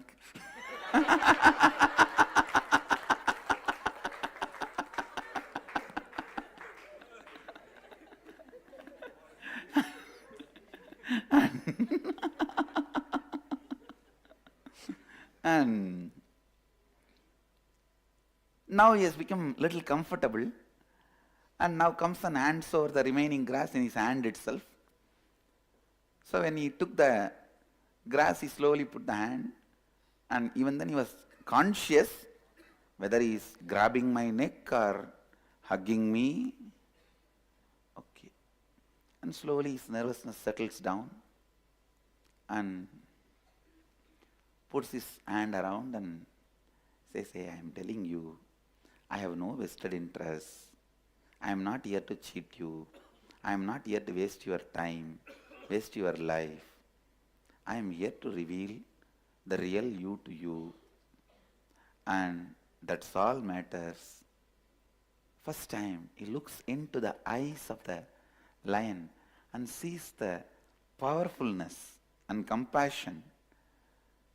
His being already started listening to the lion.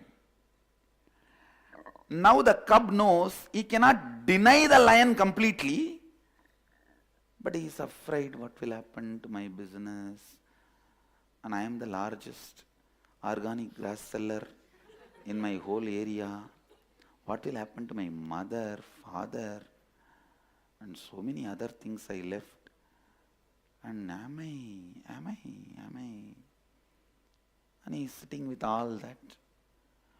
If I become lion, what will happen to my life? Who will give me food? Who will give me whatever I want? Now the sheep is there, my business is running well, and my family is taking care of me. Whatever my girlfriend shouts when I don't pick up the phone or whatever it is, but she is there always whenever I have a problem. Always she is there standing by me. If somebody bullies me, somebody makes fun of me, she is there supporting me. Husband is a person who always stands by you during all the problems which would have never happened if he is not there in your life. And he always stands by me, and then today he comfortably sat next to him,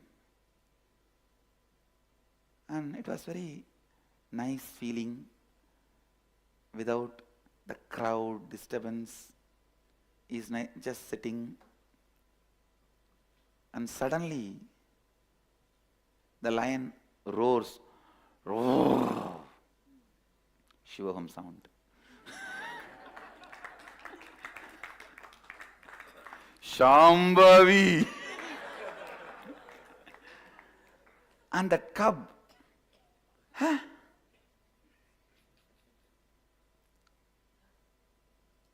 see, your sound is different, my sound is different.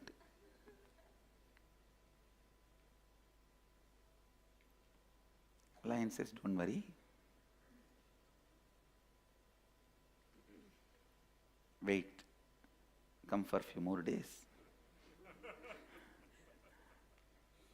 No. Maybe you are telling right, but that is not right for me. And lion says, okay, come back tomorrow. And then again next day. By now this fellow has become very comfortable, started bringing all the best things he can collect, little goat milk in a flask, and best grass, imported grass from the other part of the mountain, other part of the hill, and he brought everything. And by now he started coming secretly, because he is afraid of the whole sheep, what they will talk about me. If they know I am going to this Swami, and he comes and puts all that and touches the feet. What did you bring today? Best goat milk and the imported grass. Okay, leave it there. And today I have something for you to eat. What? This fellow just brings plate full of meat. How can I eat this? I am a goat. Both of us, let's eat together. Come on, sit. Is he trying to poison me? This fellow picks up little and puts in the mouth. Oh, he's eating from the same plate. Then okay. The same side from where he picked up. Pick up little.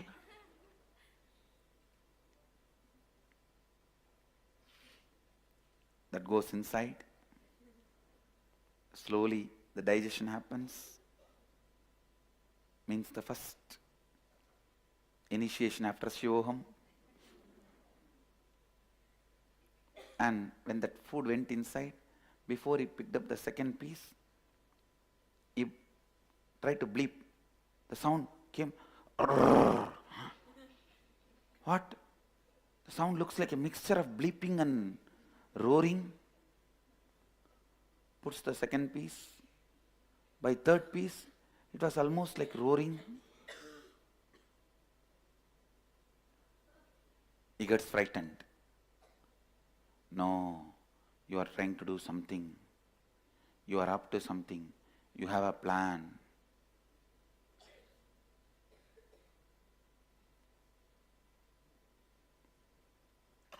Now, the lion feels responsible. He just catches him by the neck.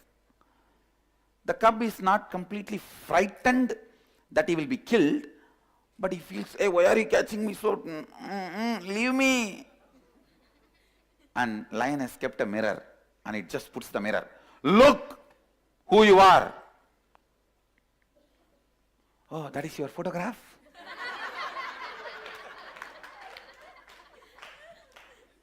He shakes the head and, look who you are.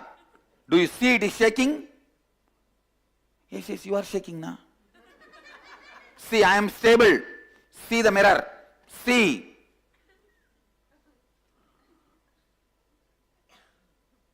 I'm only shaking.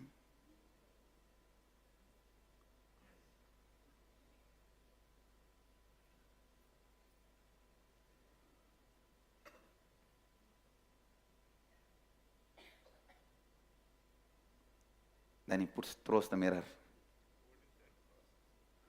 Turns. Look into my eyes. The moment both eyes met, merged.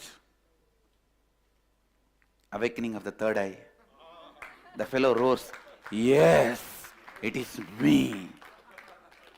Both go for a walk. Evening walk in the banks of Ganga. It's a story from Vivekananda. It's originally the story from Upanishad, and then Vivekananda developed it. I've expanded it.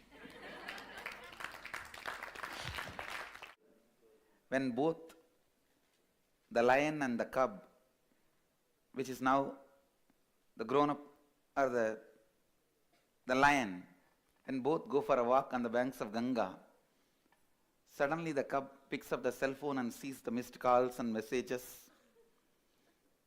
from his banker, girlfriend, and the government where he was MP. And the message reads from the banker, if you are not paying your dues for quite a long time, if you don't respond to this call, we will take over your business. And the message from the government says, you are the MP not attending the MP's meeting for last 1 week. If you don't attend today's meeting, you will be dismissed from being MP. The girlfriend says, if you don't reply to this message, I am declaring breaking up. And the lion also saw the message and smiled. Do you need to attend all those things and calls? If you want, please go and attend and come. The cub looks and smiles, throws the cell phone into Ganga.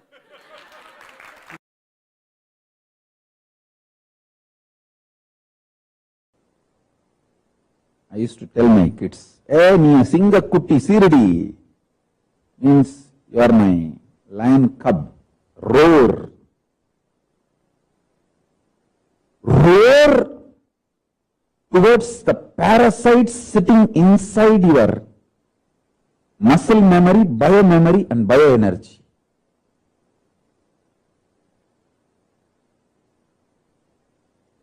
Understand? Parasites sitting inside your bioenergy is delusion, giving up attitude. What can I do? That's all. This kind of extreme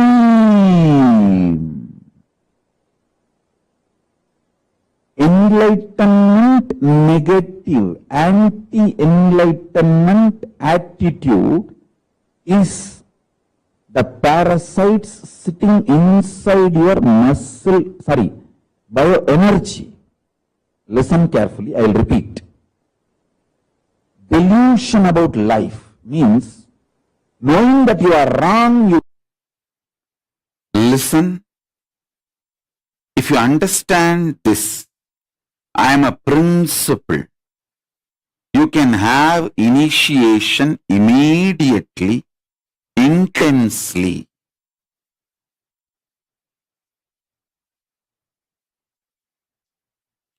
Your love for me, thinking that I am personality, is given back to you as Guru Bhakti, and through that you easily reach enlightenment. I have no use from your love. It's like a cub bringing grass to the lion. Lion has no use. He is not going to eat the grass. But lion knows the message behind the grass. That cub tries to say, I love you. That's all.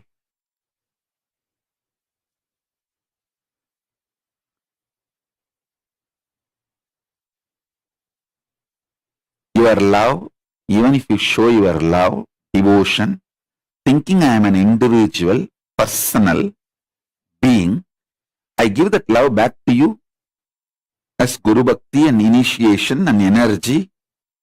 You just grow it. So be very clear.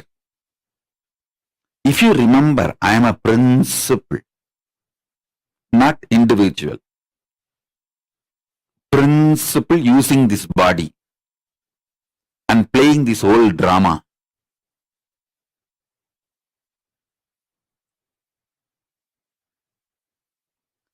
You will suddenly see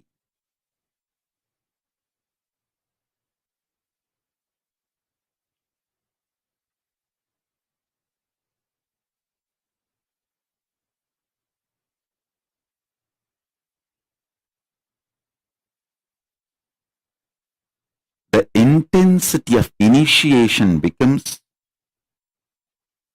billions of times greater.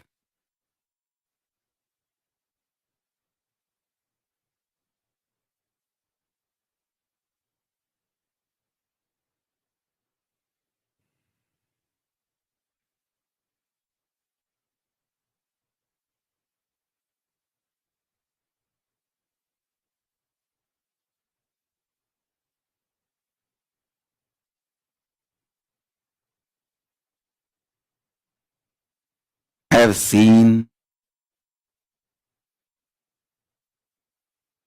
those who connect with me as a principle manifesting. They have a high integrity and they raise too quickly and start manifesting Paramashiva too easily.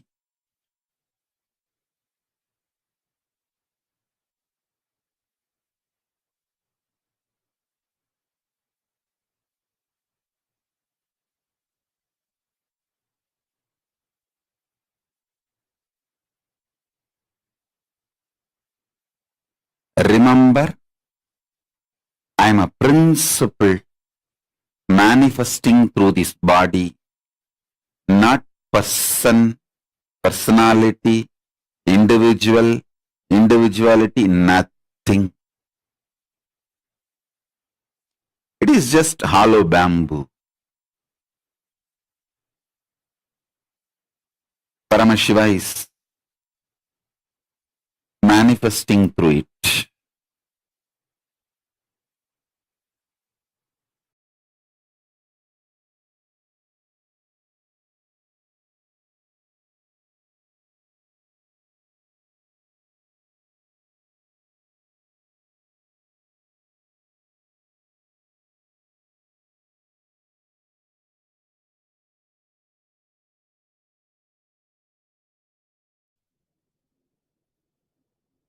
This is such a sweet, sweet, oh my God. Just listening to that, I know how each one of us here just melted inside. Literally, our journey with Swamiji. The way how Swamiji continuously, he manifests for us like the various birds, steps, the lion too, to remind the cub, hey, you are not a sheep, you are a cub. And what all he does and how he tries to eat the grass that the sheep gives, I mean the cub gives, he gives the sheep. And he tries to do so many things with him. Just to remind, wake us up to that truth. Hey, you are not a sheep, you are valid. How many of you felt like when you listen to this, it just you experience how Swamiji is being that lion to you when you are that cub, and how he is there, how he manifests for us every moment, like every single case that Swamiji is telling. Literally, it has happened to each one of us, just in different ways, and even now, he's just like again and again and again, just showering us like anything. How was it for all of you? Can I request all the participants here to share? How did you enjoy? Especially when you listen to Swamiji, the way how Swamiji was narrating this whole thing and how Swamiji was speaking to us about every single phase of your relationship with your journey. It's your journey. More than anything, it's like how you experience Swamiji. How Swamiji comes to you in your life. It's not real and his person was so too sweet to listen to the story. Yes, like actually this one story encapsulates like literally all of our journeys with Swamiji. Whether it is us going believing that we are what we are, all of our ups and downs, all of that is us. And Swamiji comes as the Guru to wake us up to the truth that hey, you are not a sheep, you are a lion, and pulls us out of and makes us realize the truth of who we actually are. Actually, it's so personal. Like that's what I really enjoy in the story. Like the way Swamiji says. See, like if you just look, whether he comes to you as a YouTube video or suddenly he comes to you through your friends, somehow he reaches to you. Like, don't think that you saw him suddenly on your own, you saw him, on your own, you met him. That's why you're here. No, like somebody said, I love you. Even before you loved me, it is his love that is at in you and flowing back and love for him. It is his love. And like if any of you have anything like, oh my God, I love Swami. Does Swamiji love me? Don't even entertain that question. Because if you feel that love for Swamiji, be clear.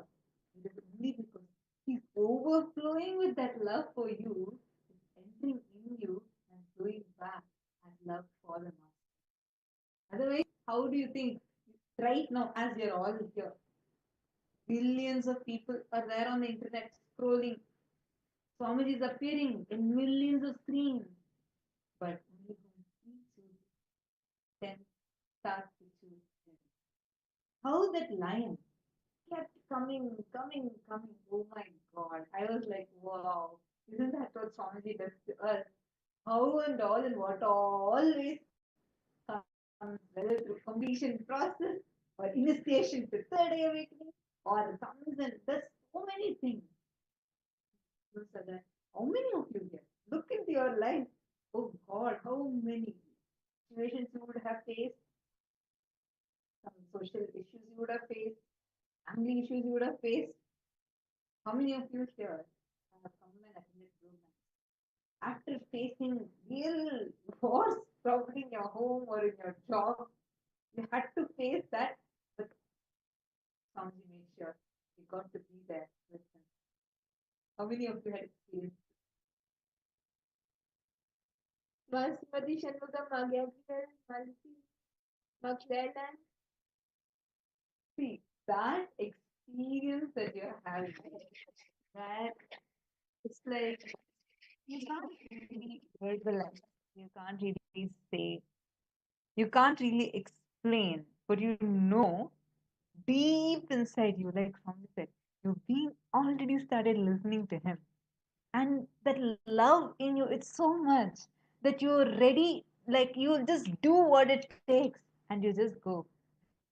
You end up experiencing the real, powerful you. You start realizing who you are. Any addition, any kind of a thing that I try to explain, it actually does not do justice to that sweetness, that juice. Oh my God. What a way Swamiji narrated our journey with Swamiji, and how, like for me, every single thing that Swamiji was revealing, I was like, God, this isn't this the way Swamiji happens and like does it for each one of us? How many ups and downs we face in our life? How many times? At least that poor cub maybe went 2-3 times with complaints. We all go with complaints like 1,000 times to him. Still, Swamiji does not give up on us. He's like, it's not just not giving up, it's that love, that extreme doesn't really bother, but really no condition, nothing. Showers, showers and showers. That sweet existence. Actually, if you live in Kailasa, this is the way life is. My God. Whole day, whole like it's like, see, if you know the president of the country, the person who has a control over the whole country, you are not going to be afraid of the things that are happening in that country. You'll feel that confidence in you, right? Like, I know the president. Imagine just knowing gives you so much powerfulness.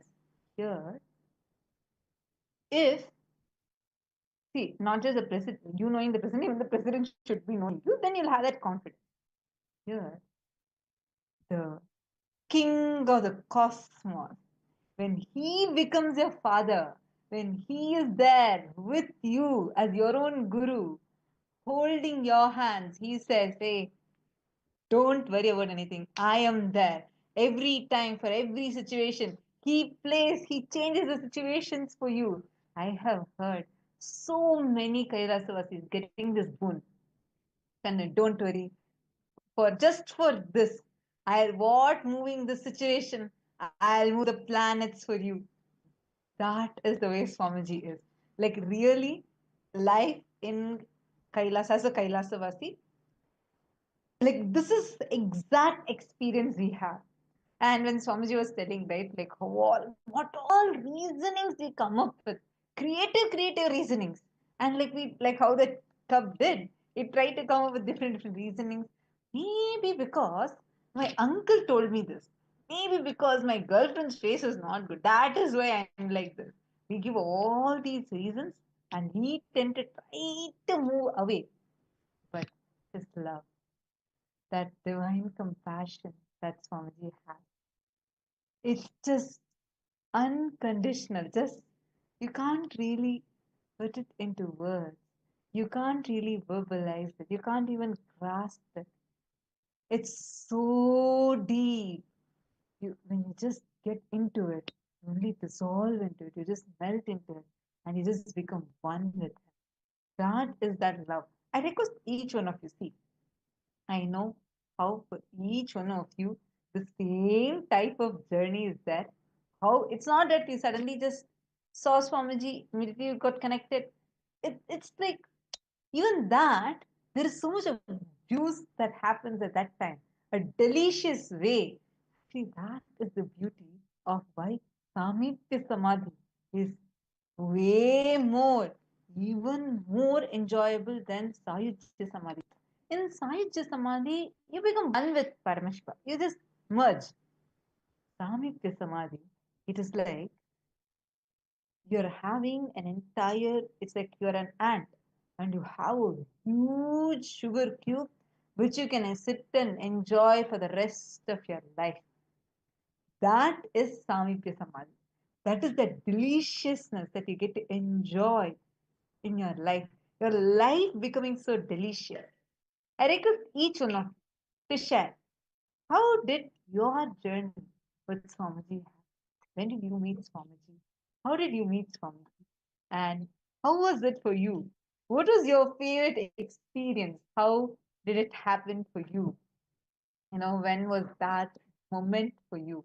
And you felt like, wow, what have, what is that greatest thing or like the punya I have done which I'm even having this kind of a love being showered upon me in my life. Ma Claire, like you posted, it feels like he's talking right directly to you. Actually, every person, not only you, every single person feels like that. Every single person will feel that. Ma And Claire has beautifully shared. I saw him in a vision, then went to find him and attended a satsang. As soon as I saw him, I fell in love and I cried and cried. Wow. When was this? Which year was this? When did you meet Swamiji? And when did you have this vision? 2011. 2011. Wow. Ma Stephanie, when did you meet Swamiji? Ma Stephanie Daiters and Ma Teresa. I request all of you to Pavan share. Ayya, Matthew Eskaraya, Ma Dhanalakshmi. All of our connection with Swamiji is unique. He will come to you in some form or other, sometimes in a YouTube video, sometimes in a social media post, or sometimes, as Ma Claire Lang you shared, as he may come as a vision, or sometimes if you may be following another guru, you may be directed to Swamiji, but in some form or other, he will come to you, he will connect with you. Actually, the way how many participants are shared is that they'll be connected to some guru very deeply. And then what suddenly that same guru will come in their dream and then point to Swamiji. And how just with that one vision, they'll come to Swamiji. Yeah, I haven't heard. There's one person who met Swamiji because she had a disease, a lung disease. It was not getting cured at all. It was really, really bad. And she was meant to die in a very young age.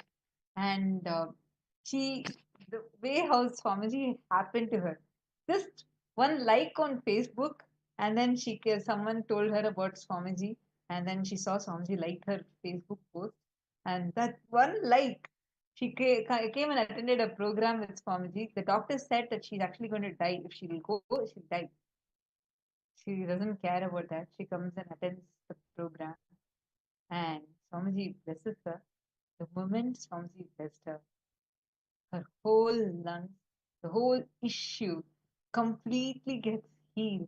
And suddenly, the whole life transforms. It was like as if just the disease was the only way somehow she could connect with Swamiji, because she said, like, I would have never ever imagined I'll be a spiritual person. Like, her whole thinking was fashion industry.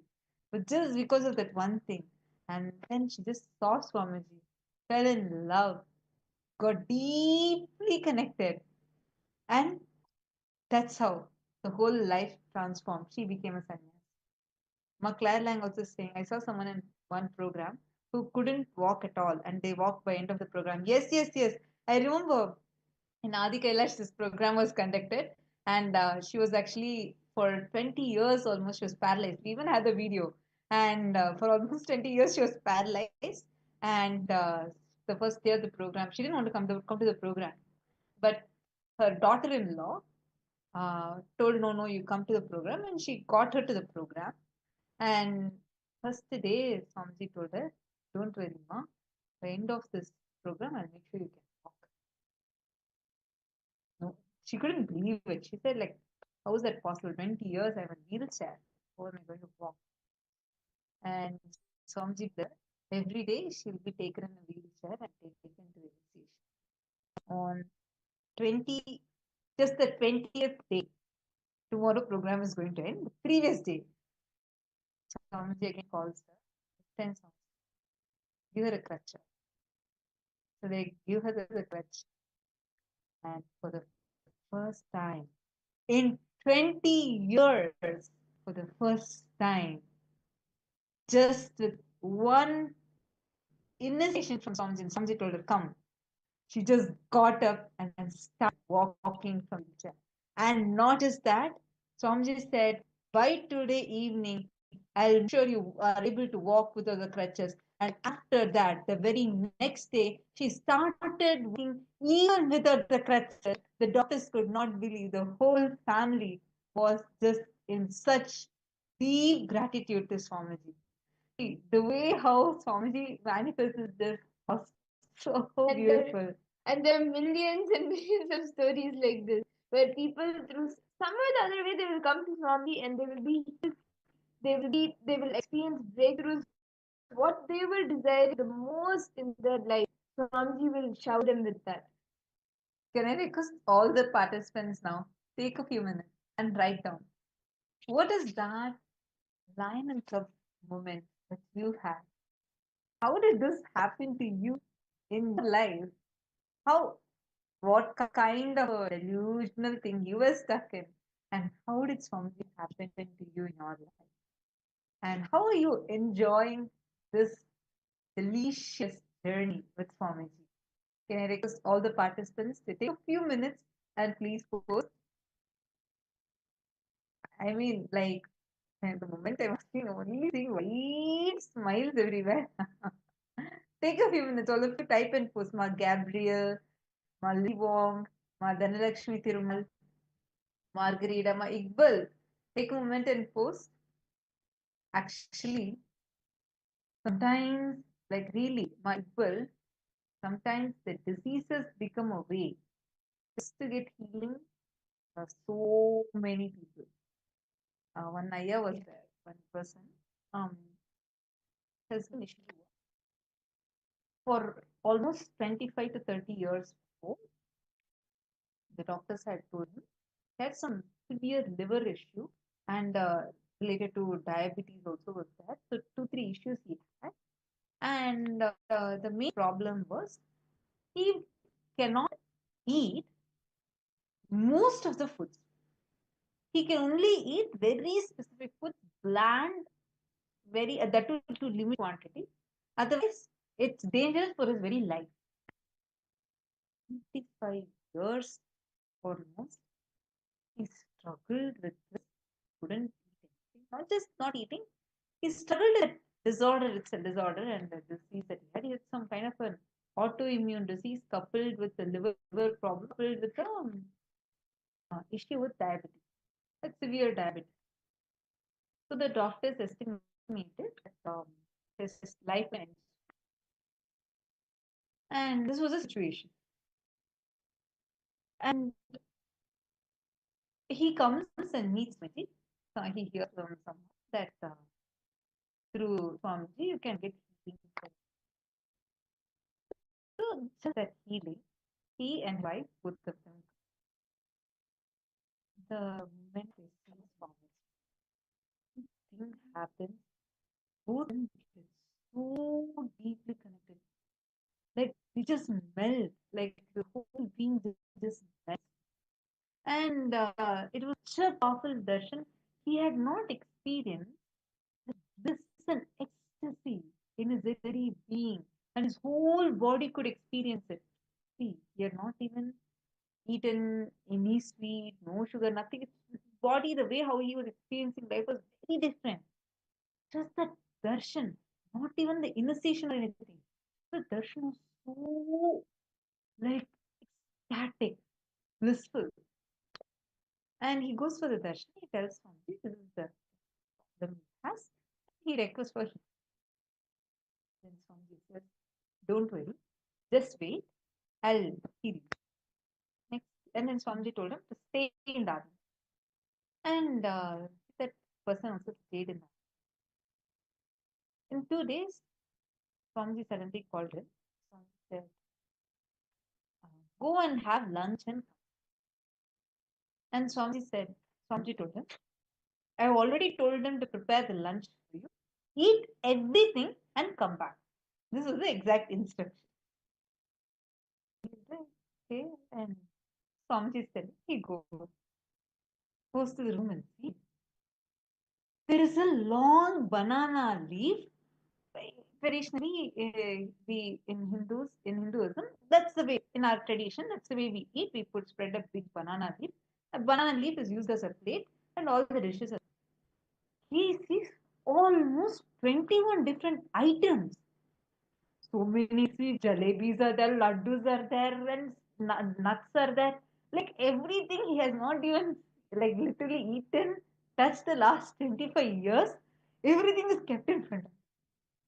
And Swamiji is given a Guru Bhakti. Swamiji is told without leaving anything back, like eat every single thing. This guy is like shocked. He's a pretty elderly person. He's like, how am I going to eat these? 25 years, he has not even tasted one of those. There are 21 items are there. There is like all kinds of tasty dishes. All those are kept. Then he says, okay, Swamiji told me to eat everything. And if he eats, the doctors have warned him that his life will be dangerous for him. There's nothing doing. doctor's telling it doesn't matter. Swamiji told me to eat, I'm good. So he takes food, sits, eats, completely finishes. First time, his whole body, his whole body experiences so much powerfulness. Suddenly, that after effect that he usually gets, anytime effect, the giddiness and all that used to happen, disappeared. From that moment on, till date, that disease never came back again. The doctor said they're like shocked to see the results, and when they did the blood test, they saw diabetes completely disappeared. His liver completely got healed. See, this is the way how life is with Swamiji. And you need to know, after that, he just left everything else. He was actually a very big businessman and very rich businessman actually.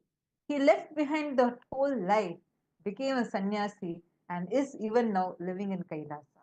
Understand, that is the blessing, the life that Swamiji blesses us all with. This is the life. This is why that having Guru in your life, it's so precious.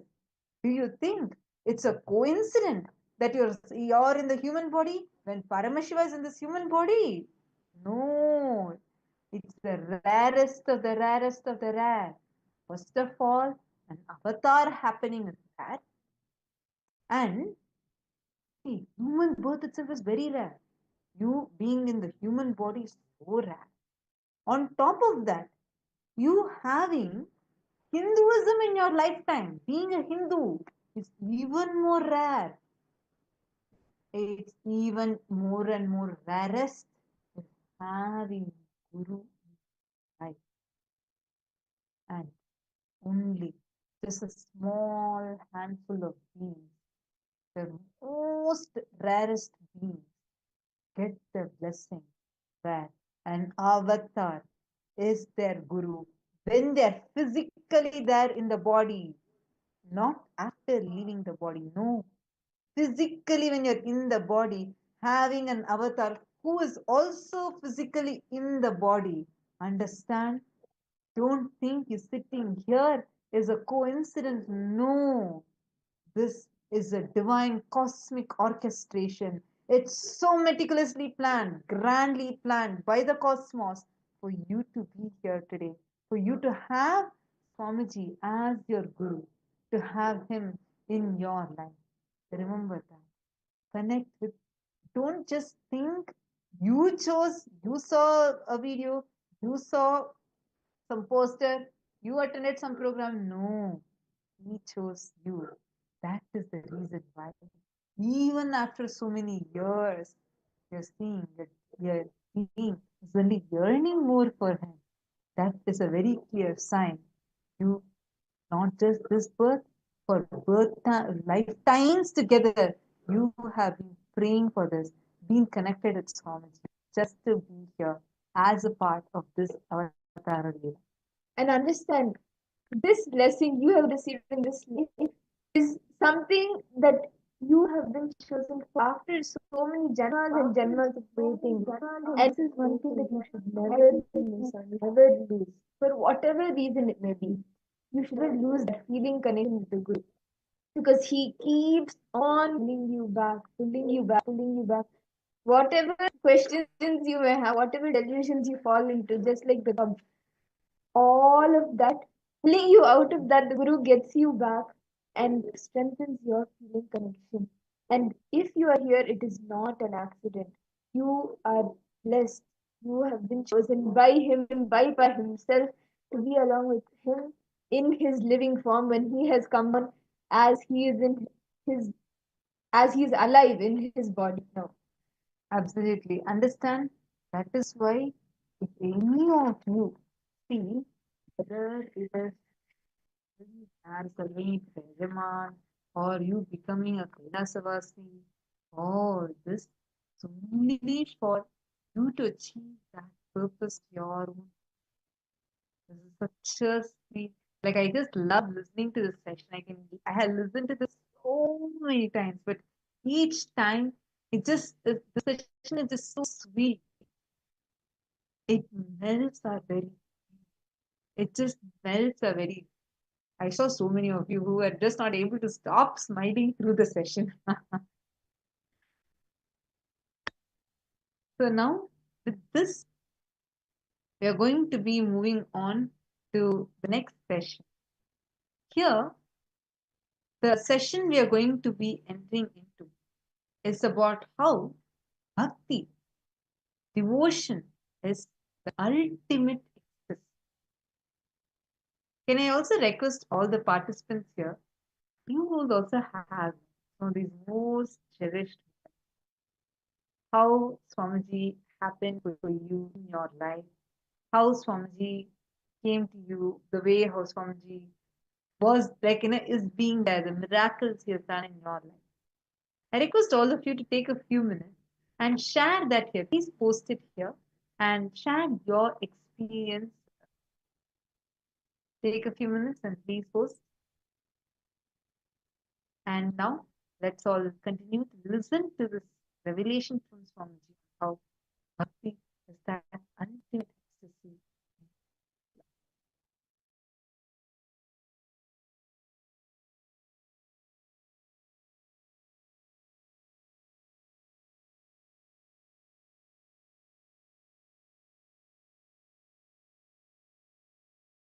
Listen. Today's message from KAILASA. Understand?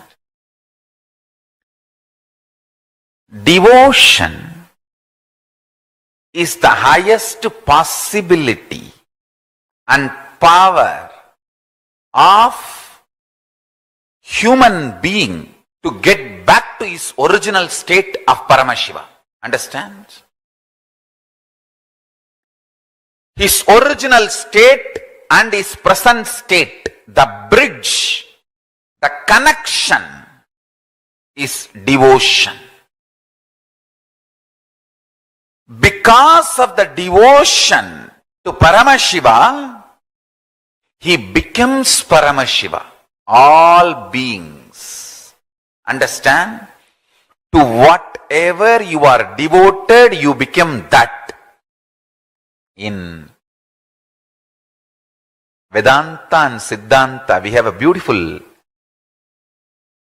Nyaya, multidimensional logic. Pramarakita Nyaya, we call it Pramarakita Nyaya.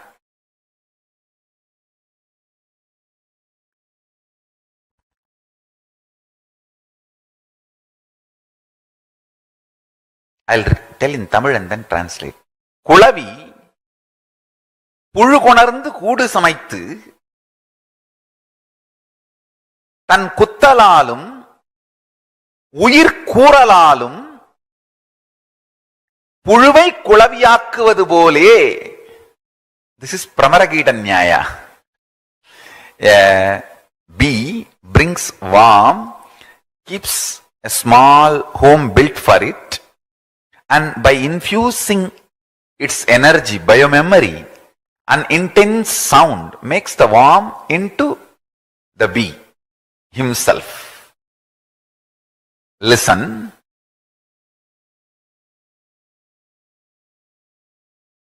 Devotion is the intense power, possibility, levitates you to KAILASA. Listen. To whatever you are devoted, you reach that space. If you are devoted to your doubts, your convolutions, your perversions, your anger, your powerlessness, you reach that space. If you are devoted to the ultimate possibility, Paramashiva, you reach that space. Understand? It is too easy to break somebody's trust and possibility. I tell you, just one heavy meal, undigested poop in the stomach is enough to break your trust. That doesn't need much. To build your trust takes life.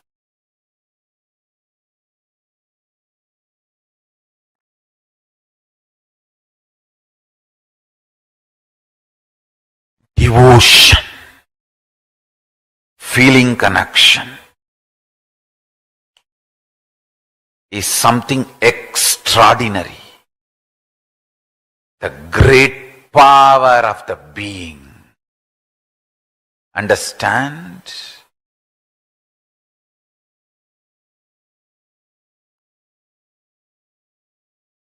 Your devotion to Paramashiva literally becomes a power protecting you and manifesting Paramashiva in you.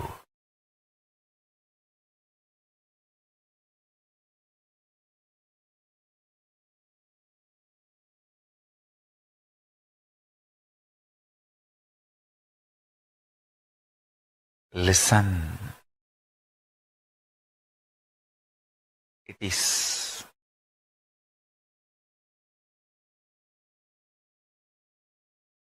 too easy to give your own reasons for my happening.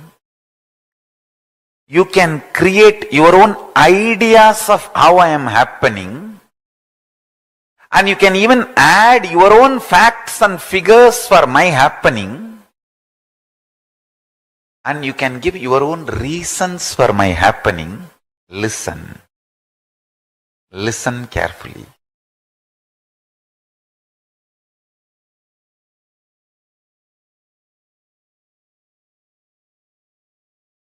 When I enter into your dream to wake you up, your dream cognizes me. You can never cognize real me. The delusion you are in, based on that you cognize me. Understand? Whenever Guru appears, the right way to relate with Guru is devotion. Because any cognition will be lower. Good or bad, your cognitions are lower than the existence of the Guru. He is there to wake you up and raise you to the higher state. Devotion, if you just keep the bhakti alive, if you protect your bhakti, bhakti will protect you forever from everything. Dharmo rakshati rakshitaha. Protect your bhakti, bhakti will protect you from everything. That's all I have done in my life. I have protected my bhakti to Paramashiva, and he is protecting me forever from everything. I have protected my bhakti to Paramashiva, and he is protecting me forever from everything.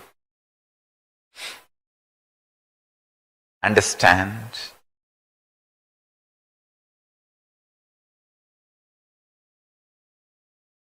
Nothing to be worried. Don't bother about anything.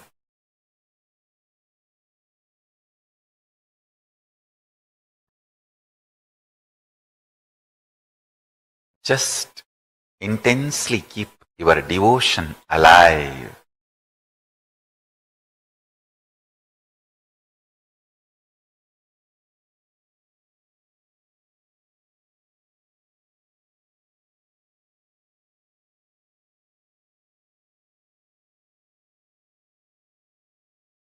Devotion is a method to manifest powers 24 hours.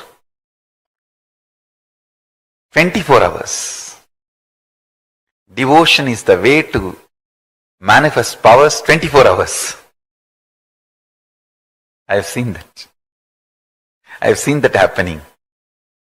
Devotion is the way to manifest powers 24 hours. Beautifully, Gita says, 4th chapter, 9th sloka, Janma karma chame divyam evam yo veti tattvataha tyaktva deham punarjanma naiti mamedi sorjunaha. O Arjuna, the one who knows the divinity of my happening and divinity of my actions in its true nature will not take one more birth after leaving the body and will get into me the supreme consciousness. Manushyanam sahasreshu kaschit yadadi siddhaye yadadamabi siddhanam kaschinmam vetti tattvataha. This is the 7th chapter, 3rd sloka, Bhagavad Gita. Among thousands of men, rare one endeavors for perfection, even of the perfected ones who are diligent.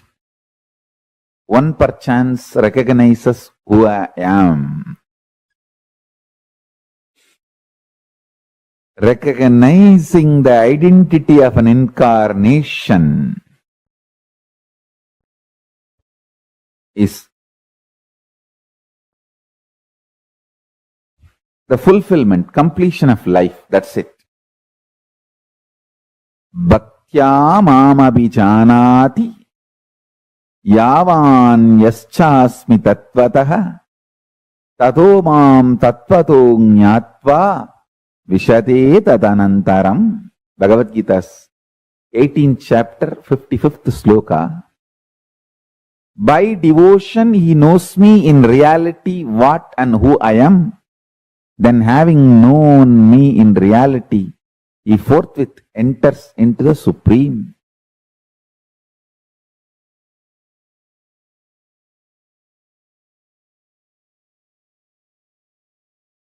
I am not here to teach you.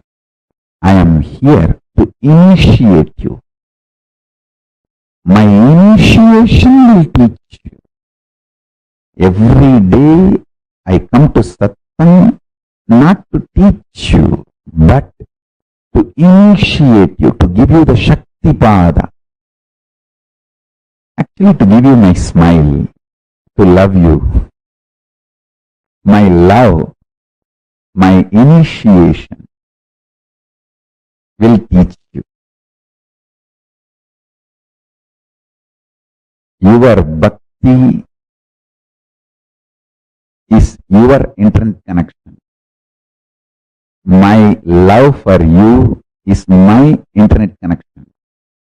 My uplink connection is my love for you. Your download connection is your bhakti for me.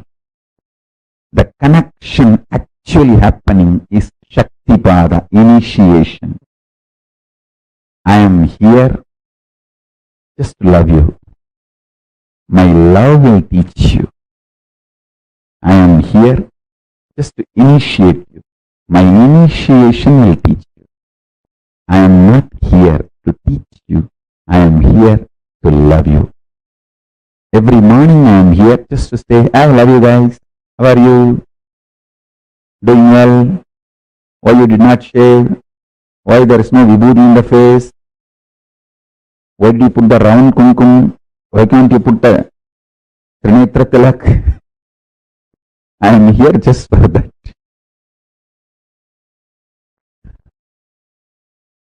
That's all is my whole satsang. That's all is my whole satsang. Listen.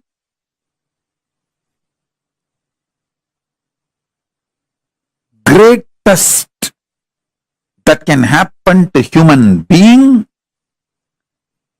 is this conscious reality becoming the existence, part of your existence. Listen, this conscious reality can be part of your existence If you have a direct feeling connection, Guru Bhakti, it can just like a jumping of the flame, transmission of the lamp. Hey, Paramashiva is real. Over. You just know. Swamiji said it. Paramashiva is real. Paramashiva is real. And based on that, your whole cognitive shift happens. Your existence shifts. From that reality, you cognize, exist, act, manifest, gravitate,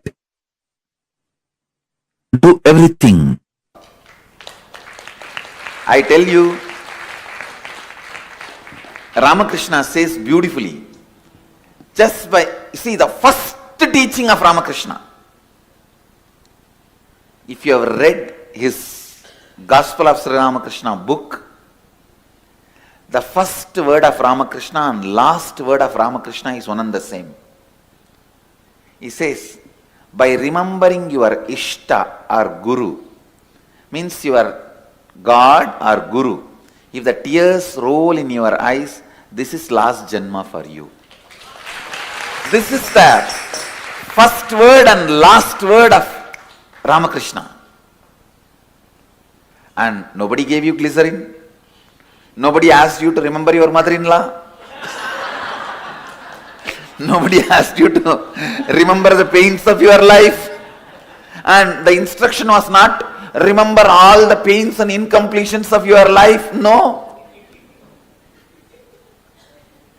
It means the energy in which you are sailing, you might have started with imagination, but it has hit to the space of which is more real than real for you. Now, with all integrity you can say, I know I am Mahadeva more than how much this world is real. How much this mic is real, how much the person who is sitting next to me is real, how much this throne is real, how much the person who is sitting in this throne is real, how much these deities are real for you. That much that Shivoham is real. Understand?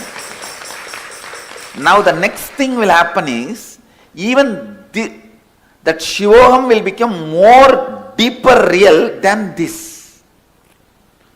So at that time, it will not just be tears, this whole area will become so sweet. This area as if just the honey was just poured into your mouth and your mouth is locked. The honey is just sitting.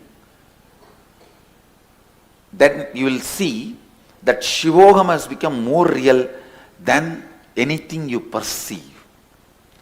From Shivoham, when you start perceiving everything, it's enlightenment.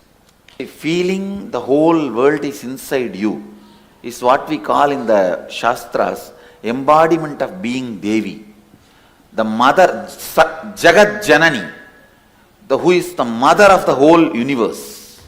When you see a living master, suddenly the click happens. Oh God, what I was fantasizing and visualizing and enjoying by remembrance is walking on the ground with the human body. What I read in the Puranas, Bhagavata and scriptures and enjoying by remembering is walking, is living in the human body on the planet Earth. That click, when it happens, your bhakti will become Guru Bhakti. Understand? Deva Bhakti will become Guru Bhakti.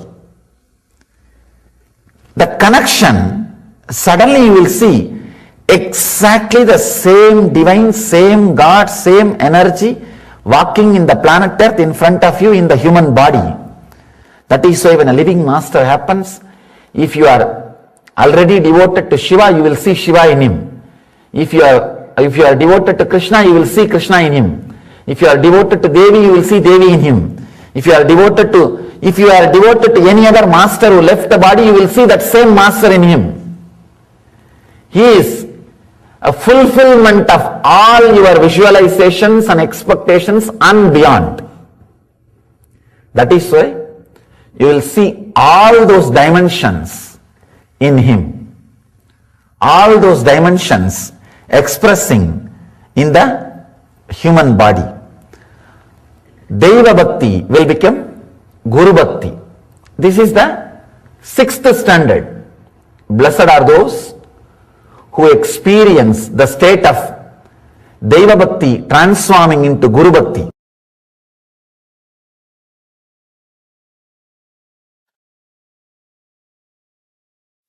Maitriyadishu Balani Sutra, just 2 words.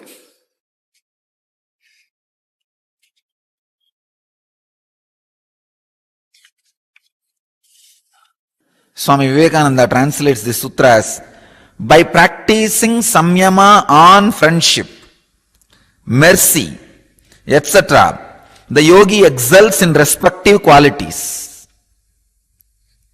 By making, Swami Prabhavananda translates as, by making samyama on friendliness, compassion, etc., one develops the powers of these qualities. Swami Satchidananda translates as, by samyama on friendliness and other such qualities, the power to transmit them is obtained.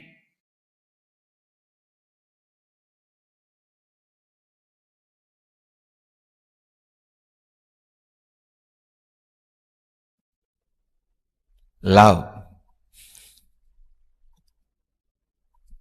Vast, huge ocean. The subject, which will taste different from different banks or beaches. It's like an ocean, tastes in different, looks different in different places, feels different in different beaches. This emotion also, you can't even use the word emotion. There is a question here. Is love just another emotion? It is not emotion, it is yen motion.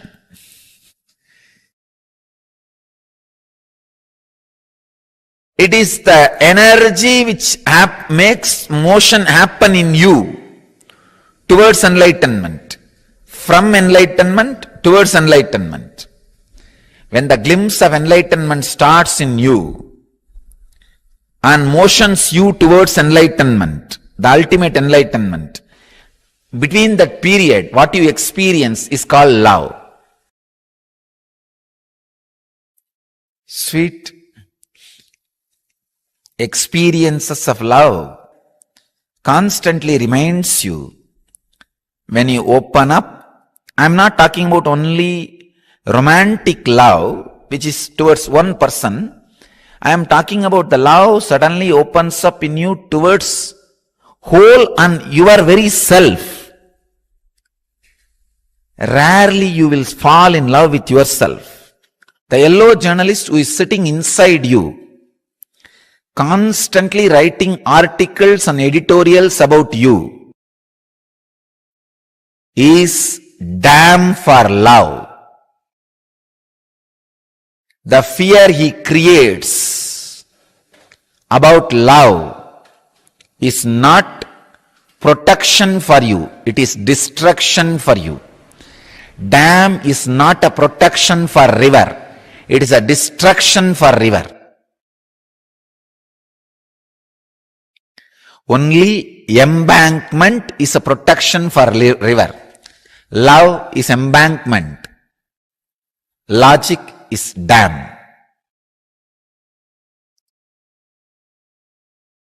Do samyama on love. That is what Patanjali says.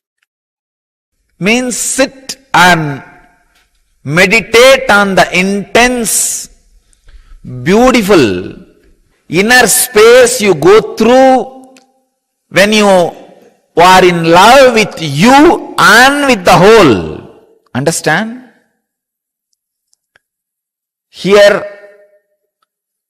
Patanjali is not saying contemplate on the love which was directed towards one person. No. When at some time you just feel so good about being you, being who you are, but it happens very rarely. That's a big problem. If you are feeling deeply good at, wow, I am really worthy. I am really worthy of what I am. I am really worthy of life. I am really worthy of whatever is happening around me. When you are experiencing the love for yourself, suddenly you will experience that love for the whole. You will see then everybody, everything is worthy of what they are. The whole. When the love is experienced towards you by you, you will suddenly experience that towards the whole. So meditate on that love.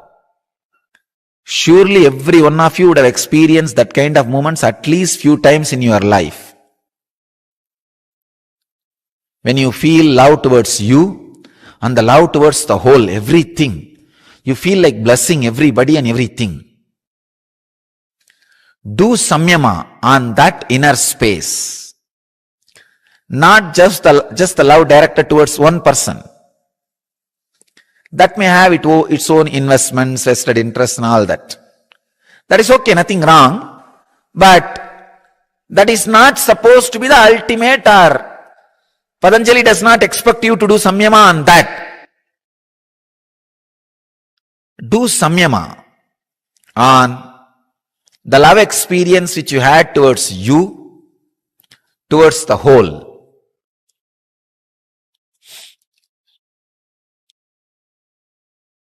You will just excel, radiate those qualities. Not only that, you will be able to transmit those qualities by your very presence. Please understand. If you are able to live without food one day, it's a power to control, controlling power. If you are able to live without food forever, it is not ability to control, it's a mystical power. Same way, if you are able to show love little bit once in a while, it is a social emotion. But ever loving, radiating love is mystical power. Understand, love, ability to love is a mystical power. Ability to love will happen in you only when you are able to be in the space of completion.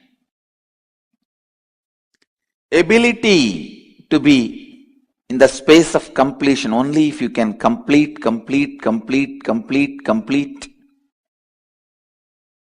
and establish yourself in the space of completion. The ability to love becomes reality in you. Please listen. Most of the time, you think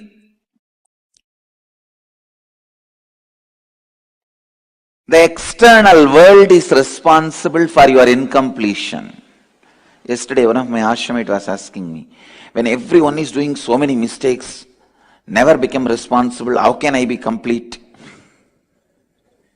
Such a foolish question. Others, the external world is not responsible for our incompletion. First thing you need to know. Second, not even partly responsible. See, many of us agree the external world is not completely responsible for my incompletion, but that is also partly cooperating with for my incompletion. No, which is not true. External world fully or partly or even little bit not responsible for your incompletions. Understand? I am making a cosmic penal code statement. CPC.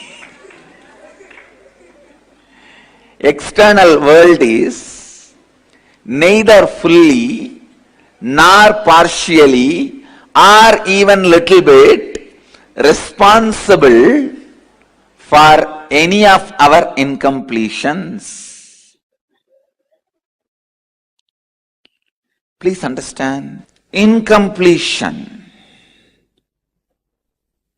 by its very nature starts sprouting, growing, establishing itself only in your inner space.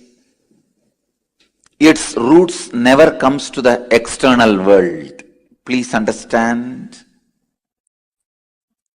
Sometimes we think, no, the incompletion has grown in the inner world only, but its roots are now established in the outer world. No. All the layers and layers and layers of incompletions you carry. See, when I say layers and layers and layers of incompletions, let me define and explain. First, you will feel, I have so many incompletions, I am completing with it. Then, no, how many times you complete, you are not going to complete, these incompletions are going to come back to you. That's one more incompletion. No, how much ever I try, I may complete even with this, but tomorrow again I will forget I completed and I will remember only my incompletions. What will happen to that? That next layer. Like this layers and layers and layers of incompletions you carry, listen. All layers are rooted only in your inner space. Even the branch or the hanging root of your incompletions don't come to the external world. First thing you need to know, your incompletions are always established in your inner space. This means many times others forgive you and forget you because you are not that big guy. But you can't forgive you because for you, you are a big guy. Understand? For others, you are not a big guy. Because you are not a big guy, they don't care about you. Many times they just forget the incompletions related to you. Many times they don't care. But you don't forgive you. You don't forgive you. Because you are too big for you. You are too big for you. All the time you are thinking only about you. All the time you are centered only about you. When you wake up, you only remember you. Till you go to bed, you only remember you. Because of the constant remembrance of you, you remember even small incompletions deeply. Very deeply. Understand? Even the smallest incompletions you carry in you, you remember it very deeply.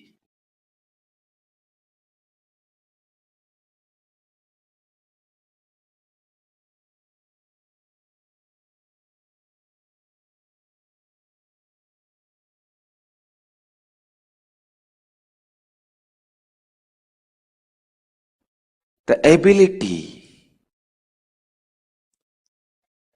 ability to forgive yourself is the first quality to start loving. Please understand. Only if you can forgive yourself, if you can complete with yourself, love starts.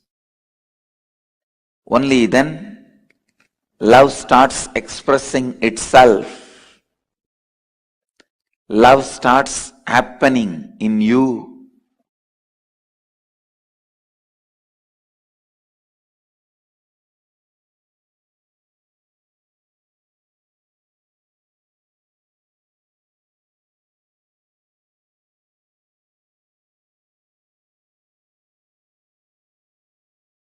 Love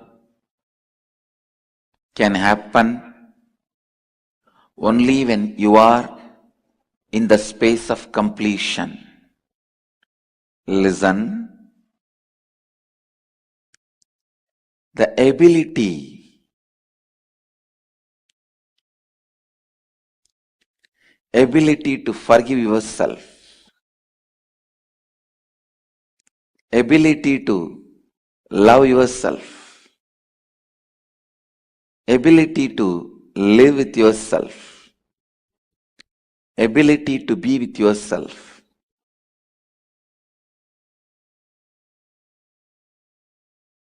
It's actually a power.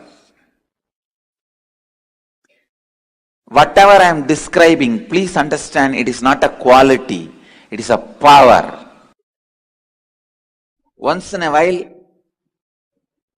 showing love or having love is a quality, but being in love forever is a power. Understand? Only when you are established in the space of completion, you will understand this statement, love is a power. It's a power. I tell you, once you develop that power, you can complete anybody. You can play with that power. That is the greatest protection you can have in your life. Because even lion will lose its vengeance in front of you. Snake will lose its venom in front of you. Any enemy will lose his enmity, which is a weapon with which he is trying to attack you. He will lose it. So enmity is the first weapon. Anybody need to have to kill you, to attack you. All other weapons are secondary weapons. Analyze. What are you thinking? What is moving you? What are you worshipping? What is in the center of your heart? Paint it. Don't try to paint Shiva. Find out why you are worshipping Shiva. That only you are really worshipping. Understand? When the devotion, feeling connection happens, you being showered with what you want is different. When there is a gambling game is going on, your so-called devotion is different.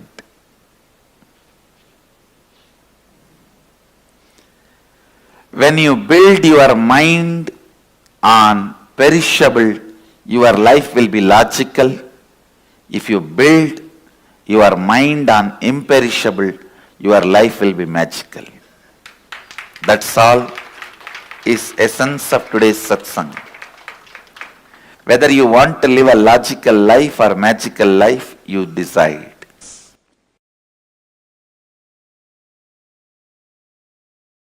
If you understand.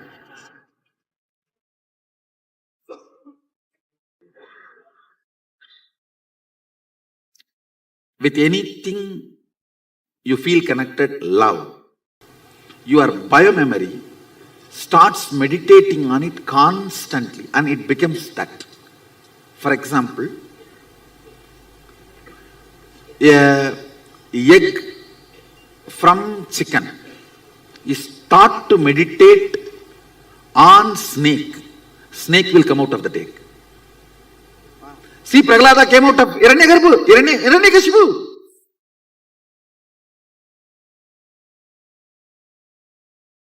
Now, with the feeling connection, falling in love, or I should say rising in love with the Guru, the unknown parts of you, which is 99.99, is all the time sitting with me, or I am sitting on it, I am hatching it.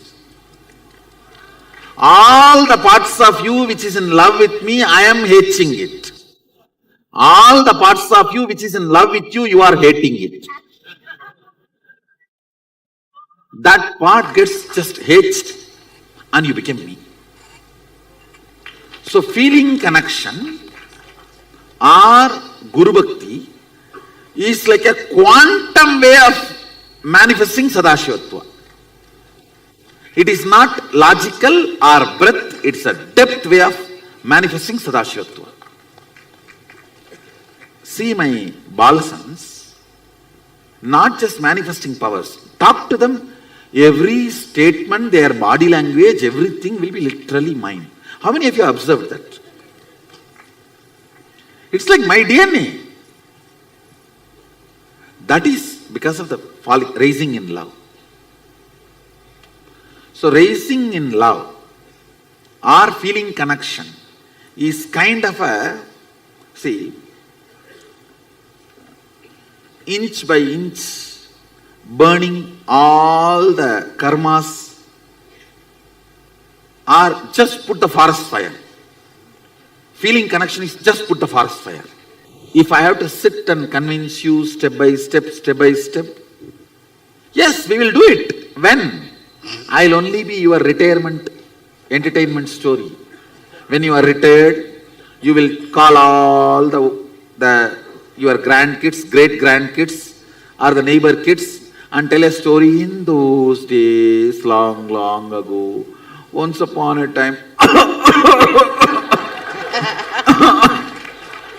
get little coffee, and then you will continue the story.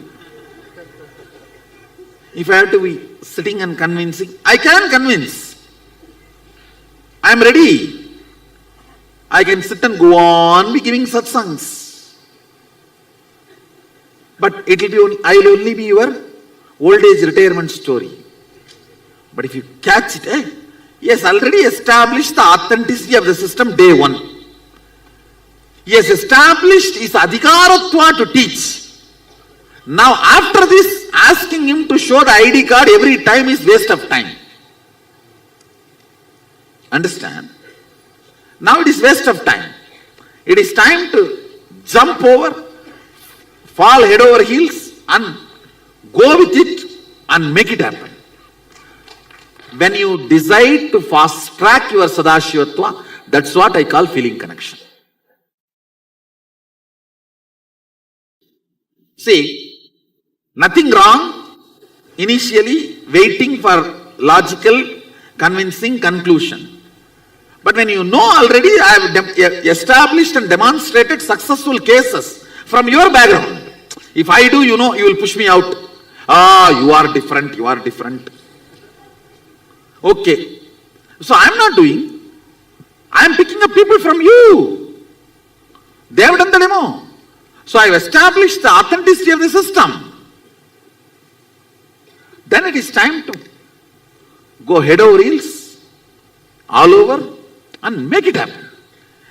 Deciding to go head over heels and fast track your Sadashivatva, manifestation of Sadashivatva, is what I call feeling connection or Guru Bhakti. See, ultimately I am telling you, your Guru Bhakti, I am asking not for me to enjoy. I will just turn it and make it as Atma Bhakti and give it back to you.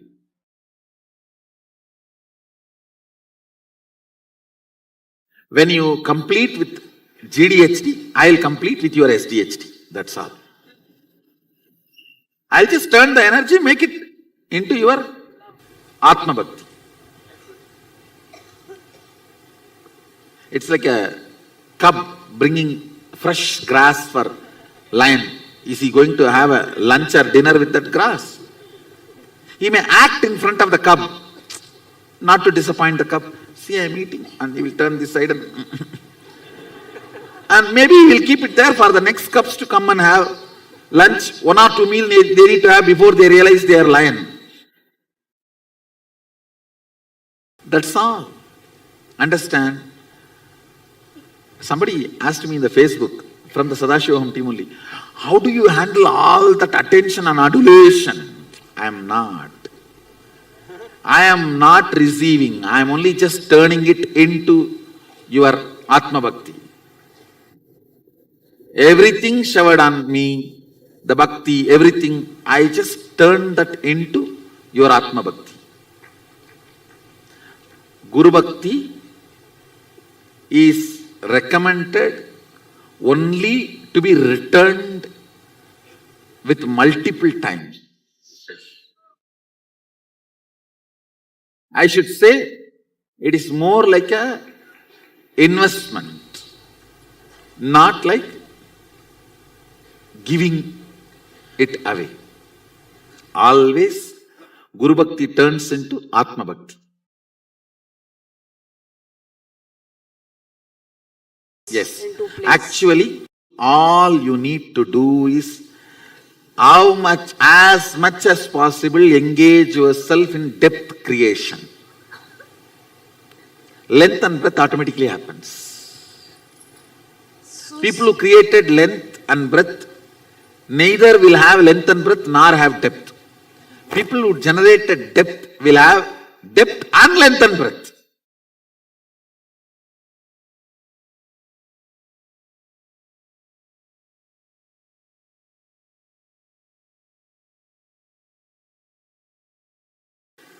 First thing I should say, I am not end up, I am startup. When I enter into your life, I am not end up, I am startup. That's the first thing. Second thing,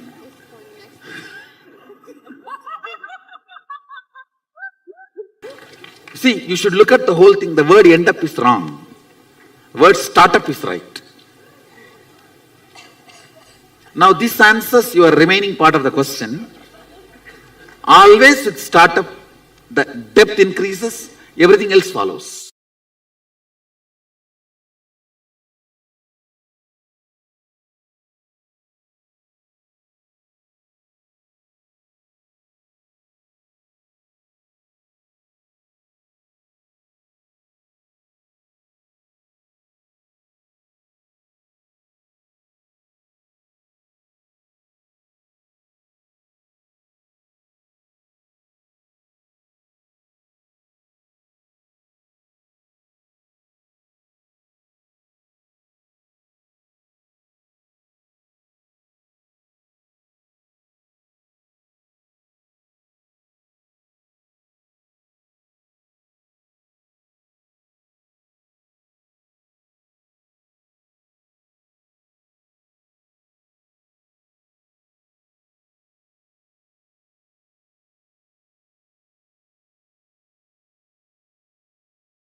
surrender. Literally, the way how what Swamiji explained to all of us, right? When you experience surrender, and when you surrender to the divine, you literally experience the superconscious possibility of you in your being. Literally, how you express, how you manifest, and it's like Swamiji is saying, right? Bhakti is Veer Shakti, means Bhakti is the power of your very being. What your being manifests, what your being experiences, that Bhakti is your conscious strength. You can have anything in your life. You feel you're qualified for something, you feel you're not qualified for anything. Anything is fine. But if you have integrity to the Guru, if you have that simple bhakti to the Guru, you will manifest the greatest of strengths. Anything you want to manifest, you will simply start manifesting all of that as a reality. Understand? This is the power of Guru Bhakti. When you experience such intense feeling connection with the Guru, literally you will see in all areas of your life, in all aspects of your life, there'll be such phenomenal shift. Because with surrender, with Sharanagati, with Bhakti, you will manifest, you will have ultimate surrender in you. Understand, Swamiji says very beautifully. The Bhakti, right? Literally, it's like a 911 immunity. It's like literally 911. Like Swamiji says, you need spiritual immunity in you. Like how we have immune system, right, which fights for the diseases and everything. Same way, in all of us, we have the spiritual immunity. That is only Bhakti. It is through that only we connect to the divine, to the master. And that's why Swamiji says it is too important to keep that Bhakti retained. Swamiji says very beautifully that, for example, if you have experienced something really high, like for example, you experience like the power manifestation, and you're not able to retain that space in you, and you slowly you're coming down, but you want to have that bliss space in you. The only thing which can help you to retain that space is devotion. Actually, when you are having that Guru Bhakti in you, in some way or the other, the cosmos will manifest to give you that experience. How many of you have experienced a space where somehow, like, you will just pray to Swamiji, and just because of that one prayer, somehow Swamiji will manifest and fix everything. Like, you will just not know how it will happen, but it will just magically manifest the whole thing. It will just become your reality. Like, there are tons of experiences. Actually, do you remember, Mavarija, how when the Gurukul kids were all traveling in the bus to Madurai? Yes, I remember about it. So actually, this was the first time. Basically, so it's after Swamiji's coronation, and then Swamiji was doing the inner awakening in Madurai, and so the Balasans were going to Madurai. It was the first time that as a school we are going, as a Gurukul we are going together. And at the point of time, the bus driver who was driving the bus for us, and we did not know the location, did not know exactly where the Avaradina was in Madurai. Actually, just to give a little bit of context, right? Madurai is our Gurukul, the main monastery campus is in Karnataka. It's in Bangalore, a state called Karnataka. Madurai is another city in a state called Tamil Nadu in India, which is an entirely different state altogether. So, if you've been to India, you would know that, like, literally every state there's different language. Every city almost has a different language spoken, different dialects, and every state there's totally different language. So there was an important coronation, Swamiji's coronation as the king, as the pontiff of the Shamala Pita Sarvagnya Pitam was happening. There was a very particular time by when you should be there. And of course, it's a historic moment, right? We can't afford to miss it. Like, it's a lifetime opportunity. So it was the Gurukul kids, and they were all in a bus together to go to the place. And there was the Gurukul kids, and then there was the principal who knew English or Tamil. And then there's the bus driver who only knew Kannada. Kannada is the local state language of the state in which the Gurukul is. So this is the scene, right? So they don't know how to talk to the driver doesn't know how to talk to the principal. And we had like very, very tight timeline, which it was already getting late, so they had to make it on time. The journey started on time, it was all fine because the driver knew the destination.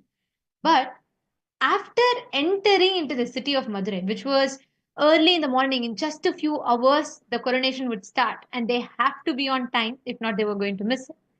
All the Gurukul kids were there, and the bus entered. There's a massive traffic jam.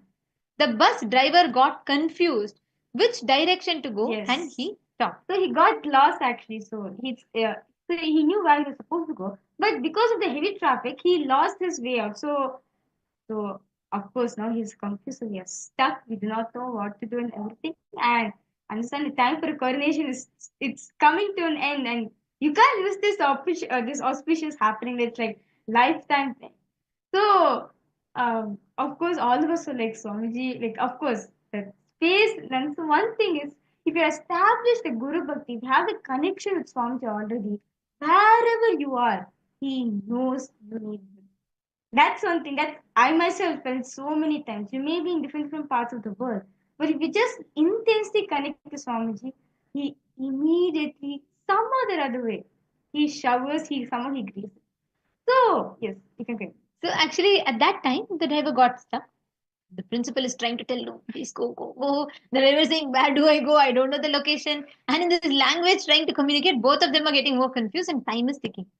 At that time, all the Gurukul kids, they just prayed to Swamiji and they chanted Kalabhairavashtakam. Okay, so they just like, Swamiji, we need to come see you. And then they chanted Kalabhairavashtakam in the bus.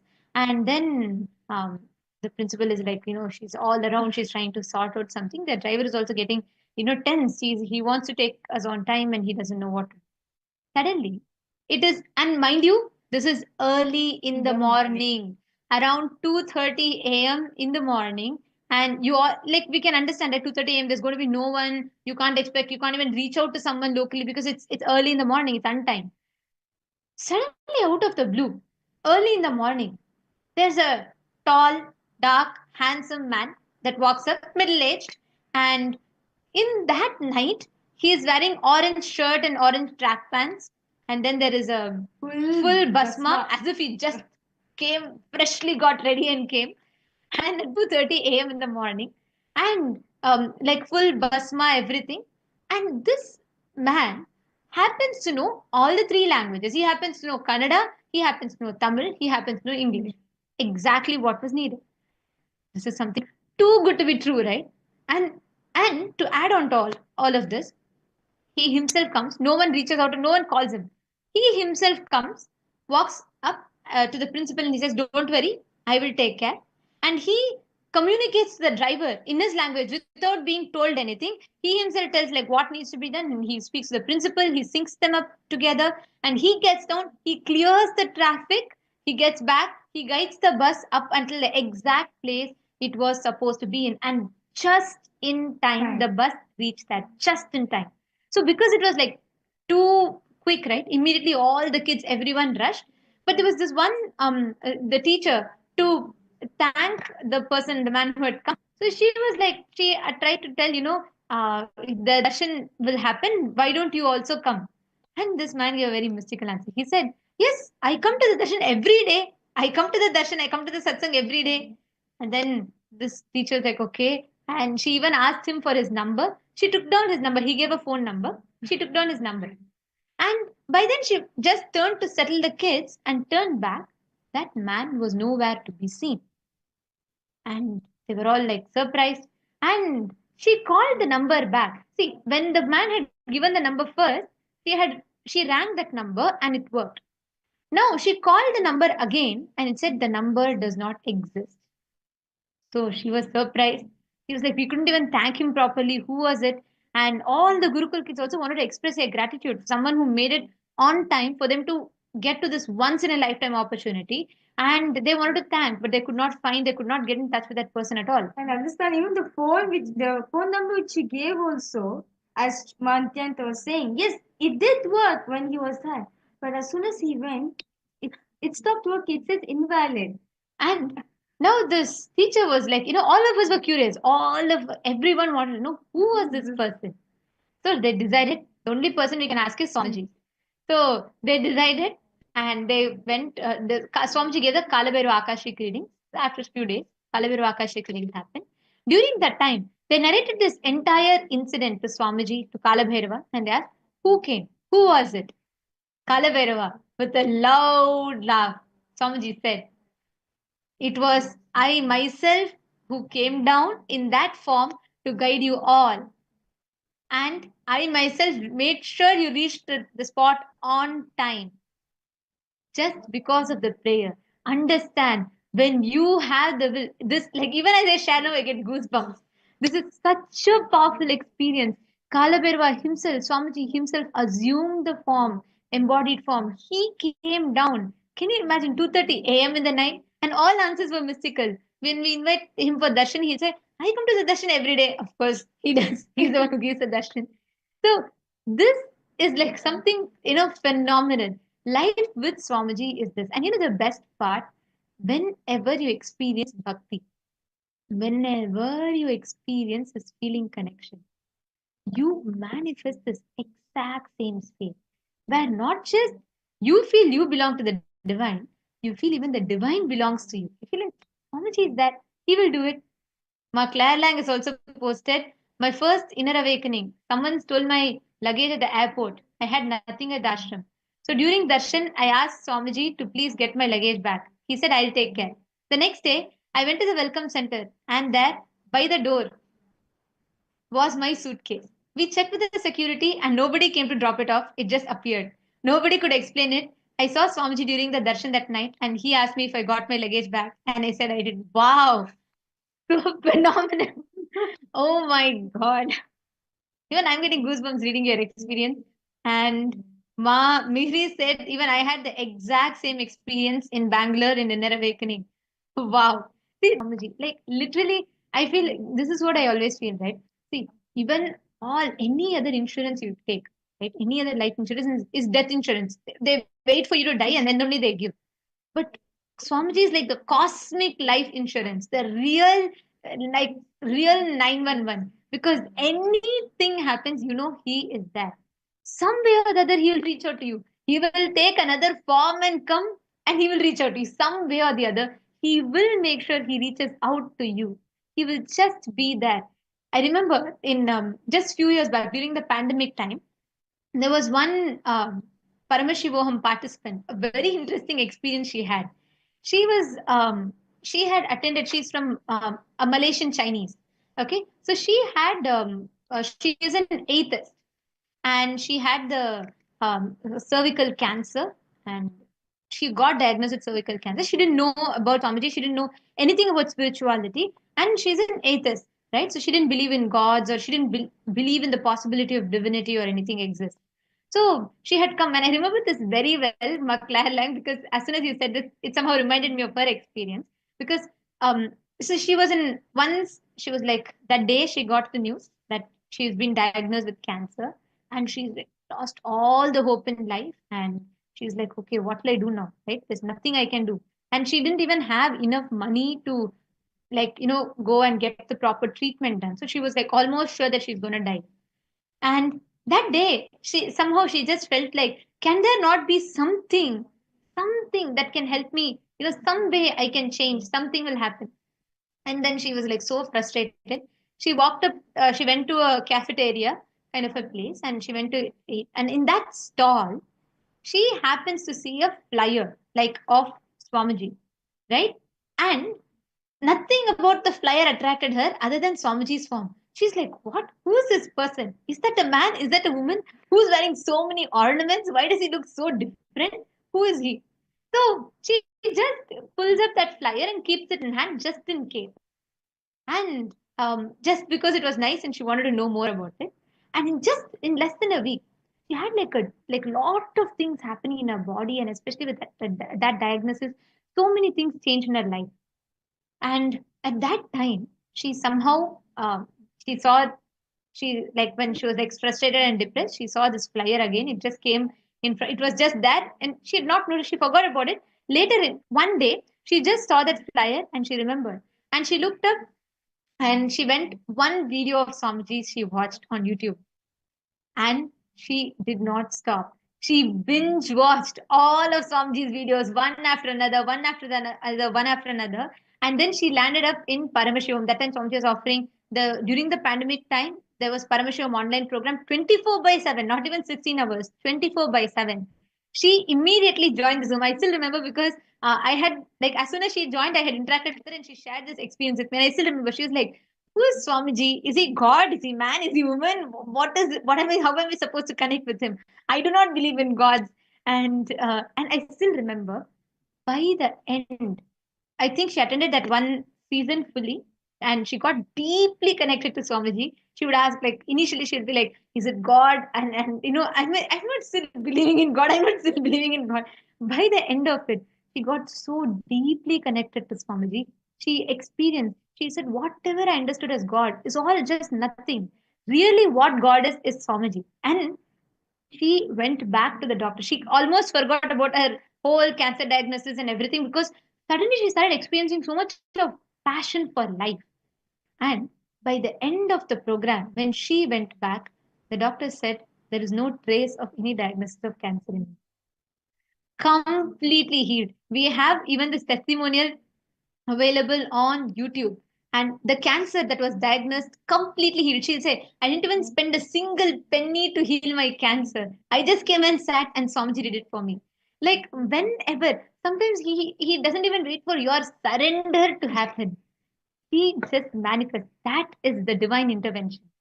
And that is literally like the best experience to have.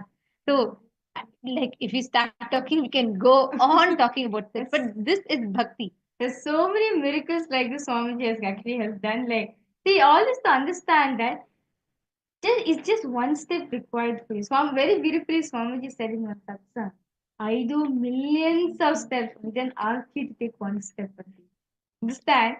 We are only taking one step. Swamiji, please help me. He does everything behind the scenes. That is Swamiji. That is divine intervention. To understand, it is too important for all of us to have the bhakti in us, the devotion in us. As only when we continuously soak ourselves in devotion, right? We even feel that whatever is manifesting is only Swamiji who's doing.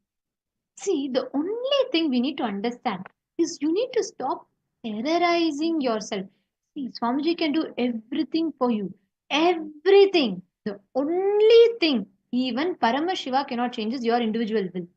If your will says, "Oh no, I don't want it," many times you get terrorized. You feel like, "Oh God, I think I'm hitting the rock bottom in life. My money is gone. Better let me not do anything. I am deciding I will never manifest anything positive in my life." If you make the decision, even Paramashiva cannot, he can force you. I mean, he can show different situations to make you change your will. But if you do not change your will, even he cannot interfere.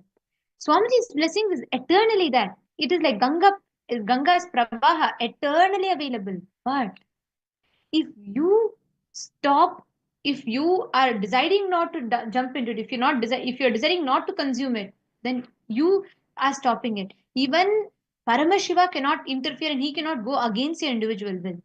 The most important thing is many times you terrorize yourself. You inflict so much of panic, anxiety in you, and you decide you let that suffering happen in you. The first and foremost thing, like Swamiji says, devotion can happen in you only if you remove all the pain from your heart.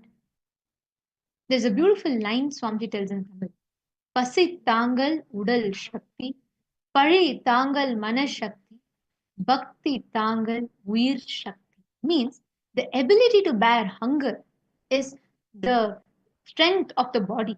The ability to bear blame is the strength of your mind, your inner space. The ability to bear bhakti, devotion, is the strength of your very being. Devotion can happen in you only if you remove all the pain patterns in you.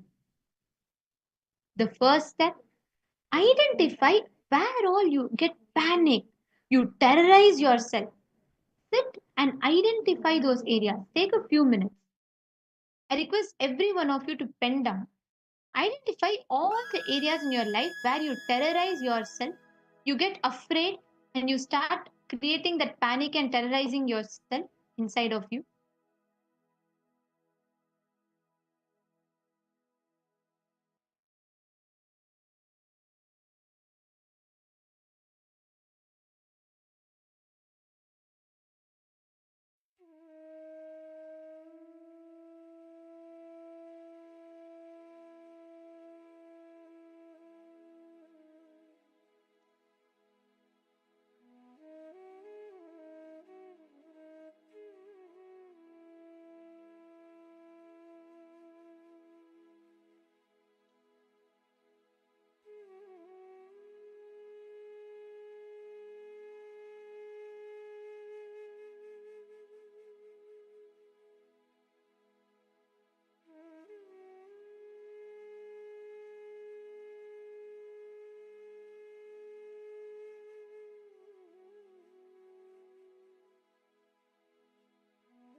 Please relax. Hope all of you have finished. Now, every one of you just need to consciously develop the bhakti in you. The moment you develop bhakti in you, it becomes such a powerful experience inside of you that anything outside, all the experiences, anything happening outside, you will be able to simply alter it and you will be able to manifest your ultimate reality just through that. The experience, the Guru Bhakti is so strong. The experience of feeling connection is the most powerful you can have to manifest whatever you want as an ultimate reality in life. Now, to all the participants that are here, we're going to be entering into a very powerful Nitya Kriya now, where you're going to be working on this Nitya Kriya's design for healing any pulmonary disease.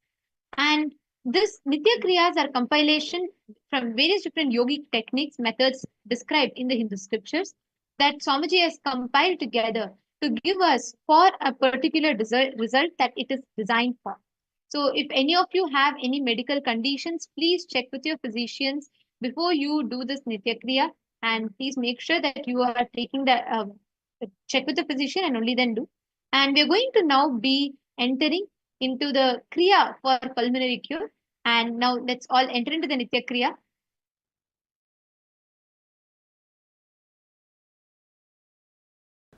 Let's start the Nitya Kriya for pulmonary cure. First, Bhadrasana. In Bhadrasana, Plavini Kumbhaka. Plavini Kumbhaka.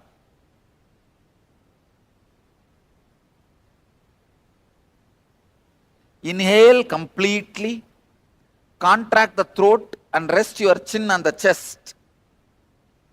Hold as long as you can, then relax. This is Plavini Kumbhaka. This can increase your capacity of your lungs so much, you will be able to float on the water. So much air can be held inside with this Kumbhaka. Please do this 21 times.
Kumbhaka, this pranayama, this Nitya Kriya is going to be making your lungs so clean and pure and strong. Any disorder related to lungs, pulmonary problems will be healed. Next is Kamala Kumbhaka. Inhale through the right nostril, hold the breath as long as you can, exhale through the left nostril. Do this 21 times. Inhale through right, hold, and exhale through left. Do this 21 times.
Next step, Kumuda Kumbhaka. It is just reversal of Kamala Kumbhaka. Inhale through the left nostril, hold the breath as long as you can.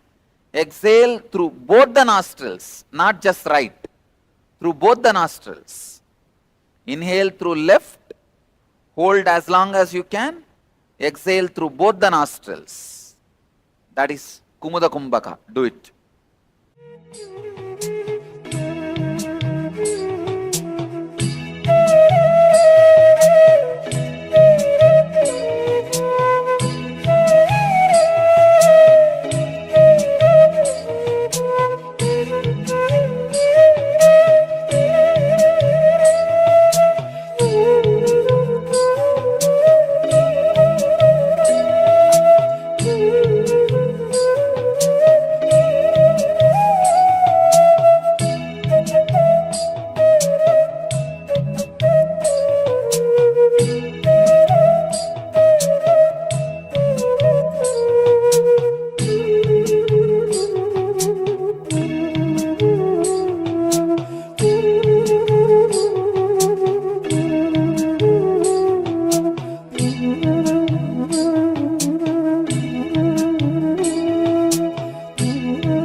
Next, Kramanetra Kumbhaka.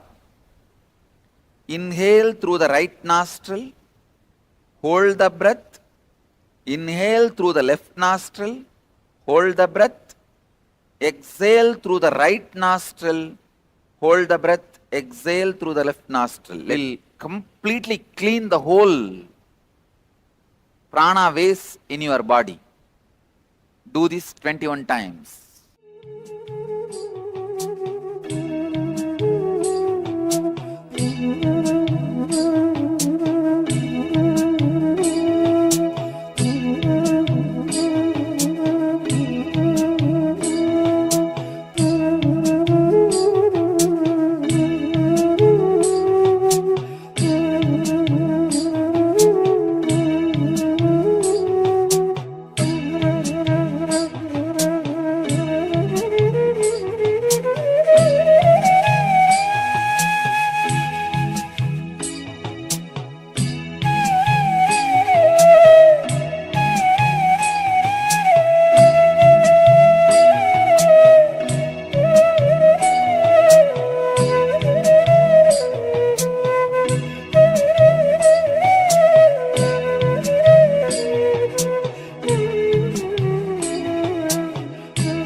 Next, Trinetra Kumbhaka. Inhale through the left nostril, hold the breath. Without exhaling, inhale through right nostril, hold the breath. Again, Without exhaling, inhale through both the nostrils, hold the breath as long as you can judiciously. Now exhale slowly. Let me show you. Inhale through the left, hold. Again, inhale through right, hold. Without exhaling, inhale through both, hold as long as you can. Then slowly exhale in a relaxed way. Do this 21 times.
That just to have Swamiji in your life and finally that manifested for you.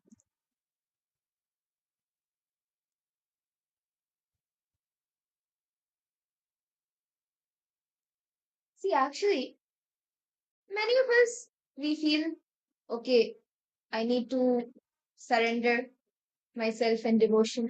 I need to surrender myself in gratitude. Yes, you need to surrender. That is one of the ways you can express your devotion. You can just immerse yourself in devotion. That we forget here. Surrender is not surrendering out of powerlessness. Surrender, the real surrender means surrendering out of powerfulness.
Nithyananda, we apologize for the technical glitch.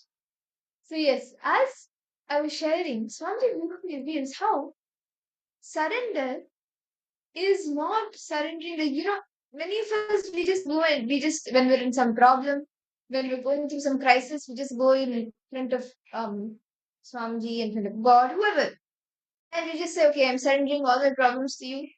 You please take care. But unfortunately, many times we do it out of powerlessness or victimized, like feeling victimhood. Like, oh my god, I cannot manage this situation. Let me just surrender. That's fine. Let me just um surrender it at the feet of God. Surrender it at the feet of the divine. But real surrender is you surrendering out of powerfulness. You just see the stories of like Andal or even all the Nayanmars like Jnana Sambandar. There are 63 Nayanmars in Hinduism. All of them and so many great beings, Akka Mahadevi, all of them, they all surrendered to Paramashiva from the space of powerfulness, not out of feeling victimized or out of powerlessness that I have this problem, I have that problem, let me just surrender it at your feet. Out of powerfulness, they decided, let me surrender myself to the divine. Let me surrender myself to Paramashiva.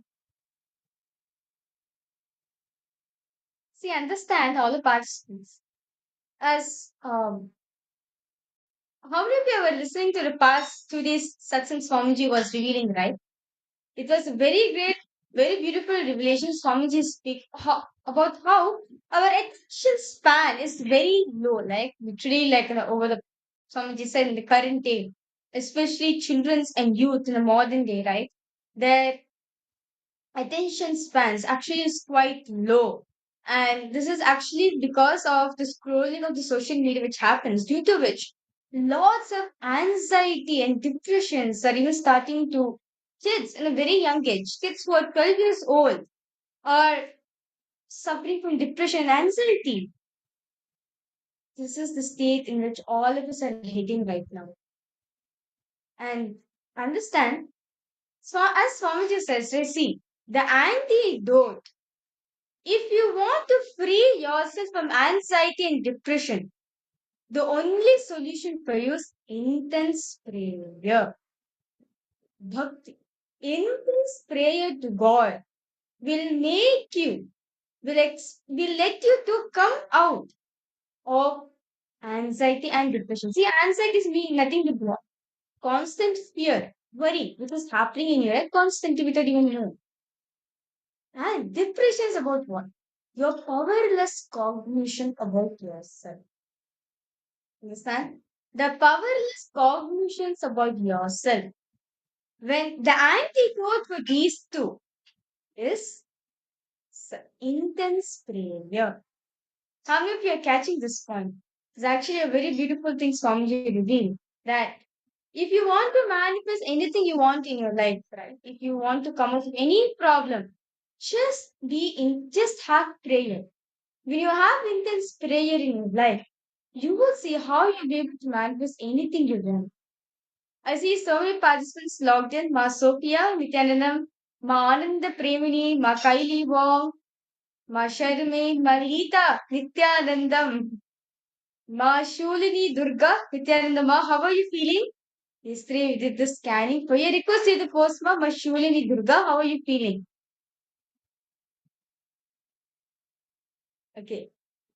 Okay, can you all participants to post? When's the first time all of you saw Swamiji? How did all of you come across Swamiji? Okay, Magradna, you posted the first saw him, first time you saw him on YouTube. Okay. Can you, I request you to post more, like, be specific to which video did you see? Malita, Nityanandam, yes. Ma Sharma and Ma Soumya Prabhala, Ma Ananda Premini. Each of you can post. Ma Stephanie Daitis, Nityanandama, welcome. Nice to see you for joining. Okay. Ma Stephanie Daitis, I request you to post, Ma. When is the first time did you meet Swamiji? And how did you come to know about Swamiji?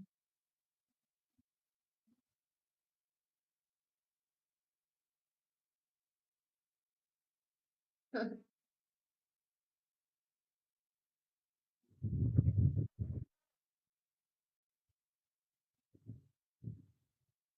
can see Ma Stephanie with all the beautiful pictures she's having behind. It's so beautiful, Ma. Ma Stephanie, latest I request you to post. Well, yes, Nithyananda. When was the first time you see Swamiji and how did you come across Swamiji?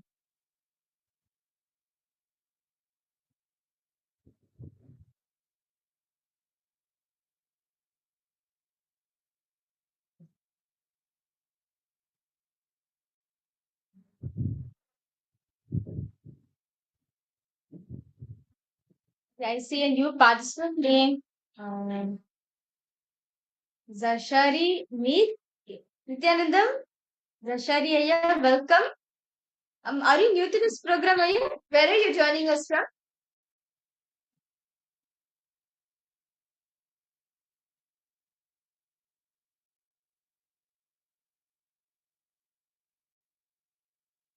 Yes. Where are you joining us from, Aya?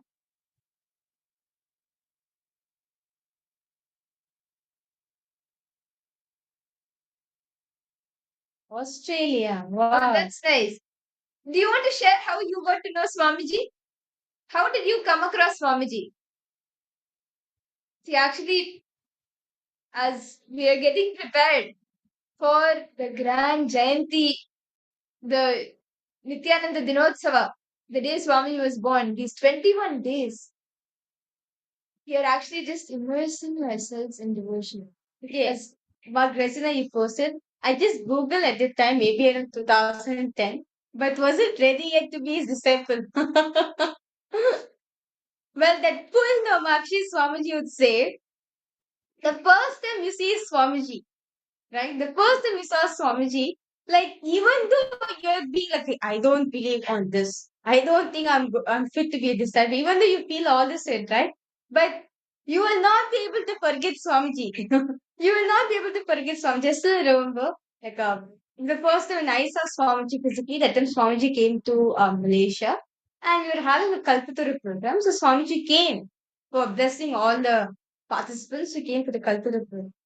Before seeing photographs and everything, but I used to think, oh, okay, it's something. Okay, parents are bowing down, so I have to bow down. But the context was not there in me. It's like, okay, parents are doing, I have to follow behind them, right? But the first time I saw Swamiji, I was like, God, I couldn't take away my eyes from him. I was like a 4-year-old child and I couldn't take away my eyes from him. Literally, my mom was like, what happened to you? Before the program, you are not interested in seeing. After the program, you're like glued your eyes into it. So, one thing about Swamiji that is that no matter wherever you are or however you see him or anything, the first time you see Swamiji, right, you do whatever you want, will not be able to forget him. That's because the amount of compassion he radiates to each and every one of us. It's just too amazing. How about for you, Mama? Stephanie Daters.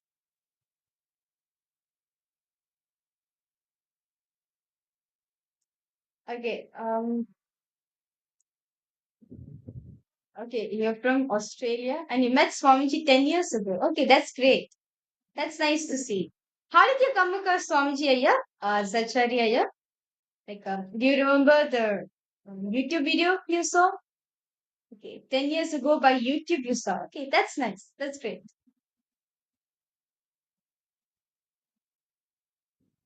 How about the all the viewers who's watching us through YouTube?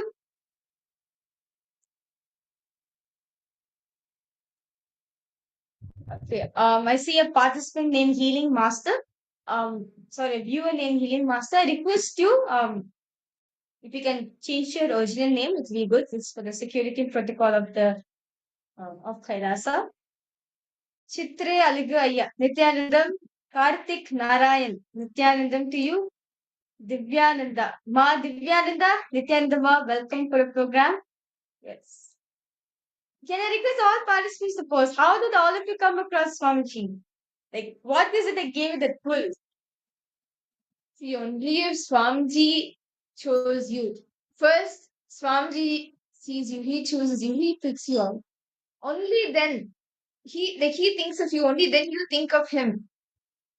Anything that you experience, he first triggers it. He triggers that experience in you. So if you came across Swamiji, understand it is not any accident, or it is not something that happened just in the click of a finger. Swamiji happened in your life after you praying for janmas and janmas. And yes, Master, definitely a person. When I was met Swamiji the first time, it was 2020. Okay, that's it. Okay. So it's 2020 or 2021. And first time, okay. Then I find Swamiji. But Swamiji was more and more because my first and my most beloved one. Wow, that's so great. Mas Stephanie, so you came to the Swamiji 2020. Wow, that's really great, Ma. So it's like 4 years and wow, just so amazing. Ma, just remember all the things that Swamiji has showered you with. Remember every single thing Swamiji has showered you with since the time he has come into your life. That itself will give you such a space where your attention span, like in that space, you will be able to experience a higher attention span when your mind will not be able to, through your mind, you will be able to manifest your reality. All the different delusions, the anxiety, the depression will not be able to control you. You will be able to break free from all of that. See, understand all the participants. See, prayer. What is prayer exactly? You see, understand, Swamiji says the antidote for depression and anxiety is intense prayer. Oh, Master Emily, there is no issue. Swamiji, see, whether you have met Swamiji physically or only online, both ways Swamiji gives the same experience. Swamiji gives you the best experience. And he has manifested for you individually. So never think that, okay, I have not met Swamiji physically, so there I have experienced this. See, your experience with Swamiji is your treasure. Never let that go, whatever happens, and don't, when it manifests, it will be like when you meet Swamiji, it will be the best thing for you. And just cherish everything Swamiji has showered you with him. Whatever Swamiji showered you with, just cherish those moments, those memories. Anything that you want in life, you manifest. There are so many people who have not yet met Swamiji physically, but just through online itself, and I'm sure even you, online itself, Swamiji gives the best of best experience. He manifests your reality in miraculous ways. Somewhere where you may not have thought that you can manifest. For years, you may have been trying. Like, for example, there are few Kailasvasis, like Swamiji announced Kailasa, right? Recently. There were a few Kailasvasis, and specifically there's one Kailasvasi. For many years, he was not able to get the passport. Like the passport was not going through, it was not getting processed. When Swamiji announced Kailasa, he decided I have to somehow, I need to become a part of Kailasa. I need to become a Kailasavasi. He put his intention, and within 2 days, his passport was processed. And he's in Kailasa. Just like this, there are so many people, whether it is for Pada Puja, whether it is for Sarvagnya Pita, whether you have met Swamiji physically or not, Swamiji gives you the best experience that you can ever imagine. Much more than you can even imagine, he showers you with.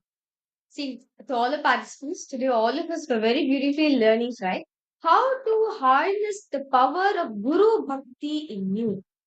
How do we actually actually we're not going to be entering very beautiful session. But Swamiji will be revealing elaborately that depression or anxiety. What do you need to do?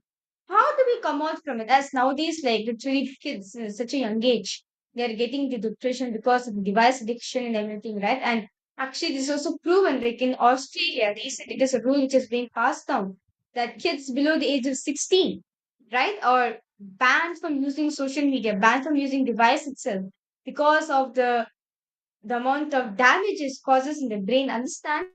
And many researches has been done that kids getting especially such a young age, right? Actually, Swamiji says till the age of 21 only, our full maturity happens.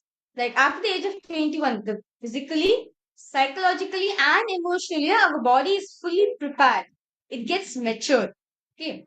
So, because before that period itself, before that period, and like getting into all these addictions and everything, literally now scientists have been many research have been done that at this patient time, many young adolescents who are getting addicted to social media are in positive for the deformities happening in the brain. This is a sad story to hear actually, but this is the truth and reality all of us need to accept. That kids and adolescents at young age, because of the addictions which they are getting into, right? Literally, they are saying that there's so many side effects. Literally, the brain is not fully developed itself altogether. And because of that, they get into depression and too much of anxiety, which they're not able to control their life. And they go to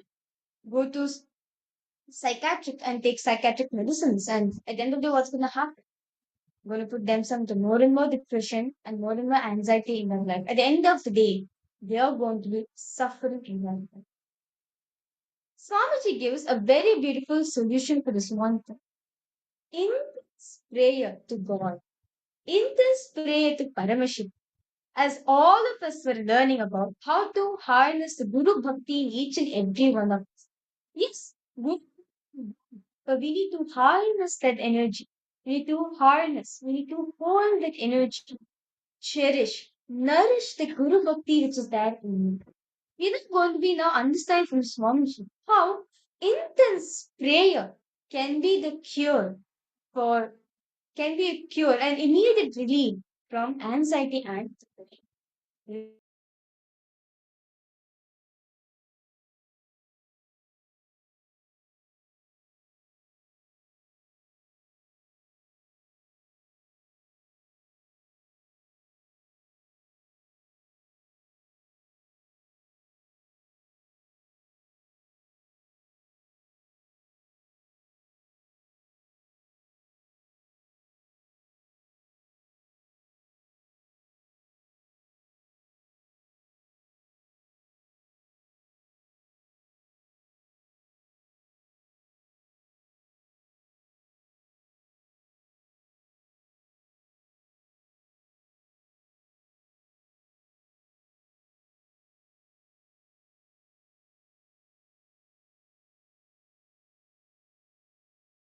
In the family, with the same wife, with the same life. So, what is my question? That does it mean that if you are suffering intensely, you are progressing on your path towards God? Two things. The statement which I made, the same wife, same life, same car, just a jovial statement. But to tell you honestly, neither your wife nor your car or your house is same as yesterday's. It is different. You can't step into the same river twice. I tell you, you can't even step into the same river even once. See, the moment you put your foot, before even it reaches the ground, water moves away. So, your wife is updating herself. Your life is updating itself. The whole existence is constantly updating itself. So my statement, the same world, same car, same thing, was told in a more casual sense and a jovial sense and how you feel. But that is not the case. Actual truth. That's the first thing. Second thing, if we are suffering, are we going towards God? No. Something seriously wrong. I can say, in the initial level, you will not have suffering, you will have suffocation. Suffocation is what Ramakrishna calls the seeking or the intense yearning. Vyapulata, that is the word Bhagavan uses, Ramakrishna is using. Vyapulata, the intense yearning. There will be suffocation, not suffering. Suffocation means feeling that you are not enough. You are not expanded what you can. You are not doing what you can. It's just like missing some part of you. It won't be a suffering. Suffering is different, suffocation is different. Suffering is something when you think, I need this, and you are not achieving. That is suffering. Suffocation is you know you are something, but you are not become that. Suffocation is from within, suffering from outside. Suffocation is from prarabdha, suffering is from agamya. Prarabdha means the potentiality which you brought with you is prarabdha. Agamya is the desires which are accumulated after coming here. The accumulated desires bring suffering. The agamya brings suffocation. Suffocation inspires and helps you to expand, open up, break. Suffering puts you in deep depression. So I feel suffocation will just explode into joy. There won't be suffering between you and the enlightenment or the Atmajnana. So I can't accept the word if you are suffering more, you are going towards divine, towards God. According to my experience, not only goal, even the path is Anandamaya. Path and goal, both are Anandamaya. In the initial level, the suffocation will be there. Please understand the difference between the suffocation and suffering. Suffering is from the accumulated desires. Suffocation is from your inborn prarabdha, tendency, the potential energy. So when a seed does not become tree, when the seed is about to break, it has that suffocation, yakulata.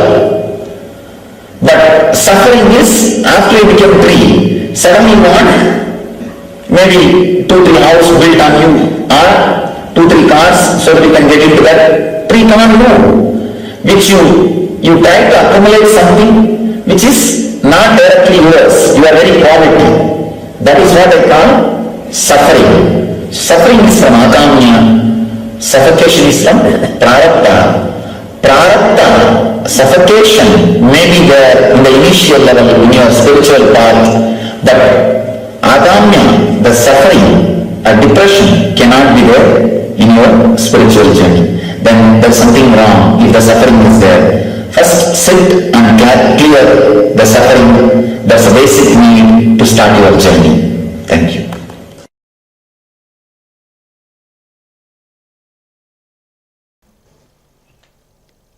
The first few important truths, the sacred secrets you need to know.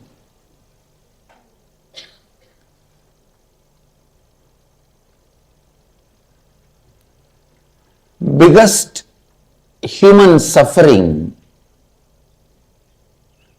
is self-doubt, self-denial, self-hatred. If I have to organize it one by one, self-doubt, self-hatred, self-denial. First, it starts as self-doubt, flowers as self-hatred, becomes fruit in self-denial. That is the way step by step it moves. Please understand, the worst disease human beings suffer. I tell you, actually only after this self-doubt comes, God becomes human. I tell you, all your patterns, root patterns, the father of your root patterns, great grandfather of your root patterns, great grandmother of your root patterns, everything is your self-doubt, self-hatred and self-denial. The moment you want something, you declare to yourself, you will not get it. If you have to get it, you will have to struggle, literally give your whole life to it.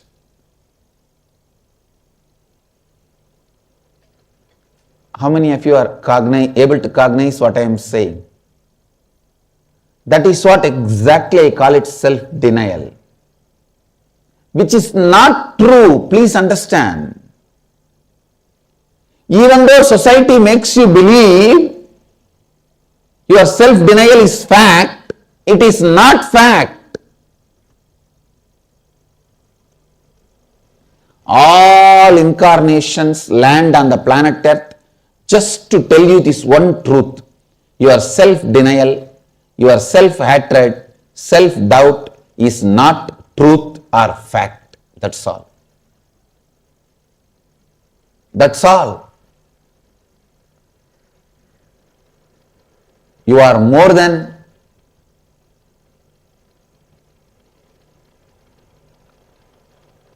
what you believe as you, because what you believe as you is framed by your self-denial, self-hatred and self-doubt. No one can give you suffering. No one can take away what you want from your life.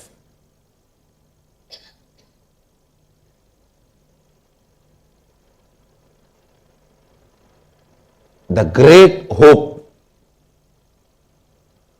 the great truth, the greatest good news, which is truth, is you are not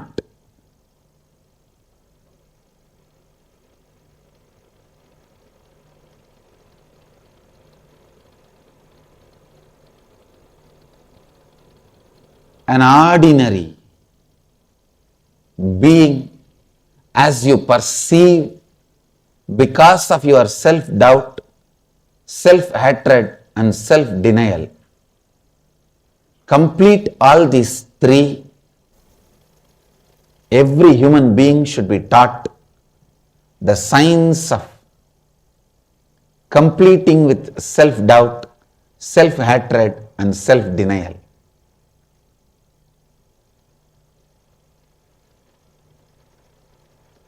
When you start working on this,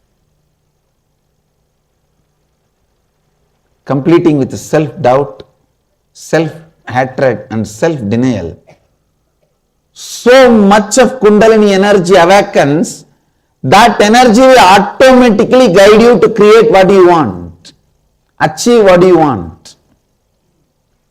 That energy will automatically liberate you, lead you to ultimate enlightenment.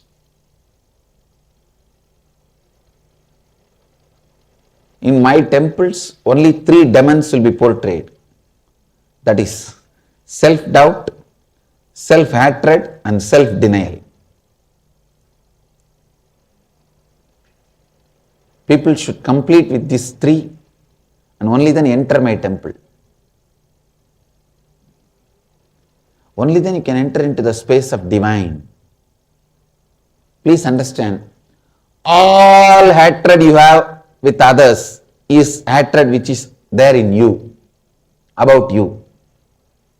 All doubt you have about others is nothing but the doubt you have in you. All denial you have about others is nothing but the denial you have about you inside. Complete with these 3 inside, you will see suddenly the world will be different for you. I am not saying world will become different for everyone, it will become different for you. Because ultimately, you create your world. You create your world.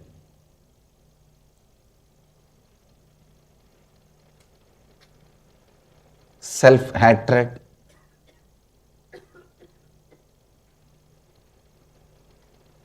naturally creates hatred about you everywhere. Self-doubt naturally creates doubt about others in you, in others about you. Self-denial naturally makes you deny others you. That is the source of all sufferings. That is the source of all bad things.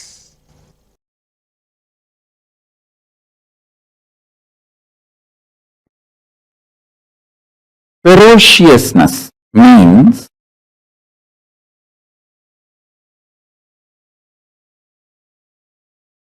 powerfully standing with the truth, even if the whole world outside and your whole world inside tries to delude you and denies the reality. The reality is you are Paramashiva. Even if the whole world outside tries to deny it, or your whole world inside tries to deny it. Ferociousness means powerfully standing with the truth,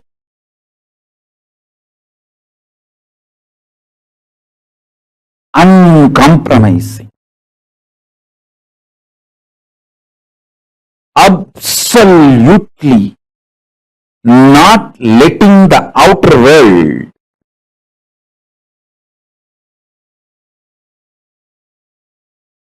to add any self-doubt, self-hatred, self-denial inside you.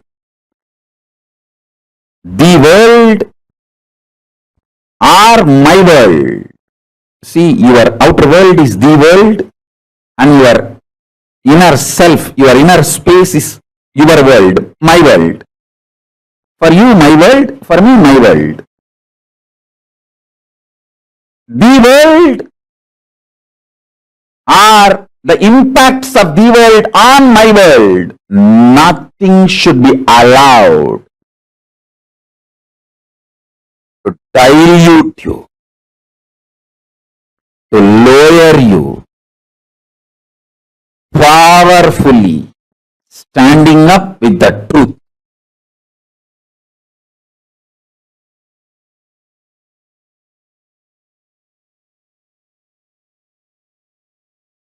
This ferociousness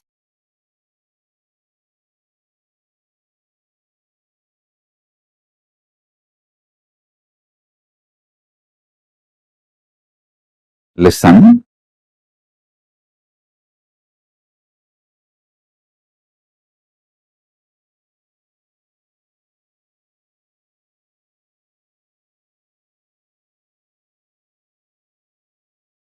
I'll give you multiple definitions to make you understand ferociousness.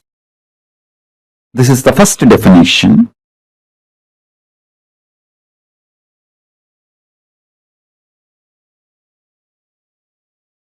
The outer world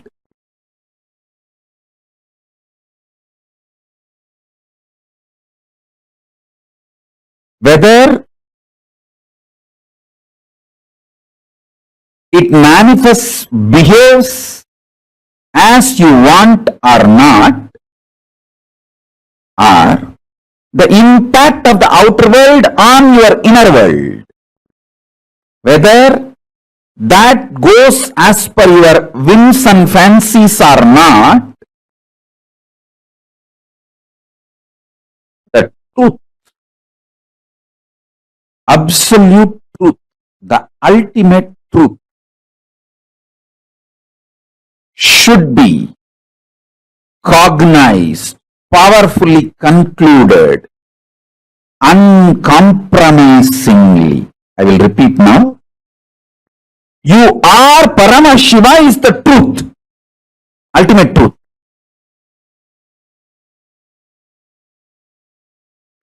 You should come to this conclusion because it is truth, not because if you believe you are Paramashiva, you can manifest powers, you can have this, you can have that. All that as a reason. See, when you cognize you are Paramashiva, you will manifest powers, no doubt. You will play with life, no doubt. Your whole life will be Leela, no doubt. But you should cognize you are Paramashiva because that is the truth. Not because there is a utility value because of the truth. That is the truth. So, deciding to cognize the truth uncompromisingly because it is truth, powerfully, is ferociousness.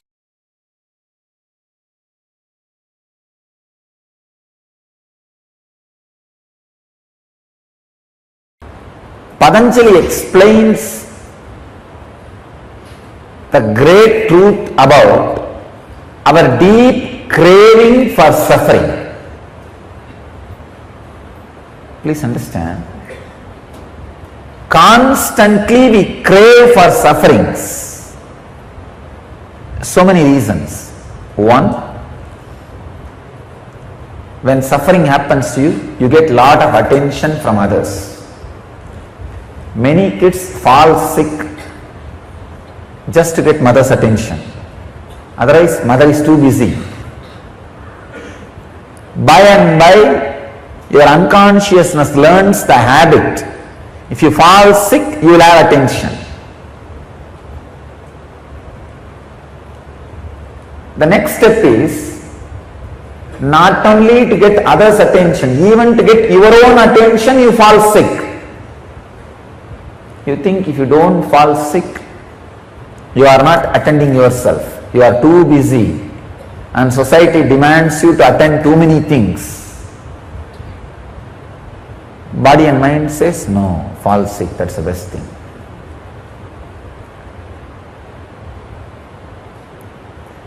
Falling sick is almost kind of a holding so that you will give attention to yourself. And unfortunately, by and by, mind learns this technique and permanently falls sick, makes yourself handicapped. That is what is some inferiority complex about your body structure, some inferiority complex about your mental structure, some inferiority about you, whether you are beautiful or not, some inferiority about which you don't have, can never have. This idea of some inferiority which you don't, can never have becomes such a strong sickness. You go on giving attention to you just because of this one reason.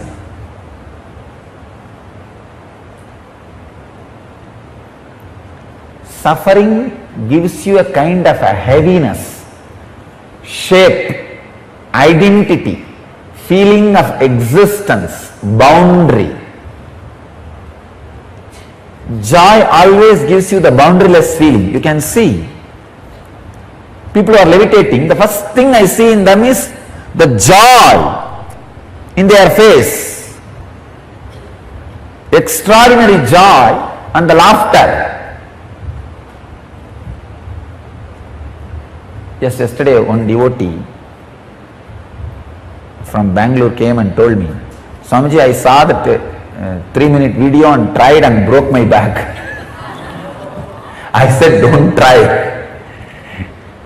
She was trying to jump. It's not that she was heavy, she's medium weight only, but tried to jump, it seems, and nothing worked, and the more she tried and she only fell and broke the back. Means joy permeates your backbone, permeates your biomemory, You became first psychologically light and physically light. As I was saying, this is the science. Under every hair pore, there is a air bag which can hold the subtlest form of prana, which is samana. When that air bags get filled like a balloon, body starts floating. The first thing will happen when the air bag gets filled is joy.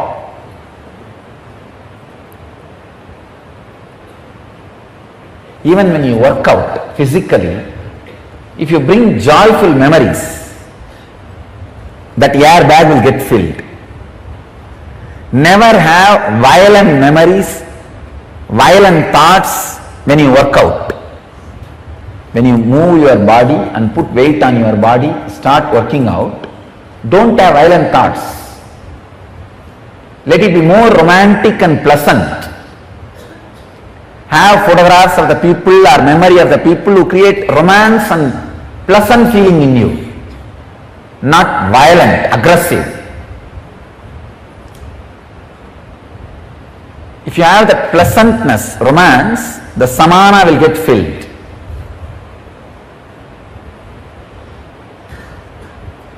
The unconscious hanging,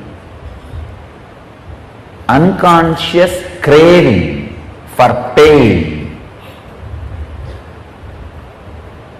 is one of the worst engram with which humanity is suffering.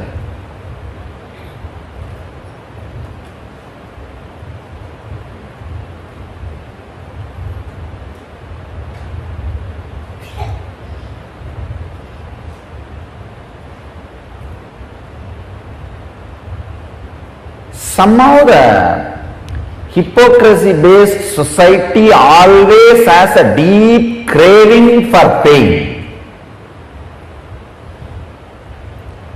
See, Krishna was worshipped in all enlightenment-based parts of Indian society.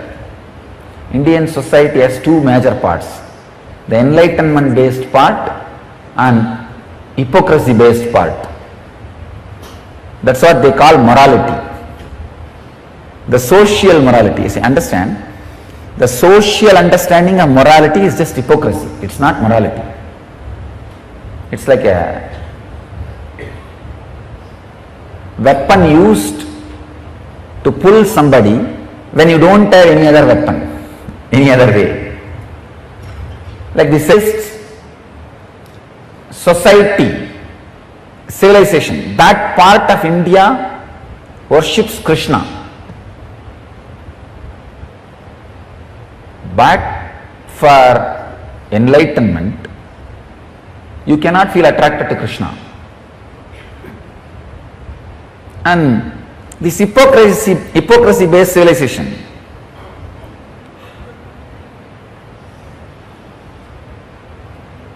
they go on worshipping suffering.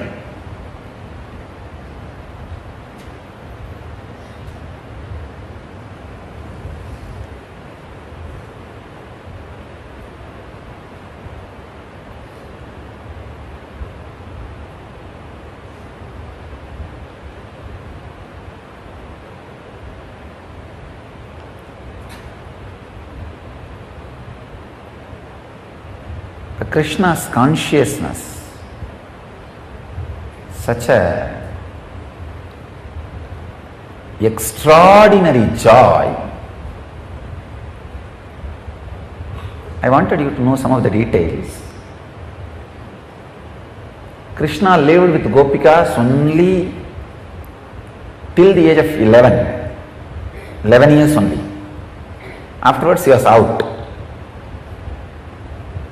But always Krishna is portrayed with Gopikas, as if he spent his whole life with Gopikas, because he is symbol of joy. Same way,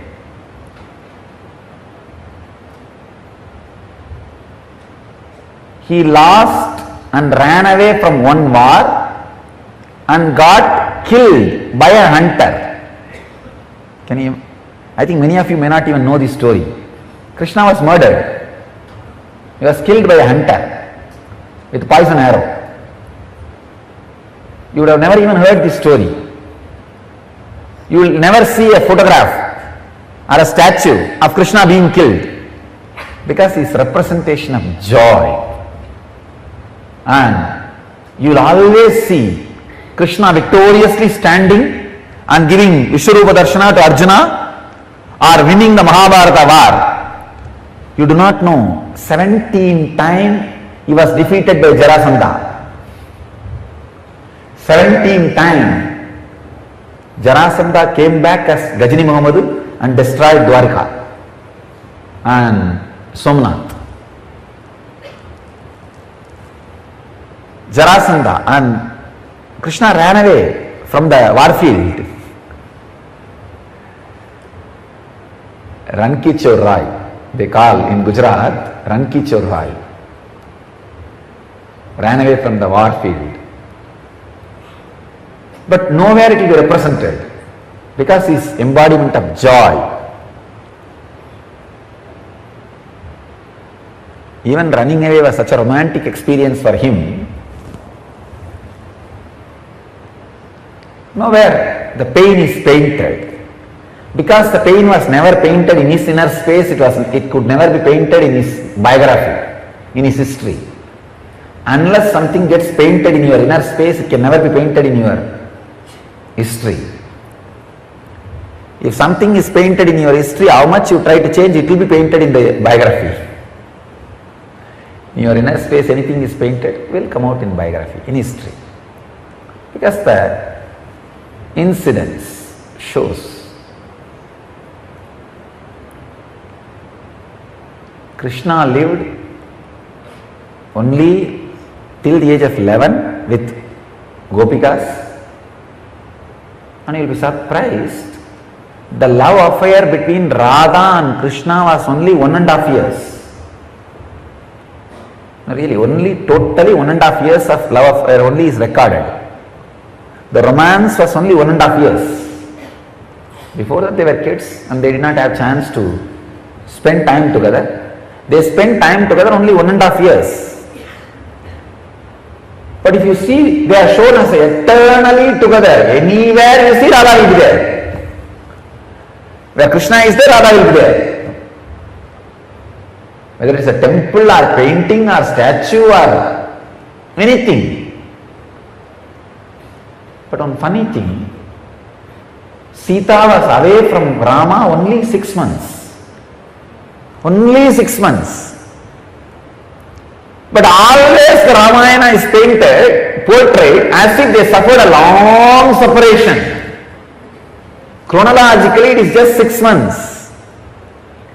13.5 years they had such a funny, romantic life in forest. Really. 14 years of forest life, 13.5 years. They had a very very graceful and great romantic life. 13.5 years, because they were living with 7 rishis. Only the 7 of them know Rama is incarnation. Nobody else knows he is an incarnation. So he was taken care by 7 people who knows he is an incarnation. He had a great fun. Only 6 months chronologically they were separate. But that 6 months scene is shown as 3 Ganda. Aranya Ganda, Sundara Ganda, Yuddha Ganda. 3 cantos for 6 months. Here, it's only 1.5 years of romance, and it is shown as a whole life. So the idea they represent.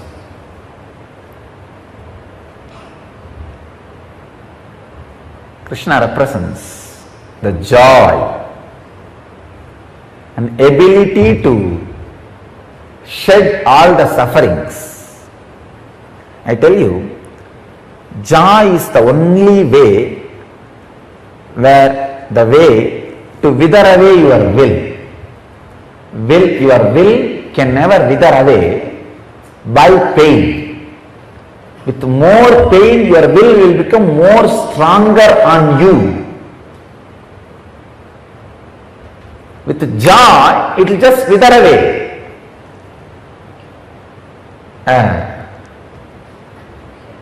It will just be an ecstasy. Intense prayer is the most powerful antidote for depression. If you have a very systematic depression pattern, like at particular time every day you feel heavily depressed and mood swing. For some people it will be like a early morning, almost like don't want to get out of bed and killing themselves with thoughts and emotions and depression. For some people, late evening, can't stand evenings and fear will start by the time evening comes. Oh God, how I am going to handle myself today. If you have any of this kind of pattern, the depression pattern, I tell you, prayer is the most powerful antidote. Just study the depression pattern, the exact time it starts. Just at that time, pick up the Sahasranama of your Ishta Devata. If your Ishta Devata is Shiva, pick up Shiva Sahasranama. If Devi, pick up Lalita Sahasranama. If Vishnu, pick up Vishnu Sahasranama. Durga, pick up Durga Sahasranama. Pick up that Sahasranama.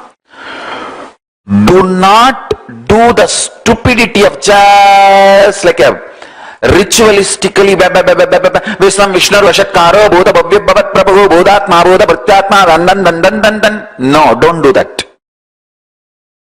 Don't do that. Don't do that. Srimata Sri Maharangi Srimat Simhasaneshwari Chitaknikunda Sambodha Deva Karya Samatyata Udyat Bana Sahasrava Koti Bana Samanvita. I have seen always these people who do Sahasranama. After 2-3 minutes, they will be just seeing the number on the side. Oh, when it is going to become 1000, it's only now 200. Oh, it's only now 300. Don't do that. Pick up every nama, every word. Read the meaning in your mother tongue and cherish, intensely pray. Visvam Vishnur Vashatkaro Bhuta Bhavya Bhavat Prabhu, who is embodiment of the whole existence, who is just resting in Yoga Samadhi, maintaining the whole thing in the eternal Shanta Swarupa, in that Paramashanta space in Yoga Samadhi, just by the Sannitya, who is filling the whole existence, Prabhu. I may not be able to appreciate your existence in my cognition level. That is why I am torturing myself with depression, doubt about my life and existence and everything. Please give me the powerful cognition. I know you are real because my Guru told me. My Guru told me you are real. Yes, I have not yet realized, but my Guru will not lie to me. He will not lie to me. And he has no reason to lie to me. He told me you are real. I know you are real. Please make me cognize you are real, so I will develop trust on me and on you and on life and get out of this depression. Talk in the language you think. For each nama, each mantra, remember that your Ishta Devata is real. Please understand, the concept of Ishta Devata is unique to Hindu tradition. I want all of you to know, I connect with the ultimate as Paramashiva and Parashakti. But I am absolutely sure, listen to this statement, even if you think Vishnu is the ultimate, you will achieve ultimate. If you think Ganapati is ultimate, you will achieve ultimate. If you think Parashakti is ultimate, you will achieve ultimate. If you think Subramanya is ultimate, you will achieve ultimate. If you think Surya is ultimate, you will achieve ultimate. Please understand. Parabrahma, Paramashiva, Parashakti, Paramapadam of Vishnu. All this leads you to the ultimate, makes you experience ultimate.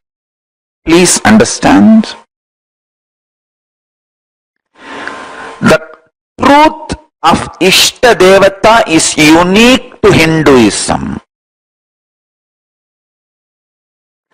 Let me tell you very clearly, I am revealing this truth, the ultimate secret, with the permission of Paramashiva, with the blessings of Kala Bhairava. It is the truth as it is. Never ever worry which form of the God you are worshipping or connected. Decide that form is the Parama for you, ultimate. That's all. If you want, you can add the Parama, ultimate, to that your Ishta Devatas cognition about you. If Ganapati is your Ishta Devata, decide Mahaganapati, Paramaganapati, Paramburule, Paramburule, Mahaganapati, Mahaganapati, Paramburule, or the ultimate reality, O Mahaganapati. That's all.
Nithyananda, to all the participants, we all just had a beautiful session where we understood about prayer, what it is, and how we can do the intense prayer.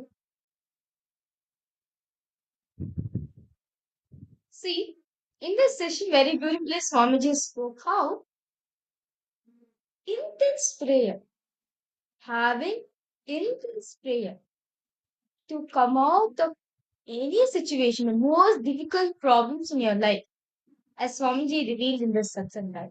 Swamiji says, just by having intense prayer, having a prayer that's powerful enough for you, it's like an immediate cure. It's the most powerful antidote from depression. So, can I request all participants to pose? I see so many of you are logged in. Welcome to all of you. And can I request all of you to pose? What is the one powerful cognition all of you got from this session? It was a very powerful session, Swamiji revealed how the Swamiji spoke how actually depression starts in each and every one of us, and because of that, right, we hold on to the lower identity which we carry within ourselves, and how intense prayer, Swamiji said, right, how intense prayer can be the solution. How intense prayer is the most powerful solution for you to come out of depression. How many of you were able to click with this beautiful session that all of us just had? How many of you have actually seen it happening in your life?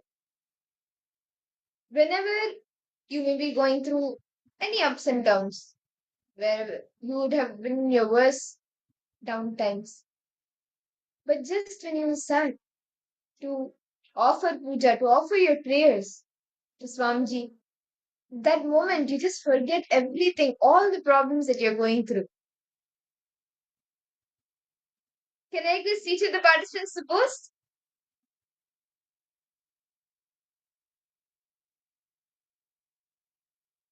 Ma Ananda Premini, Ma Grazina Maria.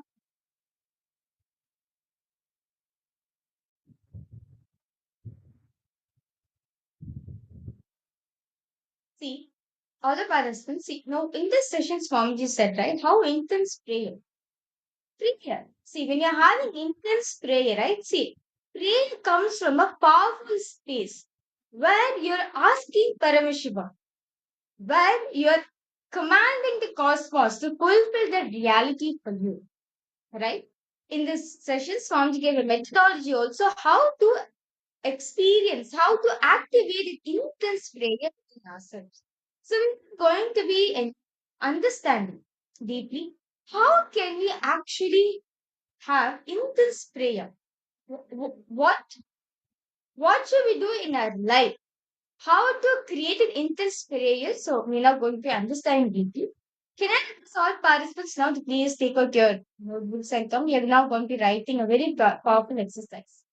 So, as Swamiji is saying, the powerful cognition of Swamiji is giving that because the elephant is sleeping, wolves and foxes will try to come and bite the feet of the elephant and try to take a bite. Because you are not involved with yourself, even your delusion is invited upon you. Understand? Because because of unawareness we keep within us, because we're not involved with our own life, right?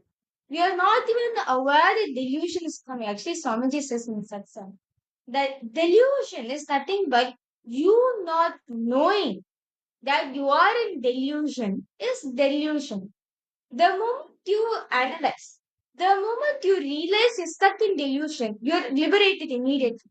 Till then, it's like a veil which is put on you, like a translucent veil which is being put on you where life is so amazing and colorful, but actually it's just mine. It's delusion. Like to give an example, it's Jayanti time and Swamiji, it's Jayanti time and Swami, like the Kumbh Mela is happening, right?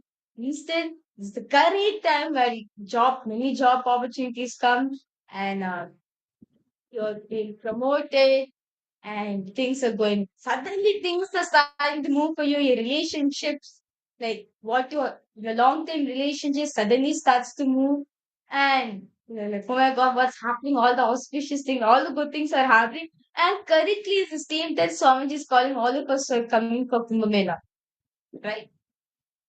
Or understand, or whatever's happening outside of you. Look, class, everything's going good, but understand it's just temporary. It's just, yeah. Yes, you don't even realize it's deluding you. You don't even realize it is deluding you like anything. So now, we're not going to be understanding because all parts. So please, Deepening just start writing here.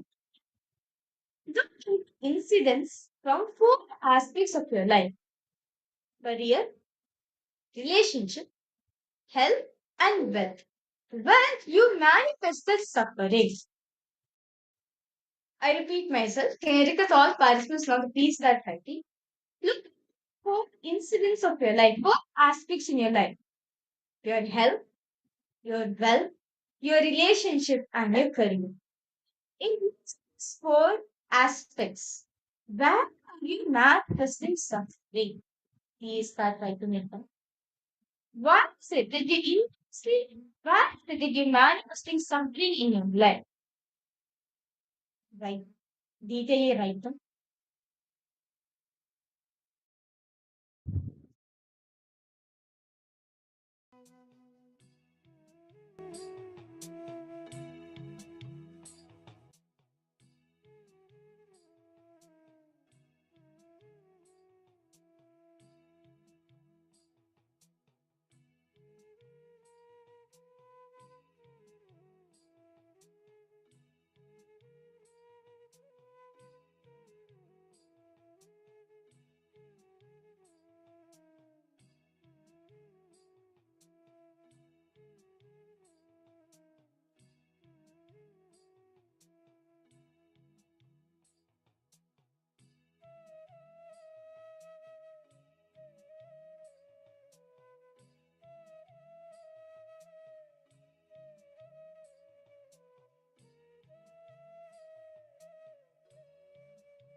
Uh,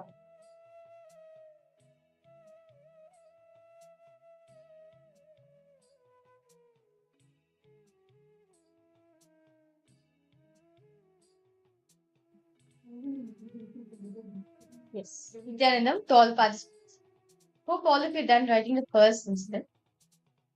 Now, I request all of you pen down in detail how non-involved you were in those situations. For example, about your health, right? Okay. Suddenly you go to a doctor and suddenly you realize that that's it. You're having gastritis, and you suddenly one day you feel the stomach will happening, and that's the time only you go to the doctor, and the doctor's diagnosed you with gastritis. But you could have prevented this happening from your life. You could have prevented this happening from your life by taking care of yourself, by drinking water, taking food correctly at the right time, and taking care of your whole body and eating whenever your body is needed to eat. But instead of feeding ourselves healthy food, we fill ourselves with all the junk food, all the biscuits, crackers, water, chocolates, and everything.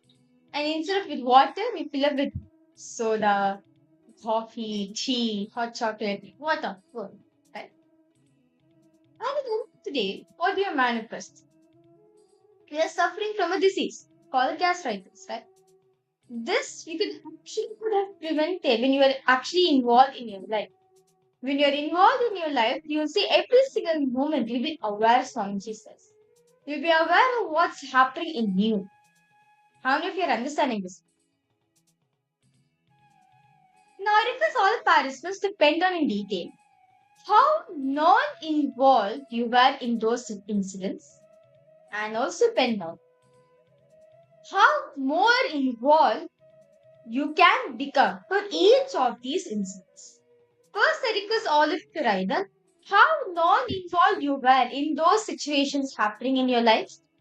And at the end, after you finish writing them, write down detailing how more involved you could be. How more involved you could be in your life for these incidents. And I request all participants, please start writing down. Pen down intensely how you can be involved in your life. Involvement brings what? Awareness. See, understand being aware, as Swamiji says, when in the present moment, you're aware of everything happening around you. You don't feel a suffering. And when you're intense prayer is nothing but what? You being now, in the present moment. Understand? As Swamiji said in the Satsang, right? Intense prayer is now. When you're connecting with divine, that's what you get it. That space is the present. That now, when you're involved with your life, when you're aware of what was happening in your life, naturally you'll be in the present moment. So, can I solve participants now dependent? How non-involved you were in those situations, and how you're going to be more involved in those situations hereafter. Please spend them details.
elaborately tell them how you can be more involved in all, each of the incidents.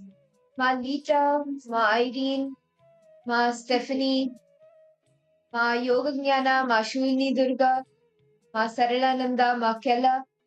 Each of you can write down how you can be more involved. All the participants attending from KAILASA, Toronto, welcome. Nithyananda to you.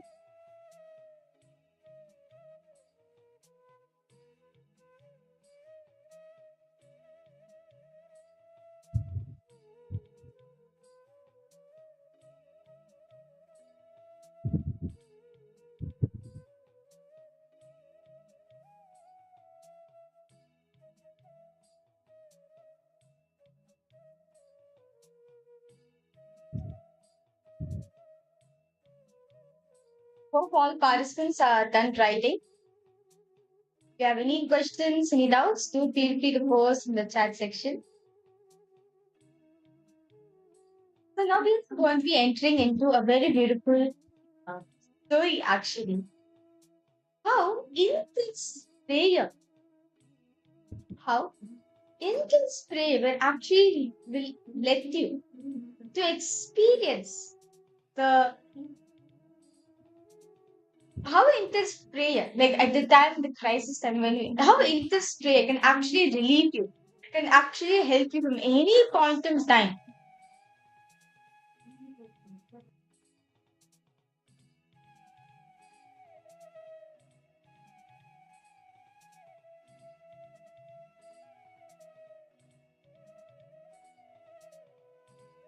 So what happened was, so this is one devotee, okay. So this is actually a very beautiful story Swamiji will actually share.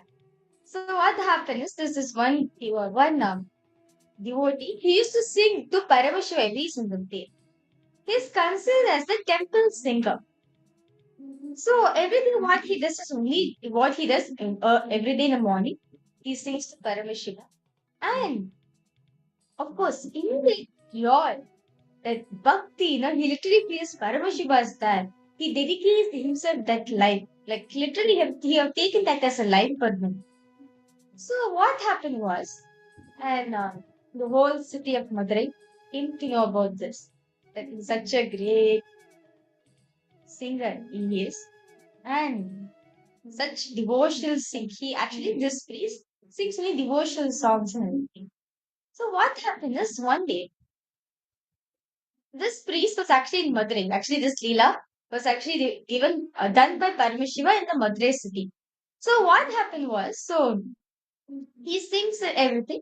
One day, there's a famous musician called Hemanatha Bhagavatar. Hemanatha Bhagavatar, he's coming from a different place altogether. And he's a famous musician. He has conquered all the musicians all around the world. He comes to Madurai and saying that he hears that in Madurai, there's like great singers that are not this. He comes to challenge the people in Madurai. So he sends the invitation to the king, saying that he sends an invitation to king saying that come, let's have a competition. You call your singer and come, let's have a competition. If I win this competition, you should give me half of the kingdom. And if I lose in the competition, then yeah, you can decide what needs to be done. So the king of Madurai, he gets this. He's like, Chokkanada, Sundaresh, what is this? In your own place, such things are happening. What to do? And he goes, and the king says to this temple priest and says, "You only have to save the state of Madurai for all of us. So please come and be present for the competition." And this temple priest, this temple musician, is like such great singer, Hemanatha Bhagavatar. He is the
Yes, Nithyananda to all the participants. Sorry for a technical glitch. So let me continue. So this singer, okay, this famous singer name is Sampana Pattiran.